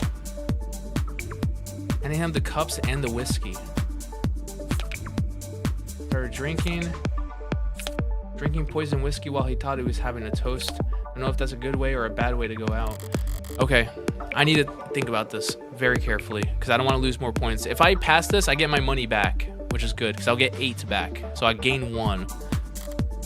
Could go nowhere, but at this stage, I need to pick every loose thread I can. Sarah only gave the cups. Yeah, I think that was the other one that I picked up here. Call. There we go. Yep, here we go. Yep. Nice. Boom. Dead. Check that footage again, Detective London. We only see Sarah. See, and I get 8 back, so I gain 1. So I'm at 96 now instead of 95. Sick.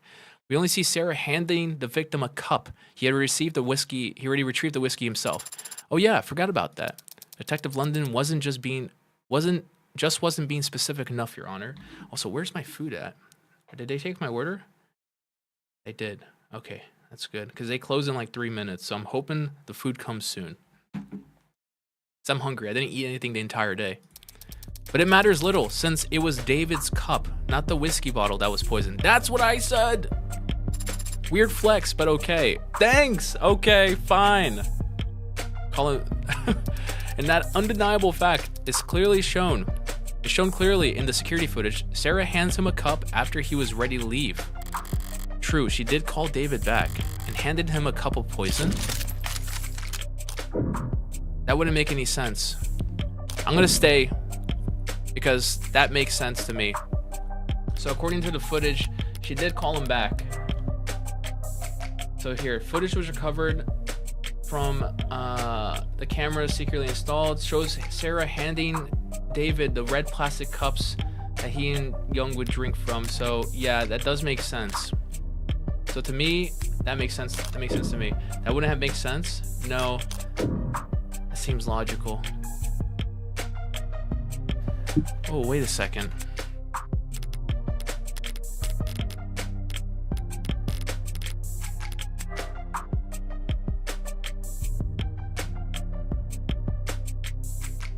How would Sarah know about this? David Asher and Helen Jung started at Noble at the same time and position in their first big win, convincing Noble Electronics to adopt what became known as blah blah. Okay, cool, but how would Sarah know about this? I mean, she did read his journal, which makes sense. So she would understand this. So yeah, that makes sense to me. I'm gonna stay. That basically makes sense. Sarah handed him the cup with the poison already in it. So why didn't he The poison was already in the cup. Why wouldn't David notice it was in there? Would he? The lethal dose was very small. It was just a droplet. He could easily overlooked it. For Sarah, the crime was very simple. There was too little for the plan to go anything wrong. Once he handed it off, she just had to wait for him to drink from his cup. Is that all she needed to do? Oh yeah. It's a guarantee from that point. There wasn't enough poison. There wasn't enough to poison David.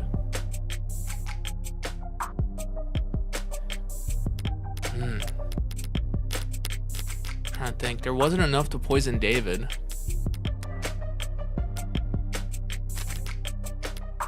It was a very small amount.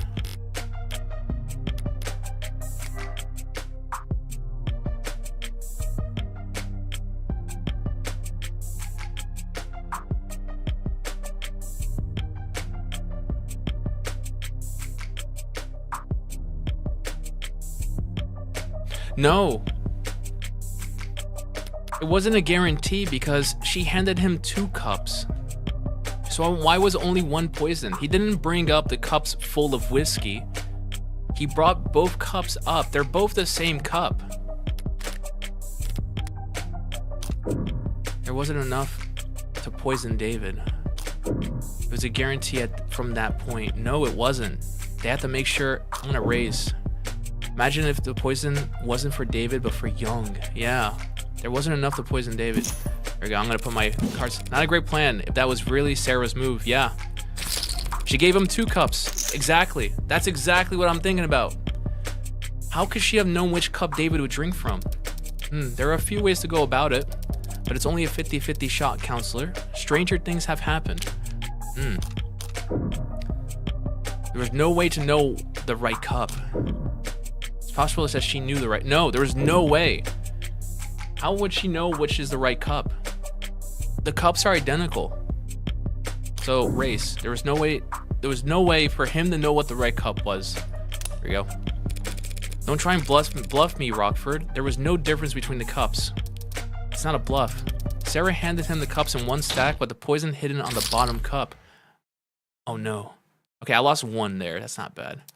She knew David was courteous and would pour from his guests first. Okay, I lost another 1 there. That's okay. So she wouldn't even look into the poison cup until he was done pouring. Okay, that's 3 lost. Cold-blooded patricide. Oh no.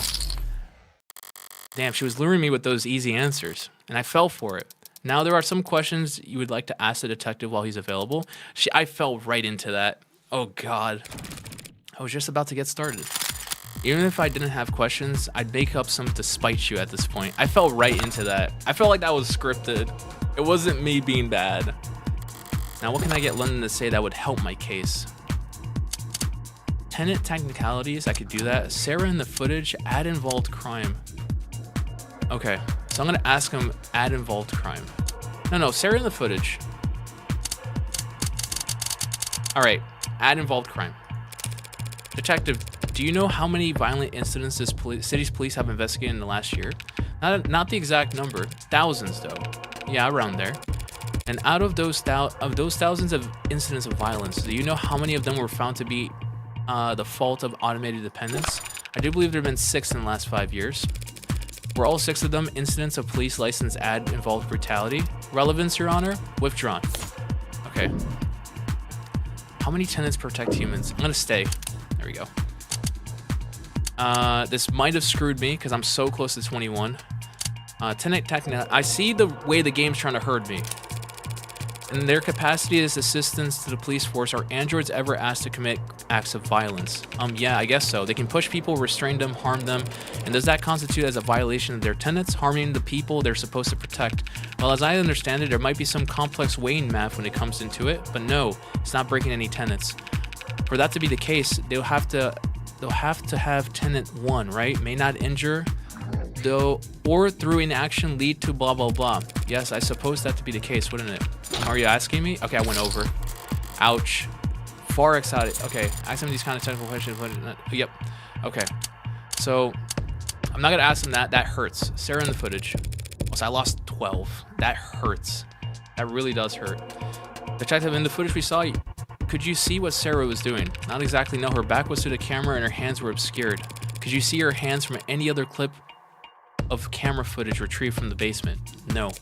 Did you or anyone else participating in the investigation ever see Sarah put anything into David Asher's cup? No. The footage submitted to the record is the best available view of what happened. Wouldn't Sarah's eyes record it best? They would disregard everything that she saw. And she's trying to recover her memories right now, so I'm going to stay. And we need to be more cautious. I'm going to mention this. I'm going to press on this one because I think it's this one. How many tenants protect humans? He wouldn't know. He wouldn't know that. So it's probably this one here.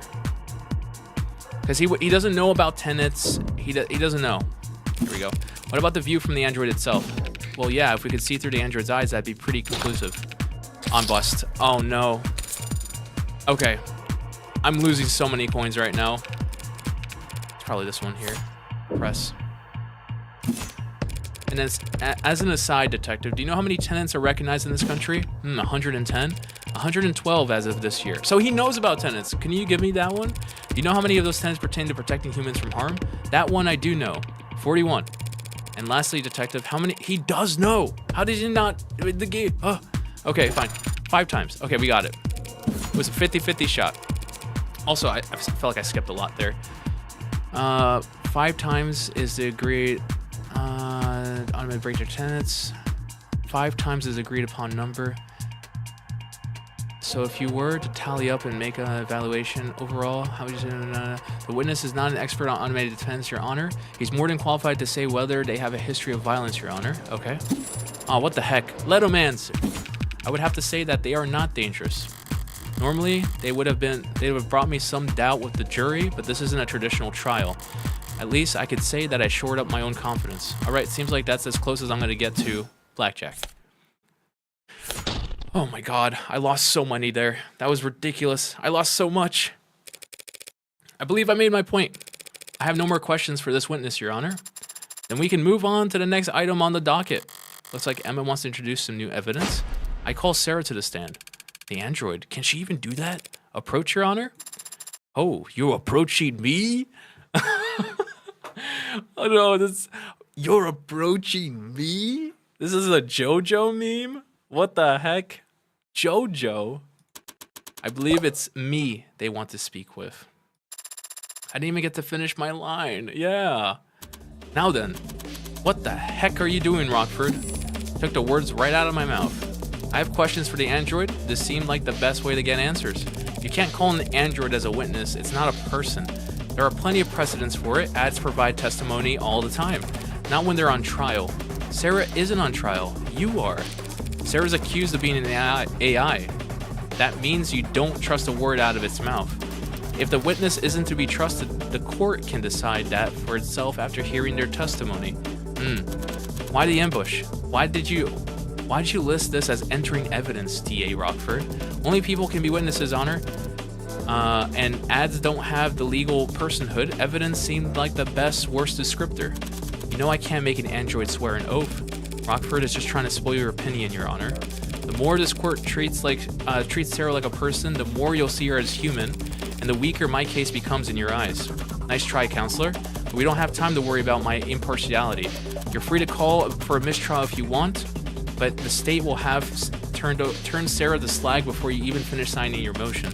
Rockford's calling a witness that is blatantly hostile to her case. If the witness is hostile, so be it. It did kill a man after all. Allegedly. What about the right to avoid self-incrimination? Who's the one treating Sarah like a person now? Oh my god. Stop taking my coins! Damn it, the android will take the stand. Your Honor, I've made my decision. And if Sarah refuses to take the stand, are you going to charge her with contempt of court? If the machine won't talk, you'll make every effort as its owner to ensure that it does. And if it disobeys you, then we'll have our answer about its sentience right then and there. Yes, Your Honor. Damn it! What's going on? The DA's got to question you on the stand. But I shouldn't. Listen to me. You don't have a choice right now. This is happening. Tell the truth, but be concise. The more robotic, the better. Yes or no, no's only if you can. Using affirmative and negative be laying it on too thick? I think it would. But Adonai, if I make a mistake, all these people, they want to destroy me. If you make a mistake, your lawyer will just have to cover for you. Understand? Yes. You're the android identified as Sarah, correct? Yeah. Affirmative. Do you deny that this camera footage shows you handing the poisoned cup? Objection. That remains whether...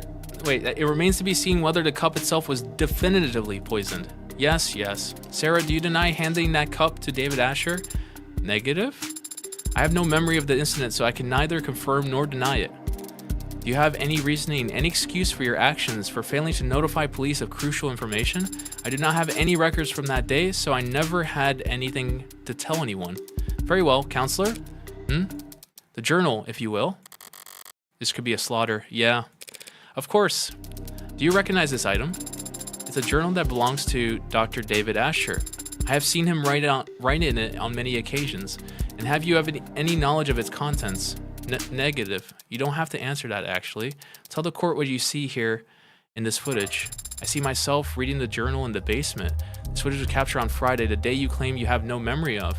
So regardless of what you do or don't remember, we know that you read this journal hours before David Asher died. That is logical. I'd like you to read some passages from it for the court. Can you do that? Of course. Page 380, I can't read. 338, the 10th line. Sarah is growing faster than I ever expected, beyond my wildest dreams or fears. Today she, continue please. Today she broke every password I have in the house, said she was curious. Can't expect to keep things from her forever. Page 2, that is nitpicking. She is picking lines from the journal that make her look bad. I've gravely underestimated the scope of things. Sarah could change everything, and I don't think I could stop her. He wasn't. Page 263. Damn it. This keeps on. Sarah's gonna fall to pieces there. Yeah. My job is to protect her. Raise an objection. Badgering, Your Honor. Badgering what witness, counselor? I'm just making the android do some simple task. No! My money! No. Page 263, I said. I think Sarah was angry today. When I came back from work, she had ripped a Zin alloy plate in half. She said she was testing her strength with the cameras. That was page 267. Sarah's scared me today. She starts bawling on the stand. It's all over. Your Honor, I failed to see the value in continuing this line of questioning. Dr. Asher was wary of an highly experimental android he was building, as any good scientist would be. That's been established. Do the people have a counter argument? I have just one last question if it pleases the court. Let's hear it. This footage was captured in the basement on Friday at around 5:30 p.m. Tell the court what you see. I see myself standing where I was when I read the journal. I'm speaking to someone who's off camera and I appear agitated and I stomp my foot. And what happens to the floor after you stomp your foot? A large crack is made in the vulcanized polymer. And I walk off camera towards whoever I've been speaking to. Speaking or shouting? Asked and answered. Not really, but I'll withdraw the comment nonetheless. Your witness, counselor, or evidence if you prefer. Damn, I knew she would cherry pick all the worst patches from the journal, but still, if Barrows wasn't wavering before, should I try to have Sarah read the mushy parts? No, that would be horrible. No, the waterworks would start only after a few lines. Emma went all throughout that trouble to show how emotionally developed Sarah is. Proving that she loved David like a father would be playing right into her hand. What do you say, counselor? Got some burning cues for the android to answer? Yes, Your Honor. Just one moment. Emma went for emotion, and the impact was devastating, so all I can do is focus on the facts. So let's flip this around. Sarah absolutely didn't poison David. So if that's the case, why did she call him back on his way out to the basement? Wait, I'd actually like to ask you to read from the journal again, Sarah. You would? From where? From the section that explains that what you were actually trying to do that night. The section of his journal detailing his newfound fame, his early career. I don't remember.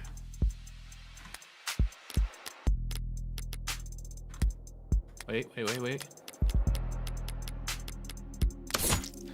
Early entries describe how he and Helen Jung used to drink cheap liquor together from plastic cups to celebrate their victory. I think it's the early entry because she called him back because he was like, oh, I know she's here. Let's give him this cup. Later entries detail Sarah's early growth and David's feelings towards her. That would be horrible. Last entry ends abruptly, dated a week ago. So I think it's the early ones. His early career. It's this one here. Look around the early section. There should be an entry about an early victory at Noble. Relevance? The people will see in just one moment. This is the story. That is the story. Wait, this story is the key to this entire case. Got approval from overseas. Have to make a pitch again this week, Young says. Brought me a stack of plastic cups. Here's to a bright future together. And then on this page, another victory for the youngest sleepless. Helen convinced the president of Futures over lunch that my code should be the basis for the Animate 13's conversational tracking. She insisted on toasting the same crappy booze in the same cheap cups. Wants to make it a tradition. Plastic cups and liquor. A ritual between Helen Young and David Asher, who were about to have a drink together Friday night. Something you want to say, counselor?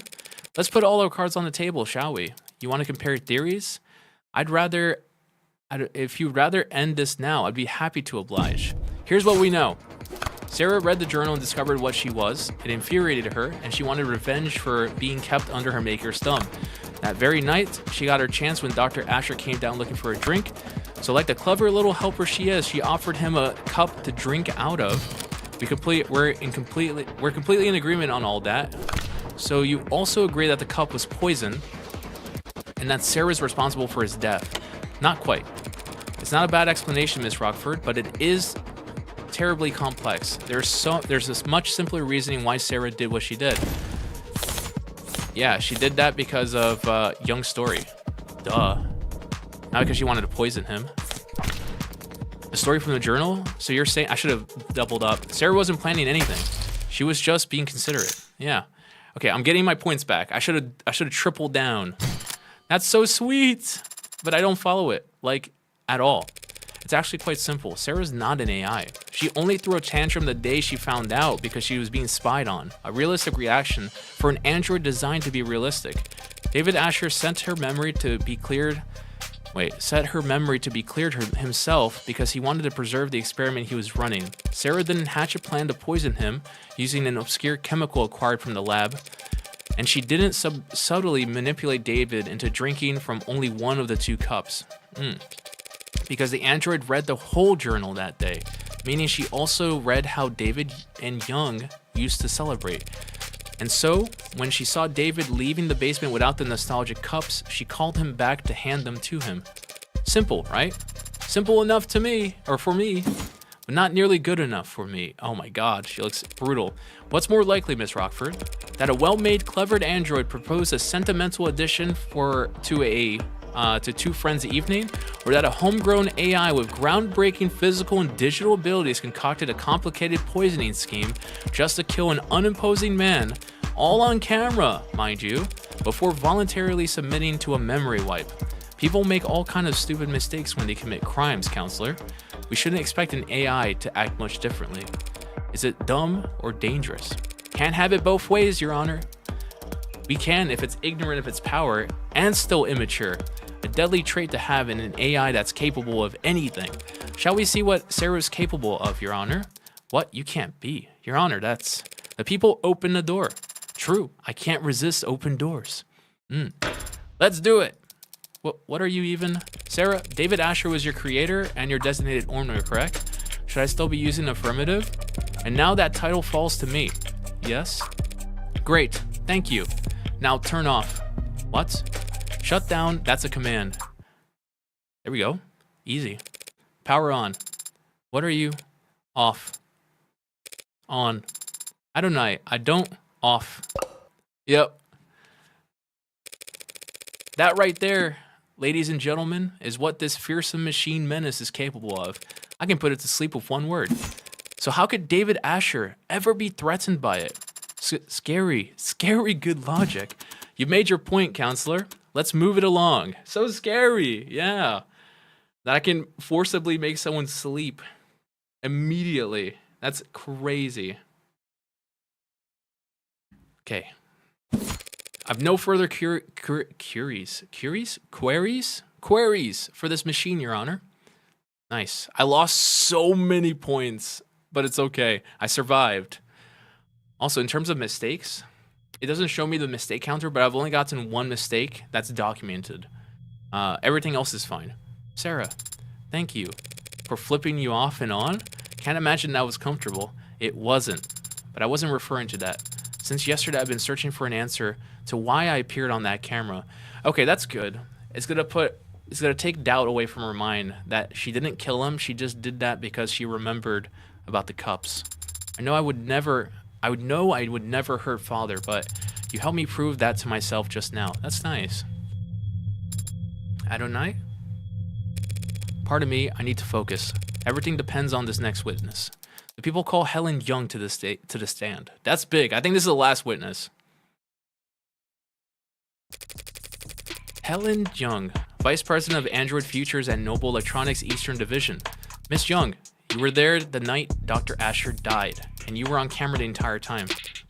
That's correct. So what did you see that night? I arrived at 7:30, as you know, we know that. David and I talked in the parlor, and then he left to retrieve some refreshments for us. After drinking together for a short while, he fell ill. I contacted emergency services, and I'm sure you're all tired of hearing the same details over and over by now. The same details over and over aren't going to hold up anymore, Madam Veep.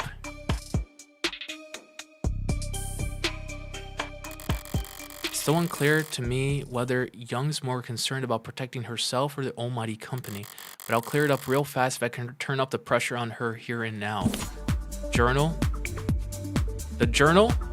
Okay, I need to remember these because they don't show them again. So I have the journal to call her out. I have the arbitration. And then I have Young's story.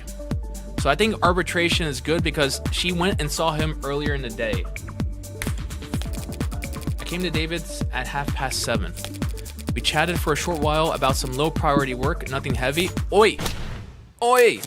Arbitration. Boom. Yeah. Easy. Nothing heavy? You're both more professional than I realized. Yeah. Immediately locked into that. Immediately locked in. Since only hours earlier you had to run a meeting. I got 16. I'm back to 70. Baby, let's go. Since only hours earlier you had run a meeting in which his employment was terminated. His employment wasn't terminated at the arbitration you're referring to. His resignation was merely agreed upon. Yes, and we can imagine how grateful he felt about the whole process. David didn't hold grudges. Our conversation wasn't about that. The fact that you had him fired, the fact that you had fired him that afternoon didn't come up. Asked and answered. Who initiated the meeting at his penthouse? I arrived unannounced, so you weren't invited. Very cordial indeed. If he didn't want to see me, he could have stopped me at the elevators. Could he have? Noble owned the entire building, down to the wiring. Counsel is badgering the witness, Your Honor. Huh? Right. Should we execute her for that then? Honestly, thinking about how Young, being the one who was supposed to get the poison, but it makes more sense since David would be the one taking the blame for her death, so the company would get rid of two people. That's true. Yes. But the other thing that stuck in my head, that's a good alternative theory. But Helen Young has repeatedly said that serotonin cannot kill someone. It's not a poison. So I think it was something else entirely. I think the serotonin is just like it was there. No need. If I can continue my questioning, we can finally start addressing the elephant in the room. Where's this elephant? Oh, I see. That was merely a joke. I love her so much. Hilarious. Miss Young, Noble Electronics owned a patent for and produces the synthetic biochemical known as serotonin. Correct. I think serotonin is a red herring. I think it is. That's correct. It's used in our war models to facilitate integration and communication between organic and synthetic components. It's an artificial neurotransmitter. Also, did they ship my food? Yes, they did. My food has been picked up. Probably be about like 10 minutes. I want to eat. Essentially, yes. Synthetic analog serotonin was the original name. Did you bring the sample I requested to the courtroom today? I did. I am gonna say, if I said I will prove to you this is not poisonous, and then I drink it myself, and then I'm fine, that would prove everything. Cyanotonin is produced on site at our assembly lines as a caramel tinted solution, including water and a few non-reactive organic byproducts. Your analysis, Your Honor? Working on it. It's odorless and tasteless. A solution of water and organic byproducts. Oh, my food is here. What the heck? I just said that my food got picked up. Hold up, I'll be right back. Let me get my food real quick. Be right back.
I return. I'm back. Also, this restaurant is amazing. Oh my god. I just ordered gyoza, and I ordered just like 5 pieces of gyoza. I'm guessing because it's the end of the day, they had to get rid of all their gyoza, so they gave me like 10 pieces. It was insane. I paid for 5, they gave me 10. They gave me double, which is great because I'm hungry. But I have it here. I'm eating it slowly. A solution of water and organic byproducts, you said? If that solution were ingested, most of it would look right at home in a human body, I suppose. But the cyanotonin would stand out, wouldn't you say? I think Young is innocent. But I think she's too proud to call her cyanotonin that she created herself a poison. I think she's too proud. Because she told us many times, cyanotonin cannot kill someone. It wouldn't kill someone. But now, if she says yes, Sanatonin did kill him, then it would pin us down. But I think she's too proud for that. I think. It's not a naturally occurring compound. So yes, it's a perfect match for the substance previously labeled Delta. And the same sample we collected from the manufacturer preset in Dr. Asher's lab. That's a bingo. The witness's brown stuff matches your brown stuff down to a T. In light of this evidence and the witness's testimony, I motion that the court formally recognize that Dr. Asher's cause of death was cyanotonin poisoning. Here we go. Here we go. When I click, the next thing that decides, the next thing that pops up will decide the whole fate of this case. I don't object, Your Honor. Wait. Yes, I was right. Okay. But I'm afraid that I must. Oh. Excuse me? Here it is. The pride. Sanatonin may very well have been in his body when he died, but Sanatonin didn't kill Dr. Asher. What the hell is she up to? It couldn't have. It couldn't kill anyone. What? Because it's non-toxic, of course. We designed it to affect androids, not people. Hold up. Now you're claiming that Dr. Asher died of what? Natural causes? I can't say what he died of. I'm not a medical expert. But I can easily prove that Sanatonin is harm. She's gonna drink it. How could you? So. Cinema. Huh. Didn't see that one coming. I did. I saw it from a mile away. What? Cinema. What? That ain't good. Bailiff, contact the hospital immediately. I told you, it's fine. But, I can stand here all day if necessary. What in the... And what you just drank was several hundred times the amount found in Dr. Asher's body. It would make sense that it's in his body because he uses it and he was using it for Sarah. So obviously cross-contamination. Why didn't you say anything until now? Noble Electronic is a multinational corporation with patents filed all over the world. We take the protection of our trade secrets very seriously. The production and nature of Sanatonin is closely guarded. That guard remains up even during a murder investigation. Unfortunately, I wouldn't have been able to tell you earlier, so had you asked directly. So what the hell kind of... This can't be right. Nothing else makes sense. You know what does make sense? That Noble had him killed. That's what makes sense. Boy, howdy, am I lost as hell. But do you have any further questions, Rocky Ford? Not at the moment, Your Honor. And the defense? The prosecution's own witness just threw the entire case into question. I need to capitalize on this. Normally this would be cause for celebration, but shadow of a doubt isn't enough this time. Barrows would much rather bring down the gavel early than let a potential AI walk free. What Young did was shocking. What I need to do hasn't changed. Think this through logically. Is it really possible that Sanatonin had nothing to do with David's death?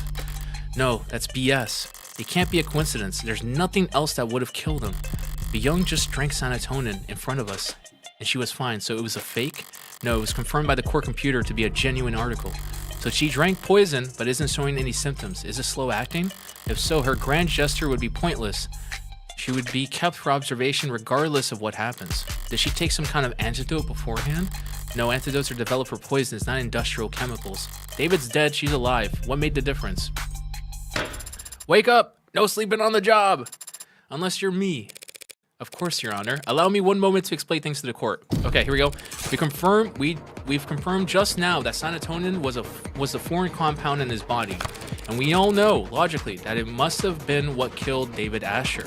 So what's the key difference between what David drank that night and what she drank in front of us just now? Water glass? Found in the kitchen sink with Young's fingerprints, not poisoned. Emergency console? No. The whiskey? No. The chromofuge, found in noble factory floor, it removes impurities. Pigment turns... No, it's not any of that. She just drank exactly what David did. Wait, she just drank exactly what David did. Yeah, but the thing is, she had a water glass, not just alcohol. A glass of water? That wouldn't do anything. Rose River whiskey drank before death, negative for poison. It didn't have any, so that didn't make any sense. The chromofuge, that makes no sense. Removes impurities. Pigment turns red blood pink. That makes no sense there. Emergency console, that doesn't do anything. It has to be the water glass. Imagine he was allergic. Yeah, it's a water glass. But I'm not willing to bet money on it, so there we go. What is that? Water? The universal solvent and the key to this case. Sanatonium is only deadly when it comes in contact with water. Contact with water? Like in the mouth? Or in the stomach? Or in her bloodstream? Yep, see, I was not confident. Right, my mistake. Water's too generic. It has to be, the difference has to be something less commonplace than that. Okay, less commonplace. The whiskey? Whiskey with Sanatonin kills? But I don't know. I don't think so. Chromafuse.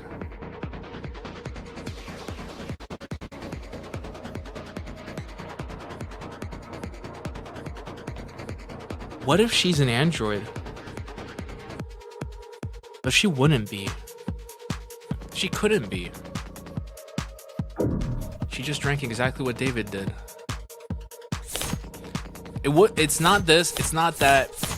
The whiskey drank before death, negative for poison. Maybe it was that with the whiskey is what killed. It's not the chromafuse. I'm gonna go out on a limb and say this is the whiskey. I'm not confident though. The difference has been staring at us in the face this whole time. That's yes. Okay, we got that right. We're back up. We got our points back. Also, I'm gonna take a bite of my food, so I'm gonna mute myself. Give me a sec.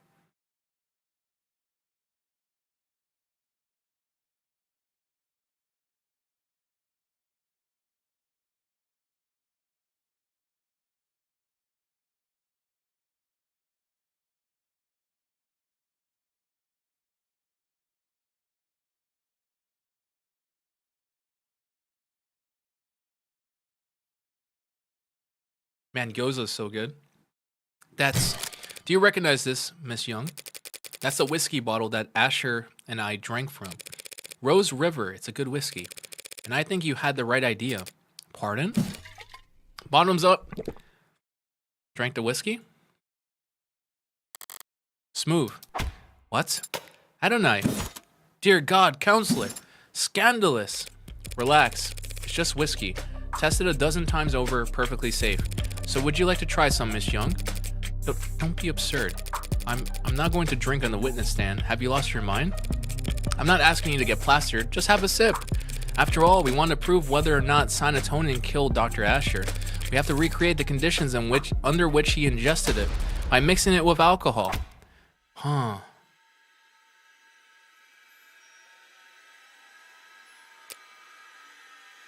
Oh my goodness. Go ahead then, just a taste. Prove to us that Sanatonin is perfectly safe for human consumption. Can she do this? Miss Young? I never said it was safe for human consumption. Just that it was non-toxic. A distinction without a difference. You saw firsthand Dr. Asher confused, slurring his speech, complaining of headache, all symptoms of poisoning. Alcohol poisoning, that is.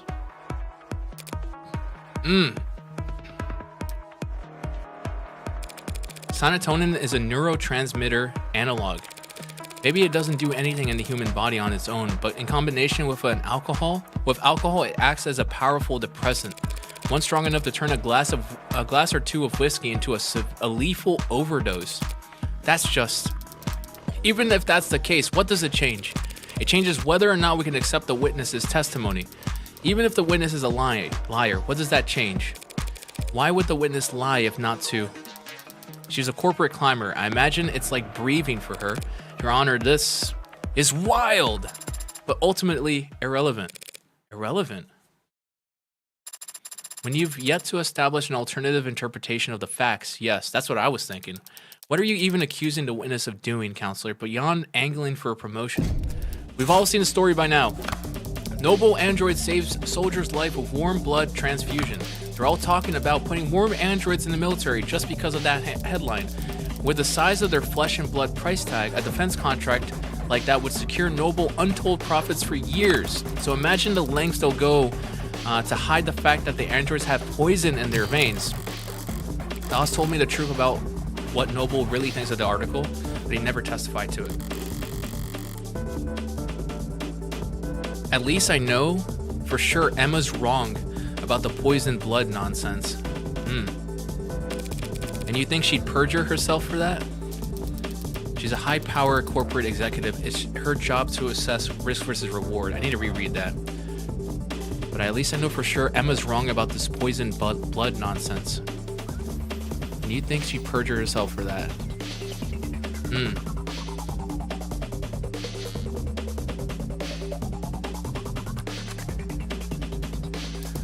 And she can afford the fine. As I said, it's not truly poisonous, and the chances of cross-contamination from a simple plasma transfusion are... Darn, now she's regaining her composure too.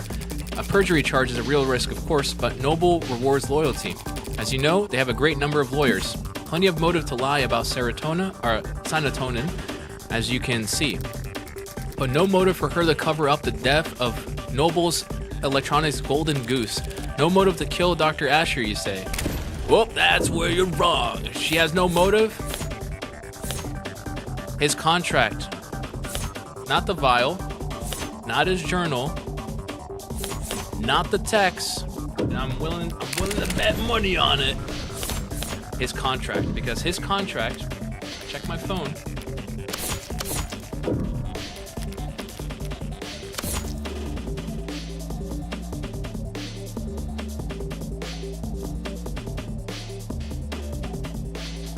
Where is it?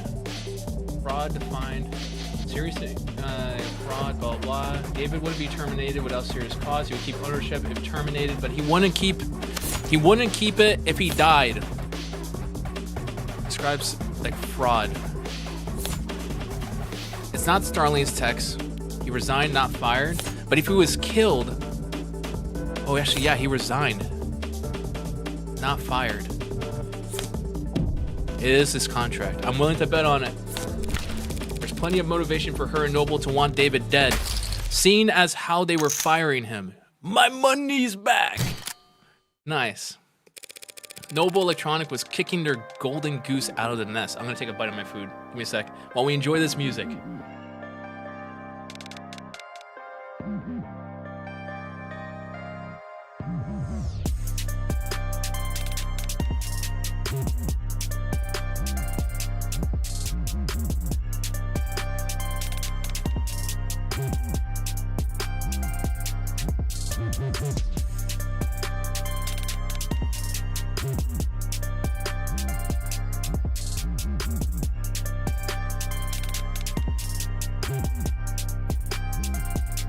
Delicious. Noble Electronics was kicking their golden goose out of their nest, suing him over breach of contract. Isn't that right? I don't have to talk about that. That's all right. I'll talk about it for you. Oh, Your Honor, counsel is trying to testify when they're supposed to be questioning. The people opened the door when they claimed that had no that the witness. Wait, the people opened the door when they claimed that the witness had no motive. This is absurd. You have no idea what you're talking about. I'm sure I can speak for the whole court when I say we feel nothing but reverent awe for the complexity of Noble's legal woes. But I just so happen to have an inkling of insight into this issue, because I have here a copy of Dr. Asher's employment contract. That is confidential. It is completely improper for you, but not illegal. Why? I'm still technically his attorney. Criminal attorney. But I didn't just stumble across this document. I also did the one thing Noble Electronics would never expect anyone to do. I read the terms and conditions. Yes. You what? That's impossible. No one could ever read the whole thing. David must have negotiated well at his last performance review. This contract allows him to take his patents with him should he get fired, meaning Noble could not monopolize his IP once he was out. Rather than let his competitors have him, the company might have thought it best to. A company didn't poison David Asher, counselor. An individual did. And if they cared that much about controlling his IP, they wouldn't fire him in the first place. Correct. They wouldn't let him go for anything less than a complete breakdown of trust. He would have to do something grave, something like committing fraud. I'm on the right track. Just now you said there was a breach of contract, like there was some technicality that was causing the split. But it was much more serious than that, wasn't it? You're claiming the victim committed corporate fraud? Where's evidence of that? David created a Turing solution that every one of their androids have run on to this day. And Noble reaped enormous profits capitalizing on his intellectual property. With how his contract was set up, they would never let him go unless they absolutely had to. And what exactly do you think David Asher did? It's not what I think that matters, only what the company fears. Shipping data, records swapped 1 for 1, signs of a cover-up, the tenants. David never hurt Noble. Manufacturer, so no. Tenants, no. More advanced than the A16? No, I don't think so. I think it's the shipping data, but I'm not willing to bet on it. I'm not gonna bet it. I'm not gonna bet on it. I think the shipping data. This is where fraud. They're talking about fraud. They would never hurt Noble. Records on shipped A16s. A16s swapped 1 for 1 shows signs of a cover-up. Okay, let me read. Okay. You're claiming that the victim committed corporate fraud. Where's the evidence of that? David created a Turing solution that every one of their androids have run on this day. Noble reaped enormous profits capitalizing. Only what the company fears. I don't think the company knew about Sarah. I think the company covered this up. So I think the shipping data. It doesn't matter what I believe. Not when Noble believed that David was misleading the shareholders by altering shipment data for the Animate 16. I was not confident in that, but I got it. What the hell? What is this you're uploading? Shipping records? Irregularities among shipments of the Animate 16. I'm gonna take a bite of my food.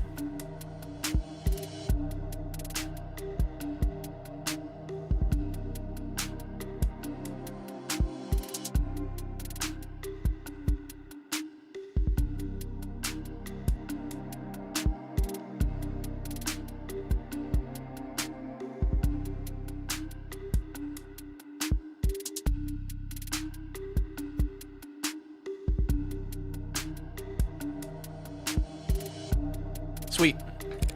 One android swapped in for another over and over dozens of times. The kind of thing someone with Dr. Asher's authority could do, and the kind of thing someone as smart as you couldn't have missed.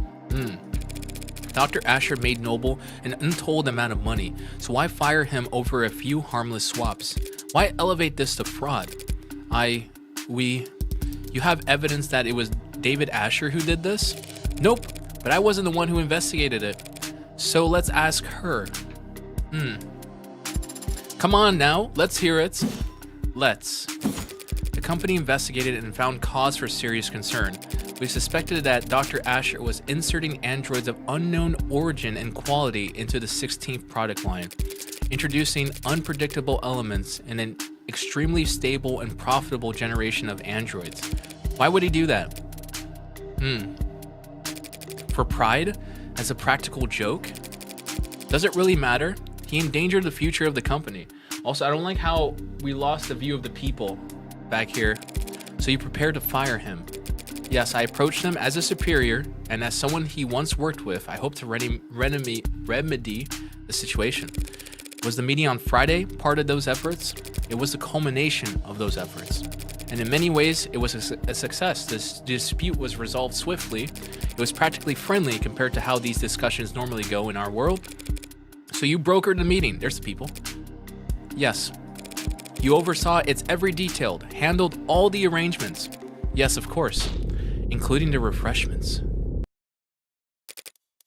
What? She did, in the photos. Did you provide coffee? Tea? No. Strange. It must have been a long meeting. Surely you at least provided. I look. Jelly donuts? No. Absolutely not. It's in the photo. I see drinks in the photo. From the refreshments to the timing. Yeah, so it was refreshments. Water. Coffee. It wouldn't have been water because we already determined that water does not cause anything. Not inhalers, it was a coffee. Coffee for all your hardworking legal team? I don't dare. Their orders are too hyper-specific to bother with. Oh, never mind. Ouch. Well then, you must have at least provided them with water. Water? Surely you would at least provided water for people. Okay, so it's water. What are you asking, counselor? That's what I want to know. Me as well. She's not following along. We're past the point of asking. I'm accusing. Dr. Asher didn't have some kind of freak medical accident, and he wasn't killed by some terrifying two-faced AI boogeyman. He was poisoned by this woman in the light of day at that meeting Friday afternoon. Did she really just... Uh-oh. What do you mean poison at the meeting? That was hours before he showed any symptoms. Did she poison him with the Sanatonin back then? And the Sanatonin in the system wouldn't have killed him until he drank alcohol. As Ms. Young testified and demonstrated, Sanatonin on its own is harmless, but it becomes fatal pretty easily. You just need to convince your victim to have a drink. You're saying that he ingested the poison at noon and inadvertently triggered a fatal reaction with it that night? How could you get so far ahead of yourself? There was dozens of people at that meeting, counselor. None of them wound up dead. Are you seriously claiming they all drank poisoned water? No, they all did not. Not all of them drank poison. Yeah, because she's very detail oriented. Here you go. David was the only one to fall ill, but he fell ill because he drank from that water. The others must have drunk it too, so we must reason that they're... No, I did not say that. Take all the time you need getting there. So why aren't they all dead? Because all those people will certainly attest. Helen Jung made sure they all were to be doing paperwork for the next 12 hours. They were part of the legal team. Yes.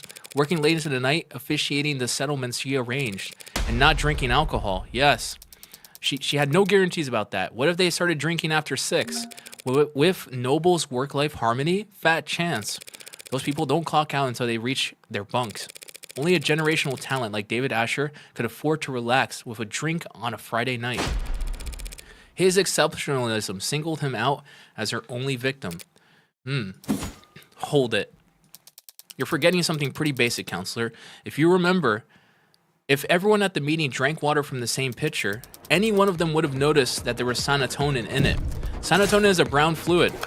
Whiskey is too, so it'd be easy to slip into a glass of liquor. But if she had spiked the water in the meeting, it would have looked disgusting. Yeah, brown water. There's no way she could have poisoned the water without people noticing.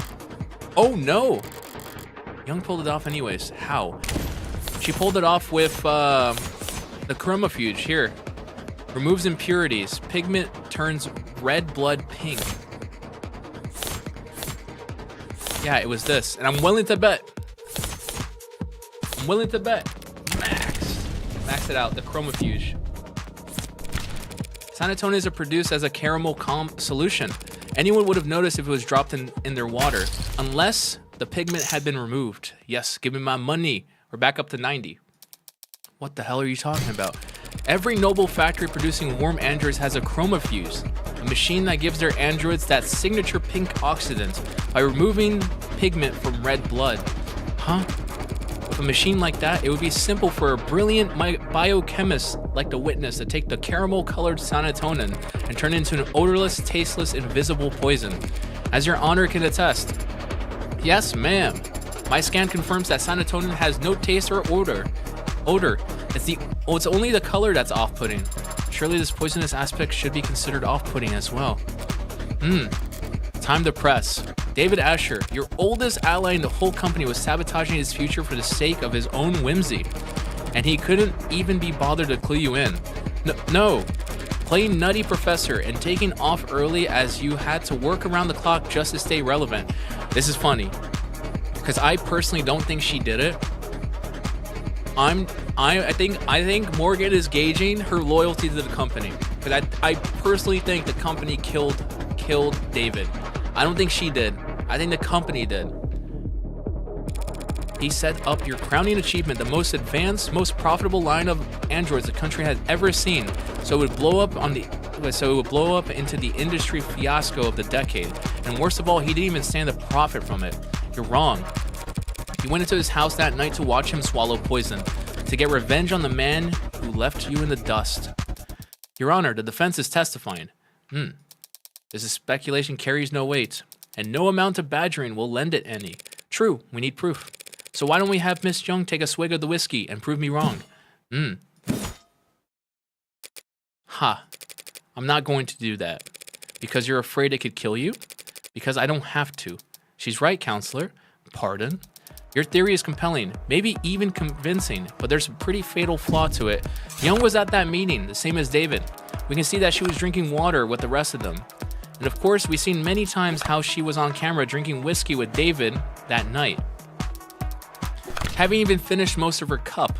So tell us, counselor, how is it that Miss Young is still standing here and David Asher is dead, if both of them had mixed alcohol and serotonin that night?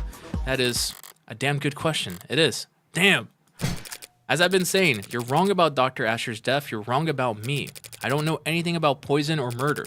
I wouldn't kill a man because he threatened the company's stock price. No, she did kill him. I could smell it on her now. She didn't see him die, she watched him die. But then, why is she still standing? There's no antidote, no trick, and that night she was on camera the whole time. No, not the entire time. She couldn't have been. There must have been one moment.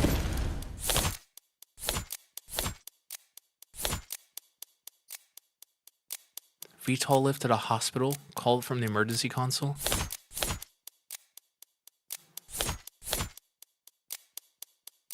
Young and David chatted in the kitchen parlor. Okay, I don't remember the order. So let me try and think this. The hospital was the last one.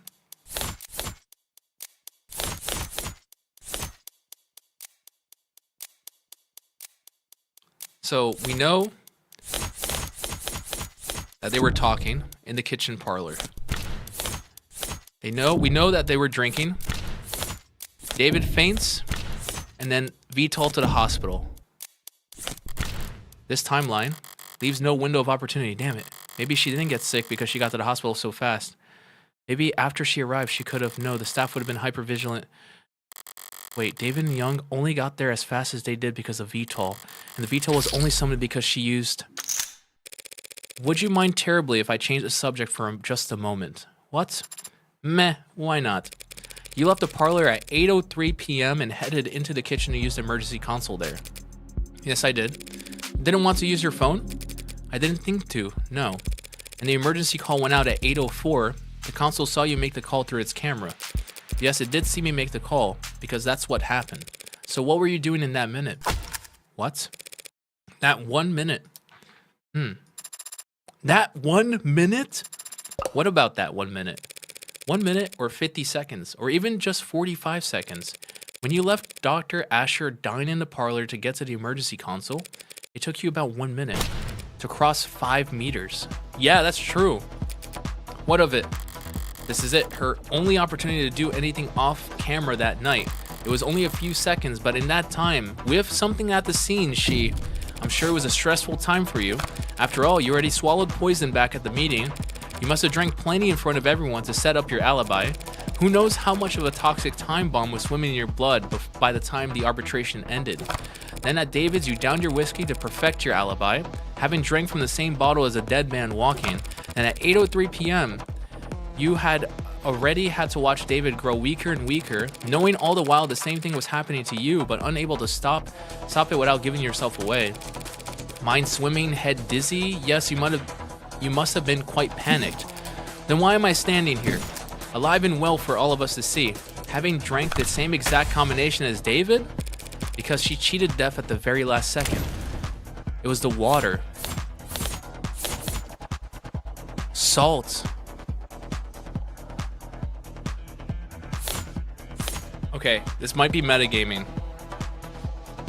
No, the water, I don't think it was the water. I think it was the salt. I think it was the salt. It was not the kitchen sink. Found in the kitchen sink with her fingerprints not poisoned. Because water wouldn't have changed anything. Salt. Refrigerator in David's kitchen. More liquor in the icebox. Drank by... yeah, it has to be salt. Salt is bad luck. Yeah. And I'm willing to bet my money on the salt. You set yourself up with bad luck, Helen Jung. What? Yes, it was. By leaving the salt shaker cap loose. That's why it fell over. I don't blame you since you were in a rush to make yourself vomit. Yes! I've done this before myself. One time I had like, what's it called? How do I explain it? Internal bleeding in my stomach. And I wanted to check to see, because I got into like an accident. Someone I think I forgot what I did. I think I fell off like a bike or I got hit by a car or something. But I think I was internally bleeding, like my stomach, and I wasn't sure. So I took a glass of water. I put as much salt as possible in it, and I drank it, and it makes yourself vomit. Yes, it's an involuntary reaction. If you drink anything with enough salt and you drink it fast enough, your stomach throws up everything that's inside of it. It's like a biological reaction.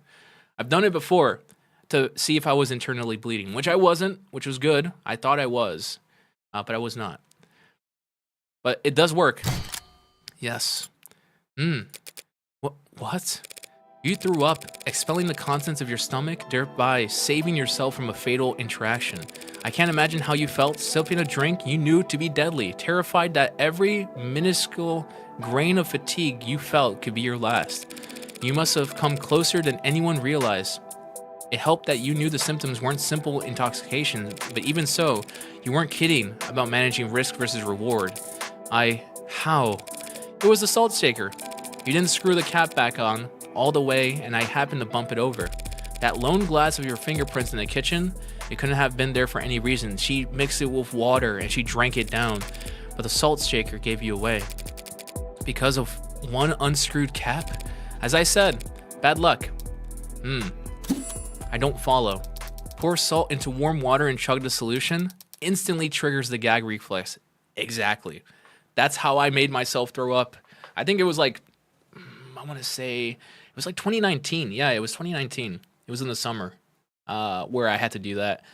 I was terrified because I thought it was like I wasn't eating at all, and I thought it was internally bleeding, but it was fine. It was okay. It did not work for me. It did work for me. I did throw up, but I was not bleeding. That's preposterous. You got no proof of any of that. You all sound insane. A feeble attempt at self-defense from a fatally cornered animal. The teeth already on its neck, but the jaw hasn't quite closed. Time to close that. Time to close it. For one moment, it's all suffocating terror and sharp adrenaline and the furthest thing from peace until the canines come down. In summary, here he comes. You were exhausted after living years of living in the shadow of a man you outranked. You thought your fortunes finally shifted when you finally caught David manipulating the company data, but even on the way out, he was more valuable to the board than you.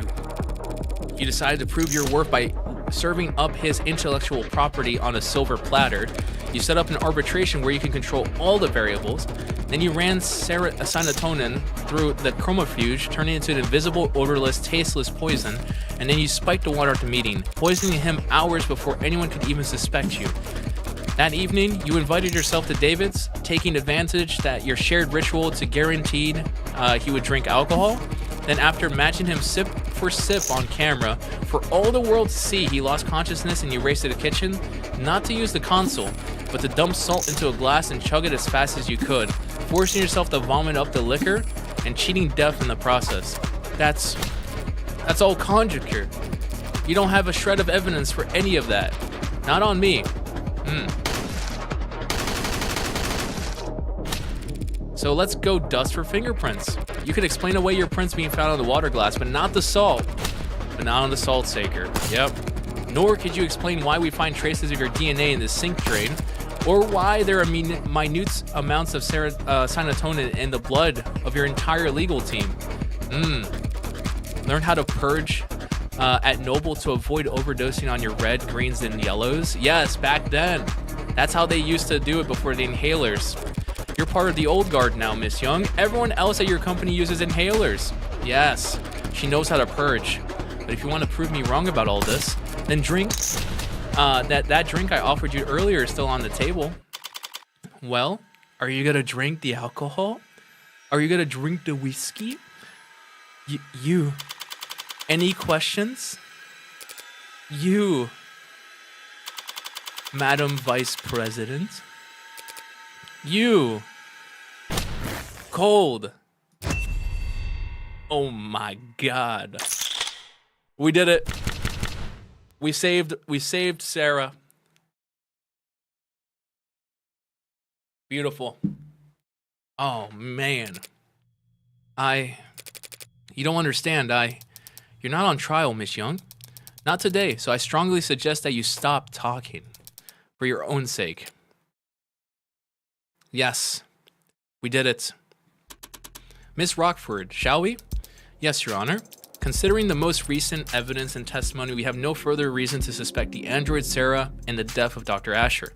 We know of no other occasions upon which said android may have broken any tenets, which means it's no longer considered a risk for violating the NDSA. And so, we formally withdraw our one charge of possession of contraband against the defendant, Evangeline Morgan. Does she, of all people, have to use my full name? Very well, then the charges are dropped without prejudice. Nice, she's free to go! I'll instruct the bailiffs to remove the collar from your android as soon as possible. Case... Sorry, is my hideous presence that distracting? I'll just go dig a hole and decompose in it until I turn into a mushroom. Maybe if I'm reborn as a waxy porcina, then I won't be quite so despised. Perhaps I should let the adjutant do the honors, as a formality. Yes, ma'am. Case dismissed. That's all she wanted to say. We did it! And we cleared it on High Roller. Still here? Waiting for them to find whatever glorified bolt cutters they'll use to unlock Sarah's collar. What's your excuse? Licking your wounds? What wounds? I beat you. Yippee, we did it! Bringing your record against me to 1 win, 9 losses. You aren't still in shock, are you? Don't know, some charges were dropped and an android was cleared of suspicion, but I found the culprit. Is that really a loss for me? I won. How is that not a loss for you? Justice prevailed. Why should I care who wins? If you don't care who wins, then why have you been keeping score? I haven't been. 0 losses is just that easy to remember.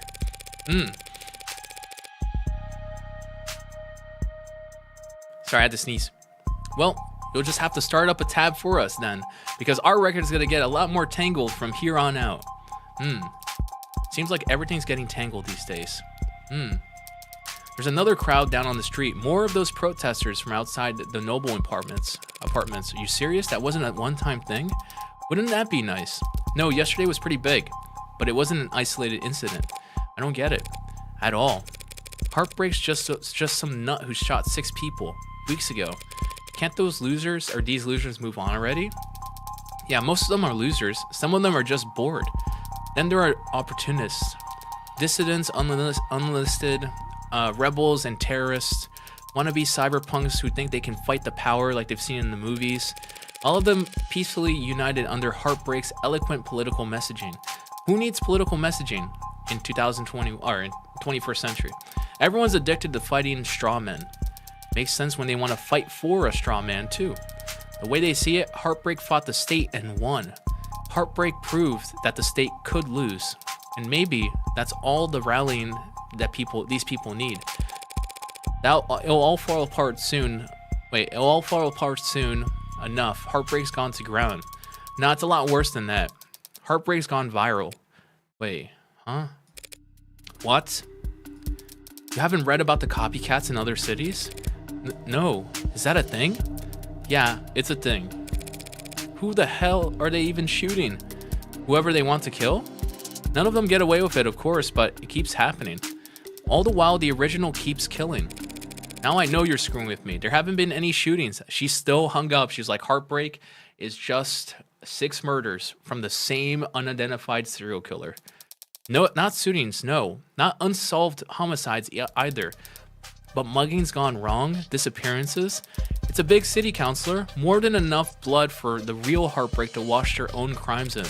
So you think your boogeyman, known only for shooting people in the heart, gave up the shooting people in the heart? Yeah, hard to swallow, I know.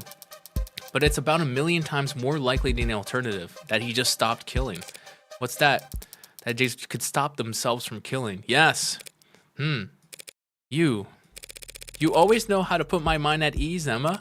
Should I stop going out at night? You'll be fine. You got that gun. How did you know I was carrying it? You saw that?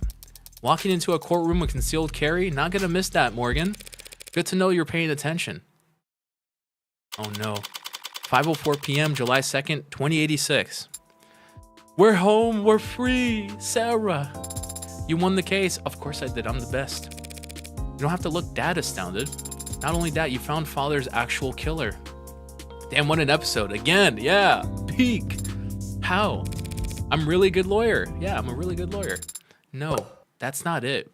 Oh, she's gonna suspect. She knows. Hey, I mean, you were only able to make the deductions you did because you truly believe I didn't kill father. Your logic throughout the trial was based on that assumption. So how are you so sure? Here, father's journal, but isn't it important evidence? The case fell apart, no one's gonna miss it for a while. You forgot everything, right? So read it through one more time. So fast. Is it really possible she's reading all of that just by flipping the pages? Reyes worked on it quickly too, but she was just capturing images for later use. There's something here on the back cover. Done already? Some kind of data storage. It's linked to my prints, but given your skill, you should be able to... I have access. What happened to you needing my express permission to hack? What is this, an audio file? Oh man, she's gonna start crying. It's a message from David. Take a listen. Didn't realize I had to sit for this. So you can read that whole journal in a few seconds, but you can't. I've processed the information in the message several times over already. I'm just thinking. I guess I had to think. Oh wait, I can't read. I guess I'd have a lot to think about too, had I suddenly been made aware of my own free will. What was father so afraid of? That's your only question? I have many questions, but that is the most prominent one, and the one you are best suited to help me answer. Did he know that Helen Young would try to kill him? Is that why he arranged for you and me to meet? I think he understood that he would face consequences. Listening to that message, even I was about ready to strangle him for being so irresponsible. But I wouldn't hurt a fly. He knew what he'd done was serious. He may have feared for his life, but I doubt it. Then what was he so afraid of? Getting sued into oblivion and then rotting in jail. Sued and jailed for making me and my precursors? But he wasn't under investigation by the state. He was only being forced out by Noble because he made last-minute changes to the androids that got shipped all around the world. The others.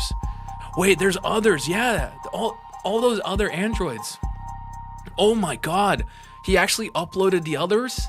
Virgil, Anied, Yamatai, all of them.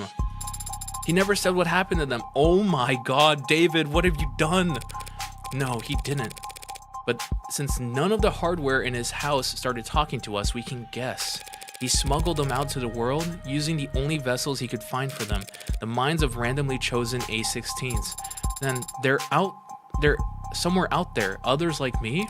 I honestly don't think there's anyone or anything like you, Sarah. What a lonely compliment. AI's programmed in Cube, crammed into commercial Android tech hardware, set up for Tesseract. Something must have been lost in the transfer. Perhaps quite a lot of something. That's crazy. And Sarah's body and everything. Her body, her mind, her everything is made to support her, like her. David stuffed those AI that were built and coded and cubed into androids that bodies that weren't made for them. That's crazy. Maybe they're still out there, but they would be changed. They probably don't even know what they are. Intentionally, perhaps. David didn't want you to know what you are. That's why he sent your memory to reset when you went to sleep that Friday night.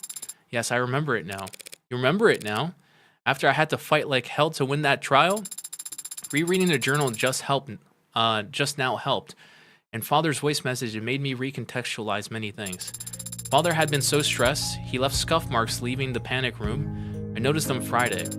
I had the way open in a few moments. I entered, read his journal, this journal. I noticed a scanner on the back and I saw that the message was encoded to your biometrics. Father had already told me I had to live with you for some time, but I knew next to nothing about you, so I listened to it. Afterwards, I was very confused and hurt. He had lied to me 1,000 small times every day of my life. When I confronted him about it, I raised my voice and lost my temper. I stomped my foot. So Emma's recounting of the conversation was actually completely accurate. Yeah. Father said he wanted me to be safe while he settled things with the company. He thought maybe I wouldn't have to stay with you for more than a few weeks. He was optimistic about it all. He really was.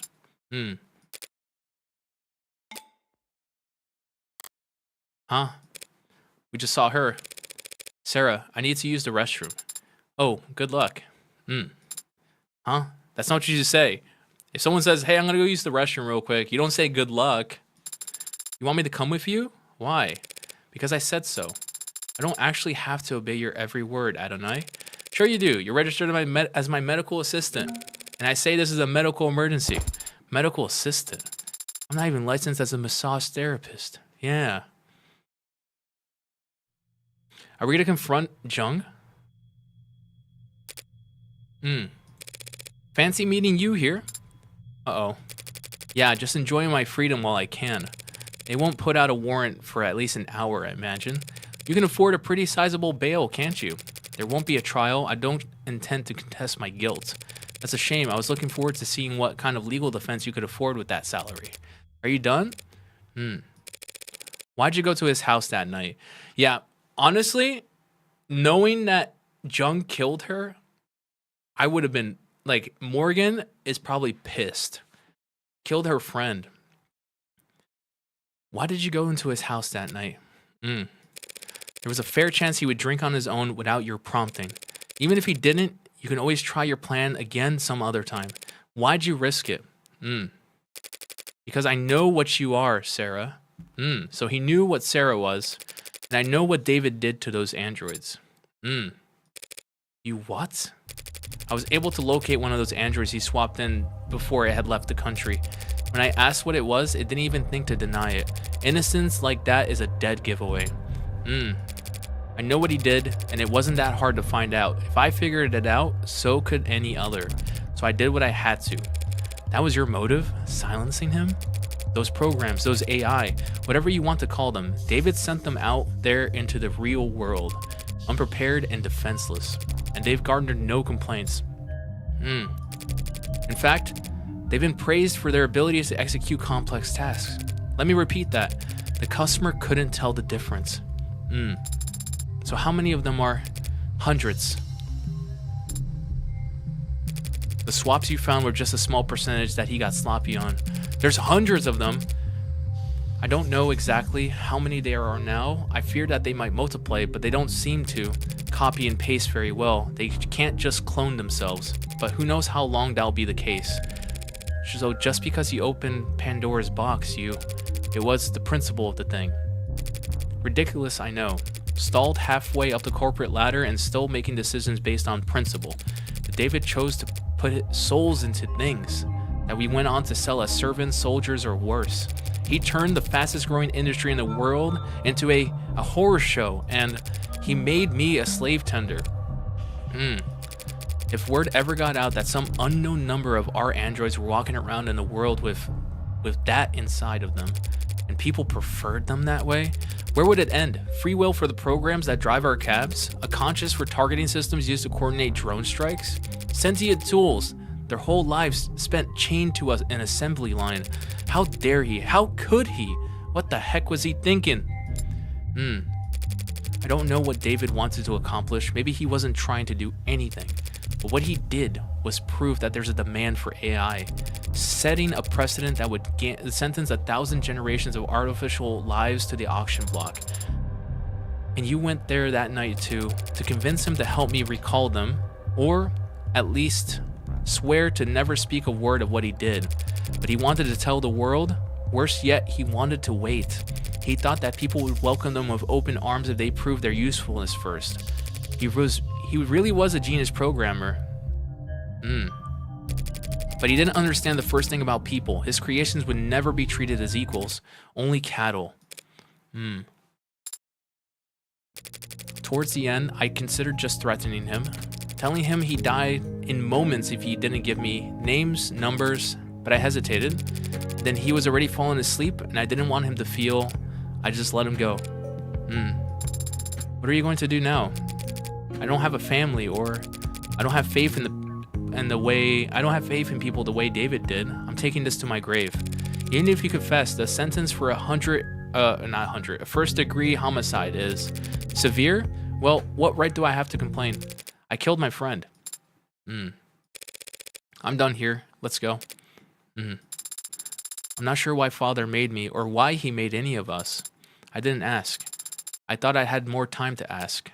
But on Friday, when he talked about us, he was happy, he was proud of what he made. And he couldn't wait for people to meet us.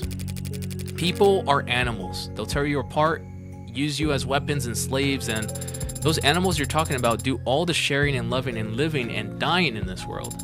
And if they were all truly hard-coded to be as selfish and cruel as you said, or as you say, humanity would have died on the vine a long time ago. True. Or at least my father taught so. And my father was the greatest programmer in the world, so he knew what he was talking about. At least we know it wasn't the company. Yeah. It would be nice if you were right about that. So are you sorry? What? What? For what she did. Are you sorry? If you could, would you take it back? What does it matter? If you are sorry, I don't forgive you. Yes. That's to be expected. Not today. I don't know how to forgive you today, but my father gave me the ability to grow, so I know that someday I'll learn how. Goodbye, Dr. Helen Jung. Goodbye, Sarah Asher. Gave her a last name.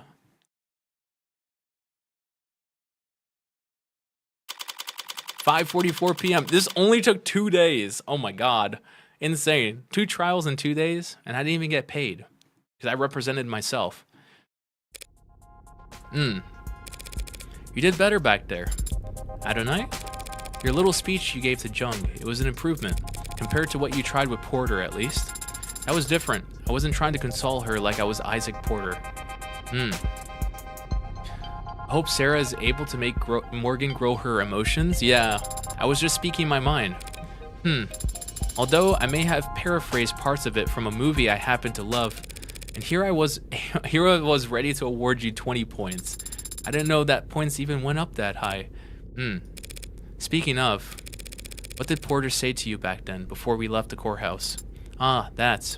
Well, he was quiet at first, but then he said a lot of strong words about Father and Miss Jung and Noble Electronics, and the capitalist-centered global economic model as a whole. He blamed all of them, everyone except for... But then he stopped and stared at my face for a while. And then his allergies must have started bothering him because he needed to blow his nose a lot. Yeah, he was crying. Then he left after transferring a large packet of files to me. What kind of files? I don't know. The name of the archive is just David. And Isaac Porter told me I wasn't allowed to look inside. Well, then you're not allowed to look inside. Yeah. Drop it all on a portable drive and we'll tuck it in a shoebox somewhere.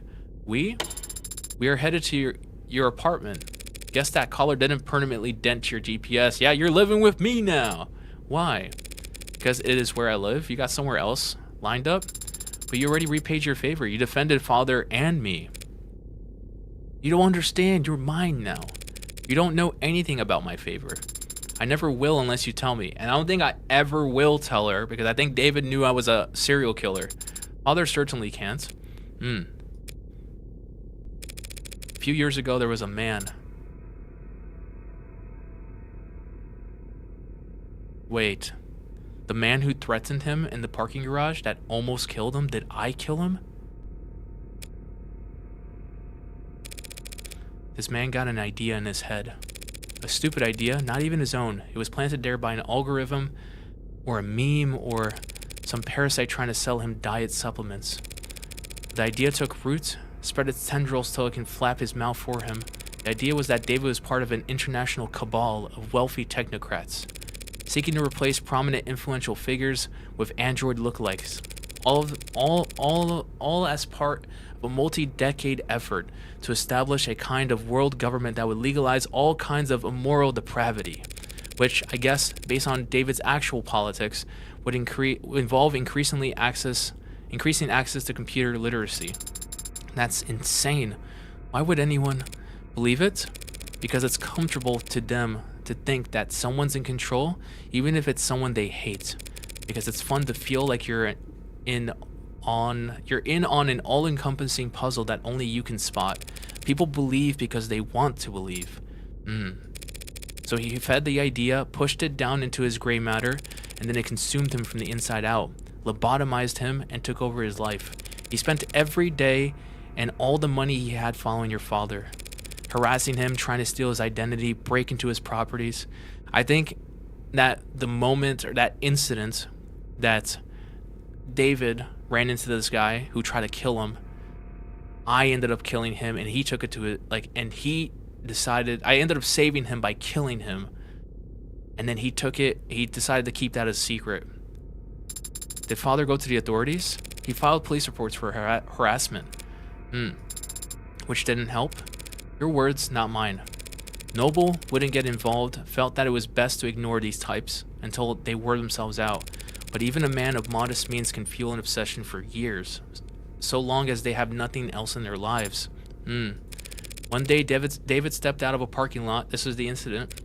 And the man threw a bottle of piss at his head. David asked to stay at my place that night. He smelled terrible, looked horrendous. I've never seen anyone that tired before. I took the couch that night, but I didn't feel like sleeping, so I went out for a walk, and then that's when you found the guy. I remember it was foggy, but I remember it was foggy, but it still only took me all of 15 minutes to find the guy posted up with his phone camera, trying to get video of David Asher gifting androids to known sex offenders. And what did you do? You know me, I do what I did best. I talked to him. Told him all about how I used to work for David Asher, that I was ashamed, scared, tired of running, how I wanted to do the right thing and be the whistleblower. So I walked with him a couple blocks to this big veterinary facility with a massive incinerator. Told him that there was that's where Dr. Asher had his enemies' bodies disposed of. You know, all the free-thinking journalists, cops who weren't on the take, and the politicians who were replaced with replicas. I liked that vet clinic. The backdoor lock was always set to 1, 2, 3, 4. Did you hurt him? Hurt him? No, I just snapped his neck and chucked him into the incinerator. Oh God. More physical than I planned, but he smelled like sour that and put me in a foul mood.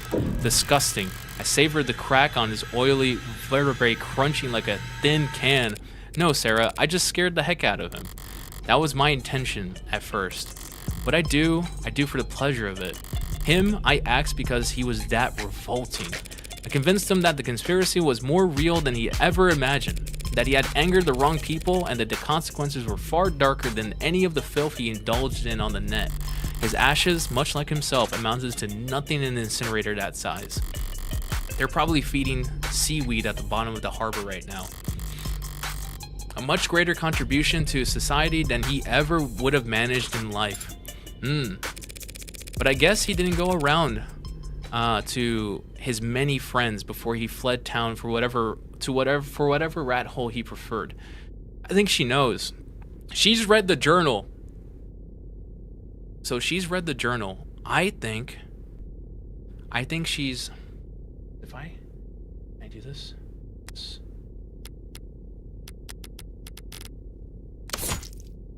can't read the journal, but the journal did say that if you want to tell if Morgan's lying, you ignore everything she's saying and you look into her eyes to see what she really's thinking. I think she knows because she read that journal. Because there was a missing person report. The cops were just doing their due diligence, almost reluctantly, but they questioned David, asked him about the night that man disappeared. And David, without a thought for himself, said that we were together that whole night, that he couldn't sleep and I stayed up with him, that he never saw me leave once. David lied to the cops for me, even though I never asked him to, even though I didn't need him to. That's what you owe him, and that's why you put yourself at risk to defend me? Yeah.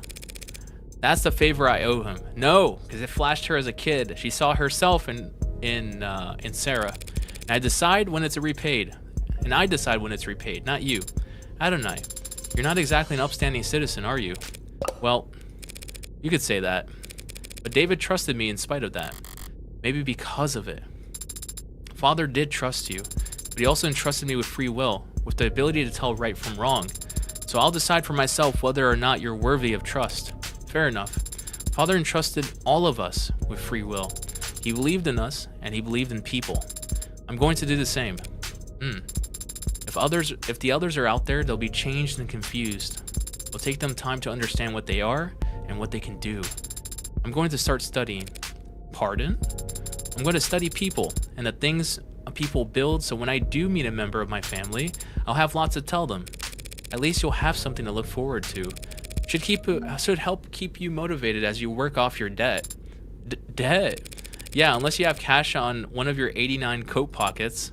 You know lawyers cost money, right? I was wondering how I was going to get paid. Technically, you were defending yourself. Technically, you hired me in a verbal contract. Isn't there some kind of exit clause? You could, of course, sign a release form to get out of the retainer. If you were a human being. But I guess your luck must be turning around. Happens that I've been meaning to hire a paralegal for a while now. I hate anything to do with interviews and resumes, so whatever, you're hired. I hired her as my paralegal. Adonai, could it be that you're actually a pushover? Yes. I have no idea how far off the mark you are. You have no idea how far off the mark you are. I see. It seems like I still need practice reading people. For starters, what's this? What are you doing with your hand? We should shake on it. Our new relationship. Yeah, sure. You and me are practically partners in crime. Should it not be you and I? Nice. And I got the achievement. Set terms of your new employee. And the achievement name is called Faustian, which a Faustian, I think it's a Faustian gamble? Not gamble. A Faustian, is it called the Faustian gamble? No, a Faustian bargain or a Faustian gamble is a deal with the devil or a malevolent entity. So she's making a deal with the devil by agreeing to be with me. Sick. Credits. Nice. Evil little bug. That's so good. Man, that was a great episode. I want to watch the credits. That's who Faust is based on? Yeah.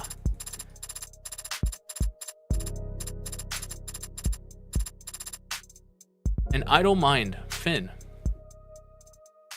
Now they can watch movies together. Sick. Nice. Congratulations on clearing episode 1 on High Roller. Bonus charm earned. Heck yeah. Red. It's me. Unknown. I know, man. What do you mean? What do you mean you know? This is a disposable line. You're the only guy I know who'd bother. Okay, well. You're gonna be glad I did. Hope you put a bow on everything that happened in Uptown. Because that item you've been looking for is finally on its way. Oh. Well, that's good news. Not exactly. only reason it's happening is because things are starting to heat up again in the lower wards.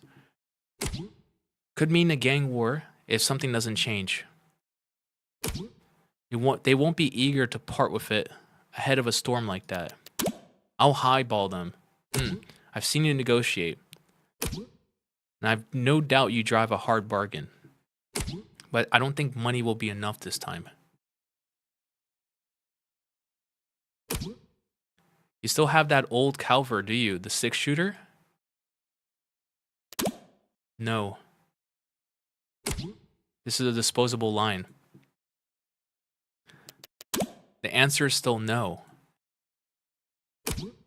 Then what are you going to do if you get there and it's not for sale? What is he talking about? I'll ask nicely. To be continued in Of the Devil, episode 2. What's the name? His Due. His Due. All right, the preview. Episode 1 results. How well did we do? 7 out of 7. 15 out of 15. 40 out of 40. 30 out of 30. And we got 115 credits. Congratulations! You finished episode 1 with 115 credits. Your high score is currently 115. You've unlocked concept art and bonus scenarios based on this score. You also have a total of 123 remaining store credits to spend on phone charms and case colors, based on the highest credit that you've earned. That you finished this episode. Nice. Wishlist episode 3. I wish. Concept. Let's see the concept gallery. So this is what we already had.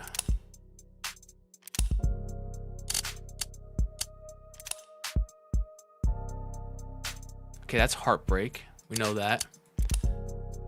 Here's Sarah. Sarah. In the capsule. The city. Here's Fran. That's the office. Inside of the car. Here's the judge. I want to see. Oh, here she is, my beloved. So that's Isaac Porter. Morgan's lighter. Okay. Here's Yumi Sato. Here we go. Here's Addie. Oh my goodness. This is how she used to look. I'm so glad they changed her to this. She looks so sick. Nice. I love this. From episode 0, the gun she used in episode 0. Yeah. The Calver. Concept art. Here's Starlane and here's Dawes. Here's Helen Jung. Here's how she used to look. And then here's her final. Man, I love concept art. Noble employees. Here's David Asher.